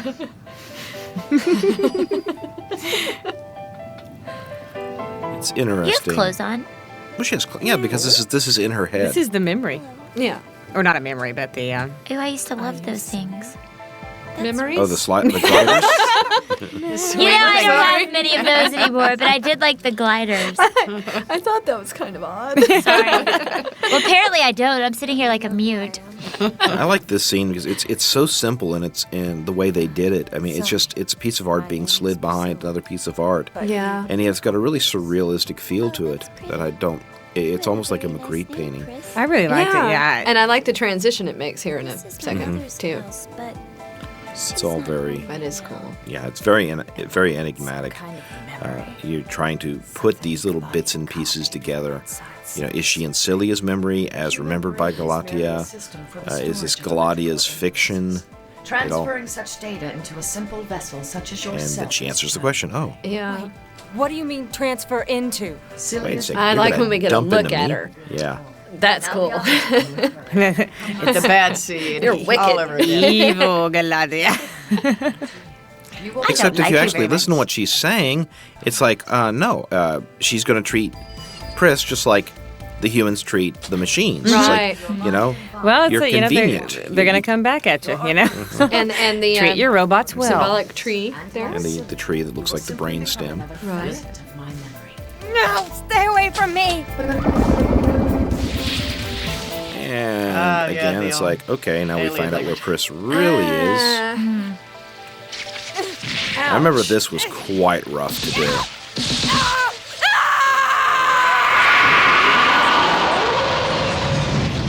Yeah. He's a lot of help. Yeah. Yeah, it's like, hey, we're the male characters. How come we're not doing anything? There must be something. Because ironic, it's an ain't anime. Okay. Yeah, it's anime. It's The fate of mankind ends up depending upon a handful of young women. Yep, like you said. It's anime. It's anime. All the male characters sitting here in a Volkswagen microbus. Okie dokie. Well, let's go visit Celia. As it should be, with the women out saving the world. There you really. go. Yeah, I mean, Celia's there in the front seat, but she's not saying anything. Okay, Nene. Now this is really cool. Yeah. Let's put those brains to work. There's got to be a way we can get to Earth safely. See, now I don't want to talk because I want to watch it. Yeah. We had that problem before. We did. It is. It's like, okay, you know, I'm not smart enough to figure this out. You are, you know. I just thought of this. She's a dolphin. She's a porpoise bird. It's a porpoise bird. There's a... Oh, God. I do love the fact that off the top of her head, she can happen to come up with a perfect aerodynamic lifting body. Yeah. She's Nene. She is brilliant. She is brilliant. Yes, there's no two ways about it. And of course, Lena's like, let Nene take care of this for me, okay? I'll just do what you did. Okay. Interesting. Hers looks a little more dolphin-like, though. Dolphin-like, yes, it does. It does. All of a sudden, we have jet propulsion that we didn't have before. Well, you've always had the jets. The jets have been for attitude adjustment. Remember? Because when you're jumping, you can make the little adjustments. That's right. It makes that sound when you jump. It's just they're reconfigured. What's happening to me? Back to having a really bad day. Bad day. And we throw in a character we didn't even know was in the show suddenly appears, which I thought was interesting. And the voice, of course, is actually. Do you remember that? Is it John Gremillion? Yeah. Mm-hmm. Right. Cool. Ew, that's so gross.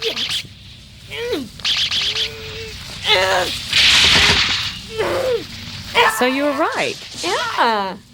Part of you. I am different. Well, I am stone. Beat that. She wanted those heels back. Yeah. Well, yeah. Yeah. Uh-oh. That's bad. Problem. It's Can't be definitely not a good thing. Boils are never a good thing. I thought that was bubblegum. Like huge bubbles. It's like, okay. Oh, yeah, this is, remember this? Mm-hmm. The big Oh, yeah. Oh, yeah. Foreign substance detected in the body. Immune system. Oh, I love that. It's like Fantastic Voyage or something. And I did all of that myself. There's no computer. I didn't reach into that. It's You're amazing. I'm so talented.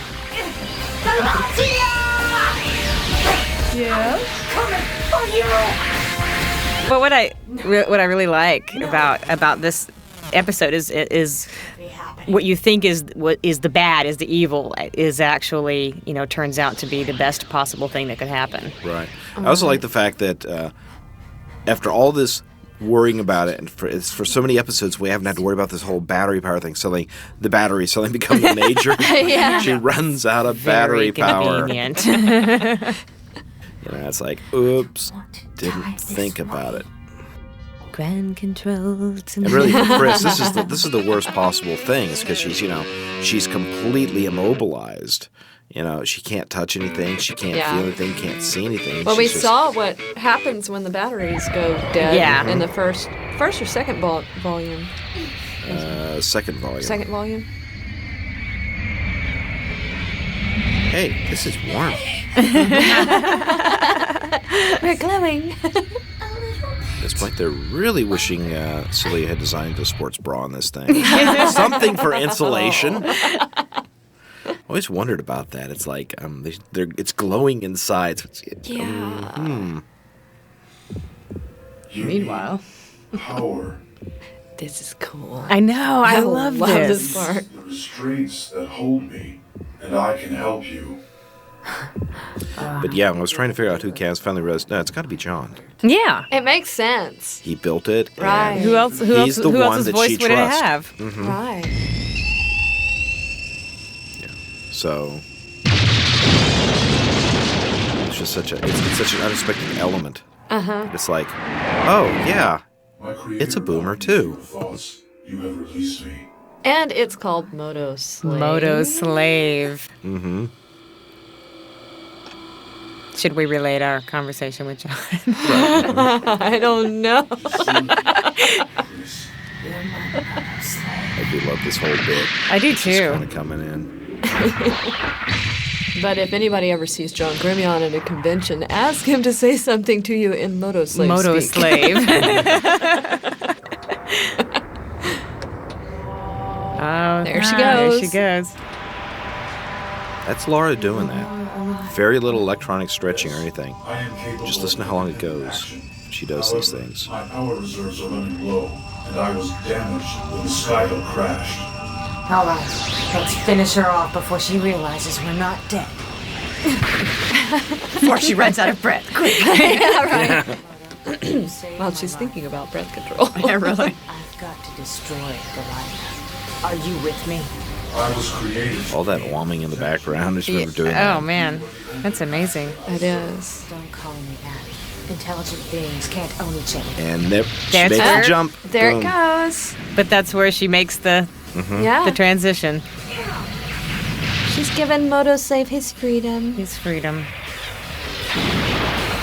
He promptly gets killed, of course. Oh. Yeah, he doesn't really get killed, but he, No. But in this, you know, the Yeah. the bad guy you just actually. hear that in the background. That's still Laura going, oh.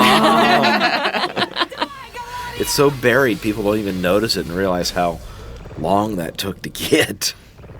Why they couldn't give it to us as sound effect. Oh, look, it's little boomer balls for the Christmas tree. In this, the bad guy actually wins. Mm-hmm. You know, that's if you really think of it that way. Well, the, yeah, I the bad guess guy so. actually wins. It's just what. It's just kind of a compromise, though. But because- in her growth, right, and understanding, she She becomes does benign. transcend She to transcends. another. Yeah. Well, I think it's all a big it's a big bait and switch because you're led to believe that Galati is the bad guy, and she really And she isn't. really isn't. No. Mason was the bad guy. He's Mason. the one who Right. kind of set everything up. He really messed things up. Well, he's just not a nice fella. I'm telling you. He had it coming. What's going on? Is she falling apart? That's really good, Laura. Is she falling apart? No, she's just. No, she's singing. Chris. Ooh. Listen to that. It's still going on and on and on. I think that was the worst. Yeah. Could be wrong, but I'm pretty sure. Well, no, there's another one. Okay, yeah. Another Still one. going.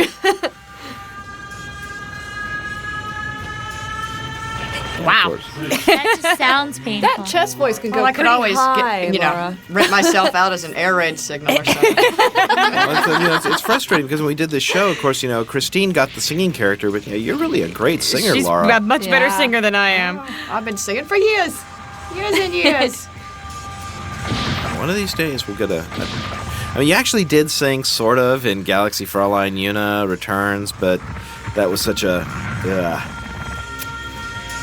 What? Singing. I was bad? No, it wasn't that you were bad, but I remember the music was all messed up, and it was just... It was such a compromise between what could have been done, Yeah. and we just kind of rolled it out. As you wish. It would be nice to have more opportunities to sing in anime. That would be nice. I thought it integrated so well into Bubblegum Crisis, the idea that the character's a singer. Oh, good grief, there you go again. Just can't be stopped. This is like the yoga class from hell. I'm feeling very peaceful right now. I am. I'm about to fall asleep. Oh, No. yeah. Find that center. How come my chest always glows in a lot of my different characters? That's my interesting. Well, it's a your recurring chest thing. actually does glow, doesn't it? Well, hey. And how you know that, I don't know. It's kind of dark in the booth, Well, Too much information. Ouch! Well, actually, Laura's a method actress, and she just didn't feel right unless she was standing there naked in the booth doing Right. this. Yeah. I hate And it when that happens. everyone who knows me knows that's true. Yeah, it's opposed to Hillary, who Right. just likes to run around naked in the booth anyway. So, Excuse me? Especially in the cold booth. Yes. In the icebox. Right. that's why you're cold. Hey? Ah. You see, Hillary, if you get wore some dressed. clothes. No, we've got actually it. been joking a lot lately about we have a lot of problem with Hillary and her clothing. For some reason, Hillary's clothing always squeaks and rustles. It's because I'm always in a suit for work. Mm-hmm. But it's like, okay, what are you doing this time? Well, you also wear those big earrings and everything that click and the jewelry and so on. Why don't you ask me to take them off? You mean like the ones I'm poking out of my headphones now? Look. Naked on an island. Nene. Do what? Oh, no, I haven't seen this. On a desert island with you. I got you, babe. I always thought they'd end up together. With the two sons. Yeah, really. According to a lot of the fan fiction, they did. Well, you can kind of understand why they might think that. Lena and Nene sitting under a palm tree. Naked. Naked. How can it be? It's just so convenient. You can kind of, if you look at it carefully, see the final form it's going to be at the end of the episode starting to take form there, but you can't really see it. Talking about her suit, that is. Oh, yeah. If you look carefully, you can see where it's shredded off. And I haven't quite figured out how the fact that the suit can be peeled off and she's actually half naked in space. But, In space, well, yeah. Yeah, it's still the exposed, belly thing. Well, it implies that the Voomer infection that got into her earlier actually has already... It never really went completely out. That's my guess. It can be That justified. or they just felt like... yeah. And then there's the whole acid rain thing. Well, hello. Bits of Galadia. Oh, look at that. Well, hello there. Look, it's raining. I really like the way this ends, kind of open-ended. Yeah, I like it too. I like it too. I'm sure a lot of our fans do too. I like it. Kelly, what are you doing later tonight? Hey, Hillary. 222. She wants Hot to come for over you. to your booth. It's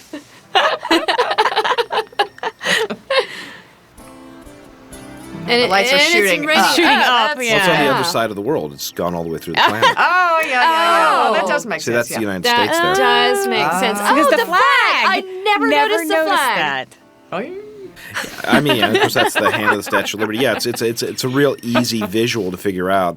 But Yeah, but we're kind I of think slow. that's actually the Amazon there. Yeah, because Hey, there's a the tree three-toed sloth. There's the just kind northern of- lights. It just kind of things Oh, people okay. can understand. I was just looking at the pretty shiny Shiny lights. rain. Goes back to that acid rain, doesn't it? Okay. The shiny The rain. 60s were very, very good to Okay, her. this is what I don't understand. Right here. Okay.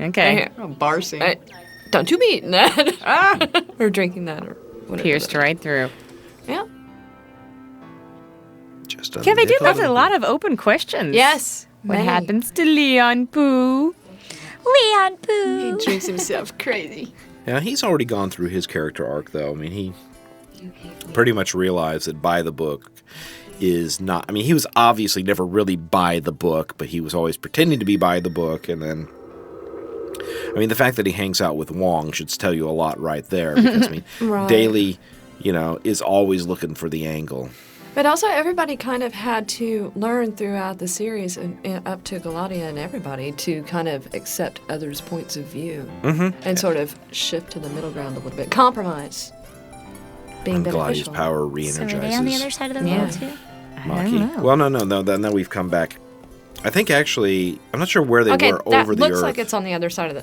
That looks like the United well, States there's to this me. desert island down there. Where they were. Yeah, I mean they were probably in the Pacific somewhere, or maybe. Bali High. Yes. Bali High. Oh, sorry. Well, no, that's hardly deserted. No. I've stayed there. It's a very, very nice hotel there, actually. Nice cowboy boots, though. Hey, nothing but Yeah, fashionable. fashion is first for The Celia. silky doll. It's key. So Galadia's Spike energy got brought in to do that one little bit. You brought me in to say Celia? Do you want the paycheck or not, Spike? Oh, I'll take it. It just... Celia. There she goes. Bye, Galadia. You weren't so bad after all. We understand you now. Oh, I like the footprints. You like everything. I do. There was only one set of footprints. Excuse me. And then carrying me. Oh, yeah. That's why these are so far apart. Walking bow-legged across them. I've opened the path to come through. Tomorrow's my promise for you. You don't have to turn it up. I remember how hard it was to try to. There's some lip flaps actually. Yeah. That we actually tried to get close to. Yeah, the fact that it's a cappella on top of everything else. Nothing more than a place to lie down next to you. She must go visit Lena and Nene. That's right. Got a spot under that palm tree, baby.